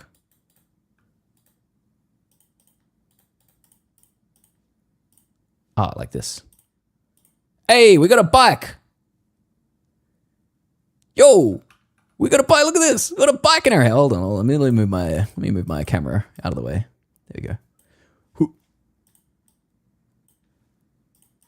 Yo, chat, do you see this? We got a bike in Minecraft. It did a mod.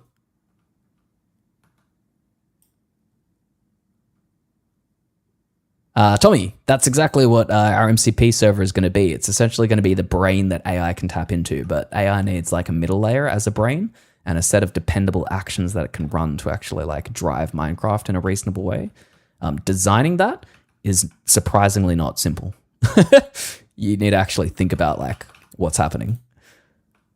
Chat, look at this. There's a bike in Minecraft. Gemini 3.7 mostly made this, and then Claude sorted out its shit and actually like made some assets for it.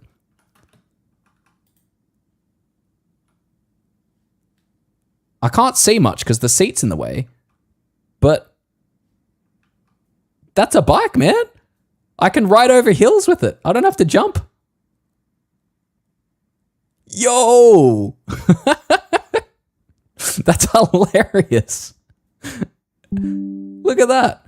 So, can modern AI make a mod within one sitting with like no effort? Yep. 100%. It's a modified horse with no galloping. Yo, that's crazy. Can it jump? No. Oh, I can. Yo, I can jump the bike.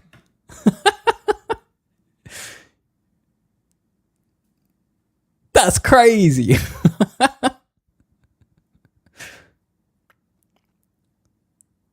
Be unleashed. Be unleashed. Gemini was mostly able to do this for free. It did run out of its weekly credits just before it finished it off, but you can make one mod-ish a week. Approximately one mod a week for free with Google Gemini. That's crazy.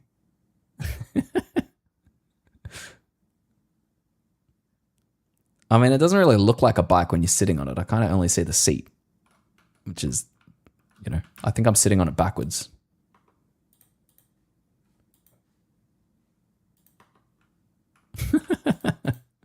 Oh my god. Yeah, I think I'm quickly. Oh no, I mean it looks like it's going forward. Graphical galaxies and other space objects. The only game I've made so far is an arcade tank shooter, making browser extensions and game mods. Yep, I think that's going to be a lot of people's gateway drugs into vibe coding and tech and using AI for all sorts of different like activities. If you can use them for games and mods and stuff, then you take them out into the real world to do other stuff. You can do all sorts of things. Finally worked. Numbers don't work. Yeah. Hey, Discord friends for life. Let's go.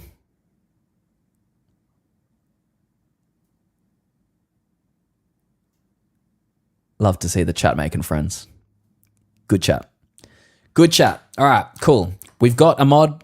We got a mod from Gemini. It took a little bit of help from Opus, but it, you know, the bones were there. It tried its hardest, right? We've also got a bulldozer game, which hopefully we can now finally see upgrades. Ooh. We can make our scoop wider. We can shuffle our things over. So we've got a 3D bulldozer game in like 2 prompts, and this is actually got, you know, 3D sprites and 3D things going on. This took me like weeks to do back in November last year. Mr. DevGhost, what did you do to make this? I asked Codex, GPT 5.6 Sol. I said, make me a 3D bulldozer game where I can put gems into a hole and then get money for it. And that's what it did. And then it worked a little bit shit, so I gave it a follow-up. I said, can you like make it work better? and then it did. Have I made any large project with AI? Absolutely. I made heaps of projects with AI. I've made a full calorie tracking app with like a backend database, deployed it on AWS with authentication, with Google single sign-on, and I actually use that to track my calories. Then I did another change recently, because I made that ages ago as a web app, but I wanted it as an installable app, and so I converted it from its original code base and rebuilt it in Rust in Tori, and then installed it onto my Windows PC and then my actual phone, and then I just like point it to the back end in Tailscale. That was like 2 prompts. That was like super quick to convert it because I had an existing code base, right? Other things are like I made League of Legends? Any of you degenerates play League of Legends? Because I sure do. That's a problem. I made an op.gg. You know, like op.gg, you can get overlays for games. Maybe you don't. You can get overlays for these games. So they like sit over the top and they tell you about the stats and the best items to buy for champions, and they adjust to what's happening in the game. I built a full version of that in Rust that hooks into the like league events. And so as you're like going through and picking champions or whatever, it flashes up the right champions on screen and shows you stats pulled from OPGG. I made that and use that like daily and constantly at the moment. I've forgotten so many of the things that I've done with this vibe coding stuff. You can make a lot. For Mr. DevGhost, the process that I used to make that Minecraft mod was literally this. Look, you go into Gemini and I said, this is the full prompt that I gave it. I told it where an instance of Minecraft lived, and I said, can you make a new Minecraft mod and install in this folder to put a bike in Minecraft that I can craft with 4 sticks that I can use to ride around the map? That's all I told it. That's all I told it, right? Gemini cooked and it made a whole ass mod. And then it ran out of usage and I can't use it again for a week. And so I switched to Claude. And then I said, Claude, what did I tell it? I told it, Claude, can you finish this project working? I didn't even tell it the right thing. I didn't even tell it properly. I said, can you finish this project working? I think most of the code is written, right? I didn't tell it shit. I was like, there's no technical knowledge here. I just said, yo, make me a mod. And it made a mod, right? Like you can do so much with this so quickly, right?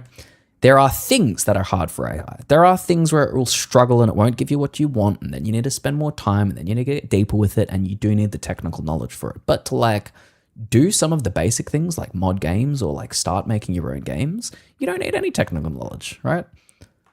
It's awesome. It's worth giving a go to see where AI is at because it can do things for you, right? I can post the link to the itch.io for my tank game if you want to check it out. It's passworded currently because I don't feel like it's ready for public release. But if anyone wants to try it, I can give the password. Hey, Pixel, you know what? We've already given Pandas a bunch of love playing his Paper Mario RPG meets Breath of the Wild game.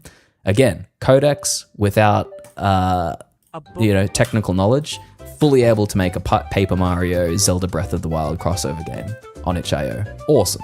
Hey Zeke, how you doing? So Panda's made this and published it to itch and is still currently working through a whole bunch of bugs and stuff. If you want to share your tank game and like we can do a little playtest of that before I end, for sure. Nothing's working on your Minecraft clone? Aw, man. What do you mean nothing's working? Didn't work running into prompt issues? Crazy. Crazy pandas. Also, join the Discord, because I got a whole like hashtag channel for sharing projects and things you're working on. I reckon like the stuff that people are working on and what takes people's fancy and the projects and stuff, super interesting. So I think it's cool to share and see what other people are able to do and ask them questions and get inspired. All right. Oh, too many requests. What do you mean too many requests? All right, let me copy paste this.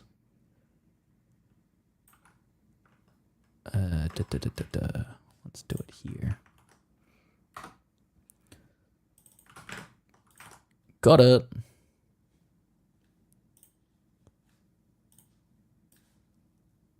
I'm gonna tank it. AI Ben. Grammar important, nothing. Working on my clone. Nothing's working on your clone because grammar is important. Yes, very Claudy. Very Claudy, love it. No, not nad. Don't worry. HIO stuff is fine. Yo! Oh, dude, this is exactly like Worms. That's sick. I like the art too. Am I fighting someone or am I just like in a lobby on my own?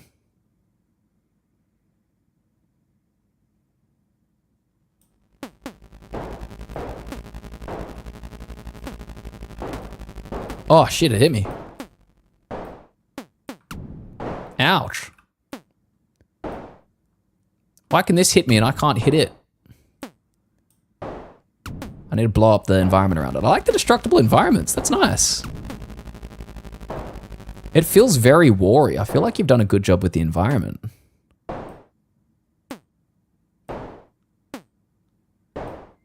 Yo. Hey, but now the bridge is broken, so I can't drive across. Straight copy of Battle Tank game. Copy or inspired by, you know? We got ads running again. Shit. Dude, this is sick though.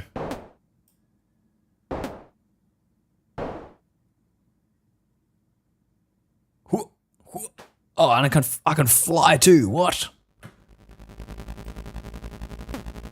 Yo, I hit the plane.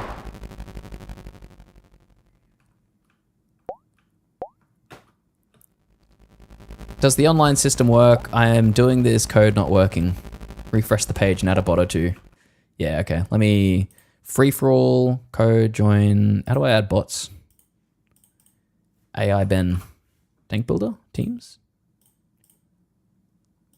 Because host game? Oh, add bot.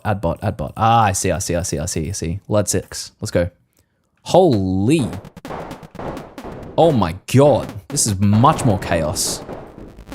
Okay, I see. I see what's going on here. Holy shit. Alright, this is way more chaos. Holy. Wait, how'd you get the bot logic too? This is crazy. Did you have to spend much time developing the AI behind it?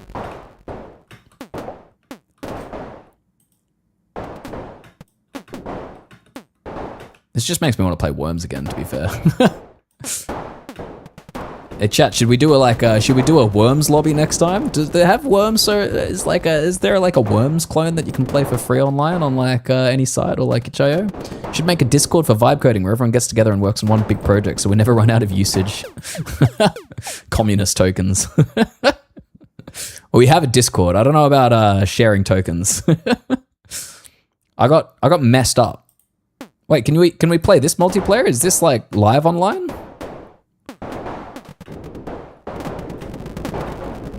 All clawed in about 4 days of work. Man. God, the things you can do with Claude are ridiculous.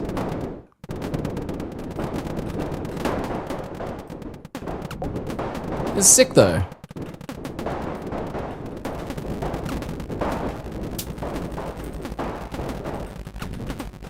Oh my God. Ooh. Damn. Yeah, I'm not very good at this. These bots are,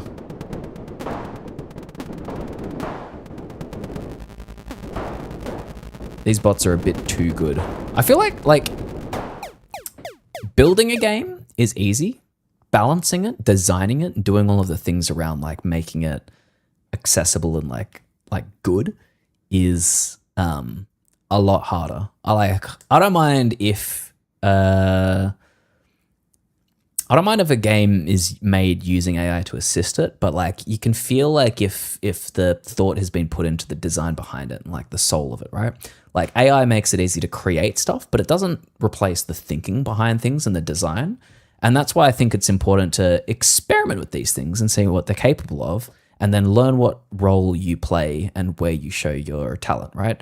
The balance, the thoughtfulness of how like you engage with it, the design, like you can feel if some like heart and soul has been put into it, which is not to discount like what people make. Like, you know, it just depends what you market it as, right? So for Pick, like 4 days with Claude, this is phenomenal, right?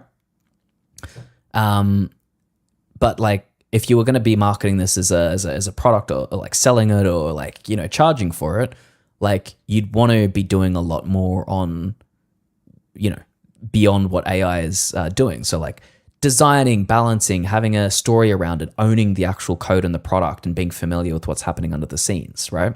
And this is 100%. It's just fun. It works.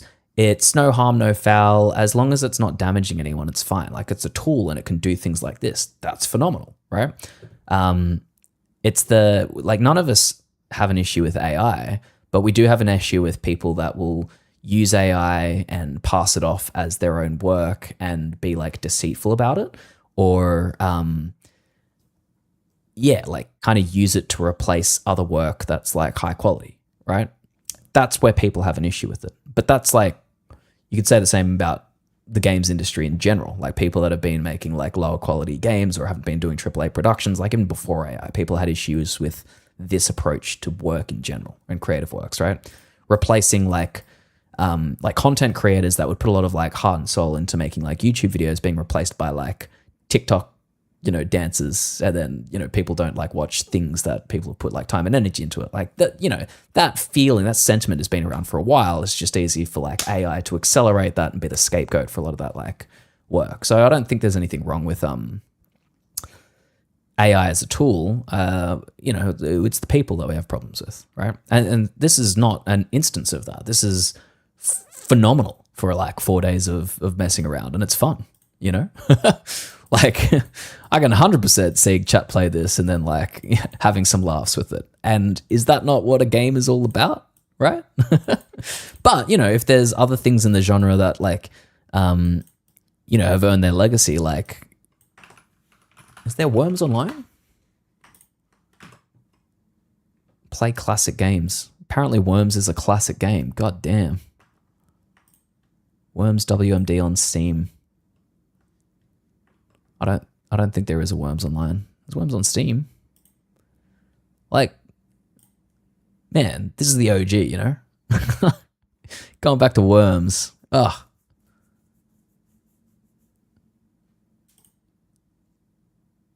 Phenomenally happy.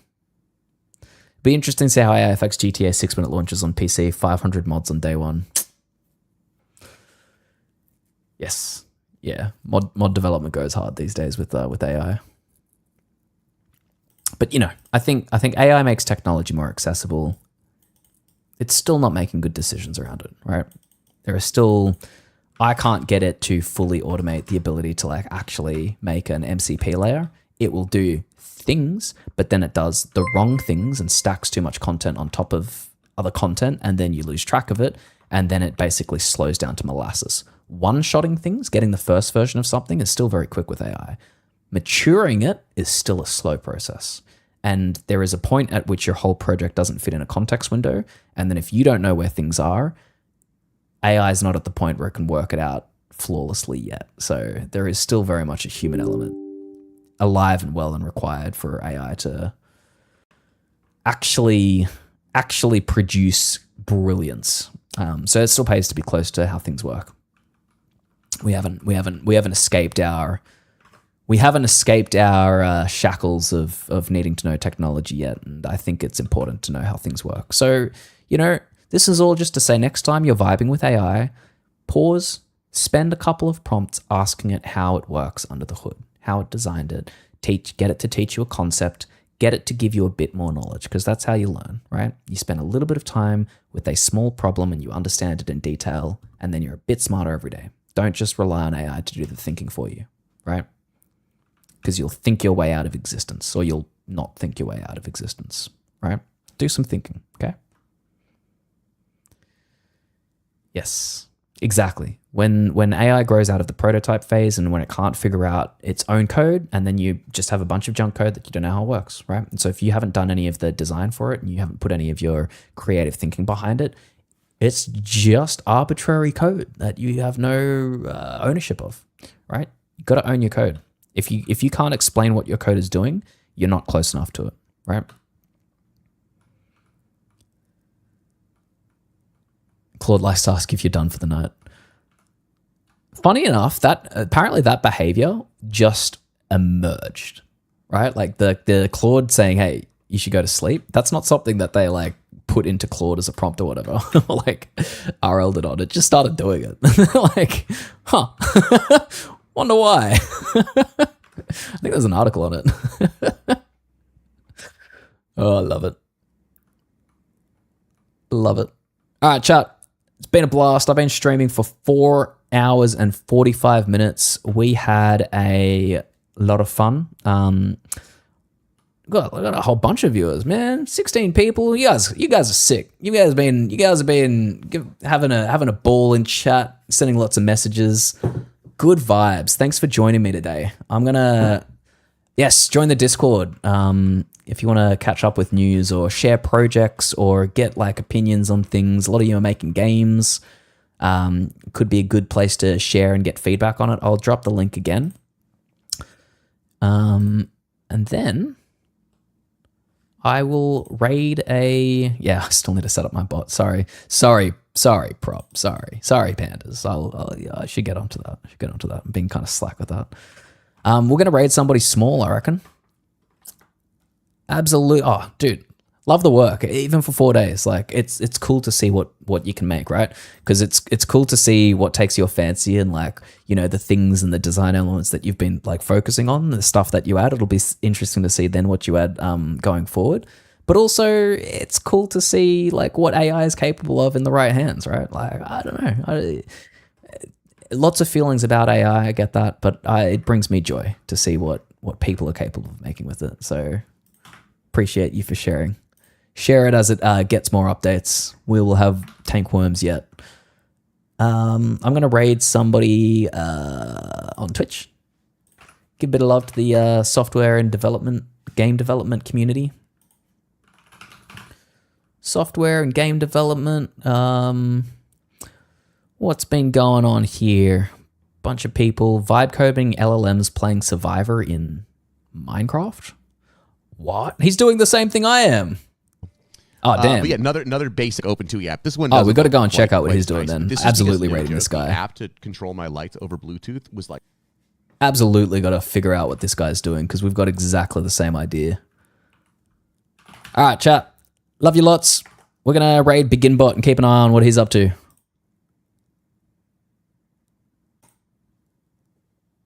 Alrighty. I'll see you next time. Love, love, love, love, love. Take care. Be kind to each other. Vibe your worries away and share them in Discord. See ya.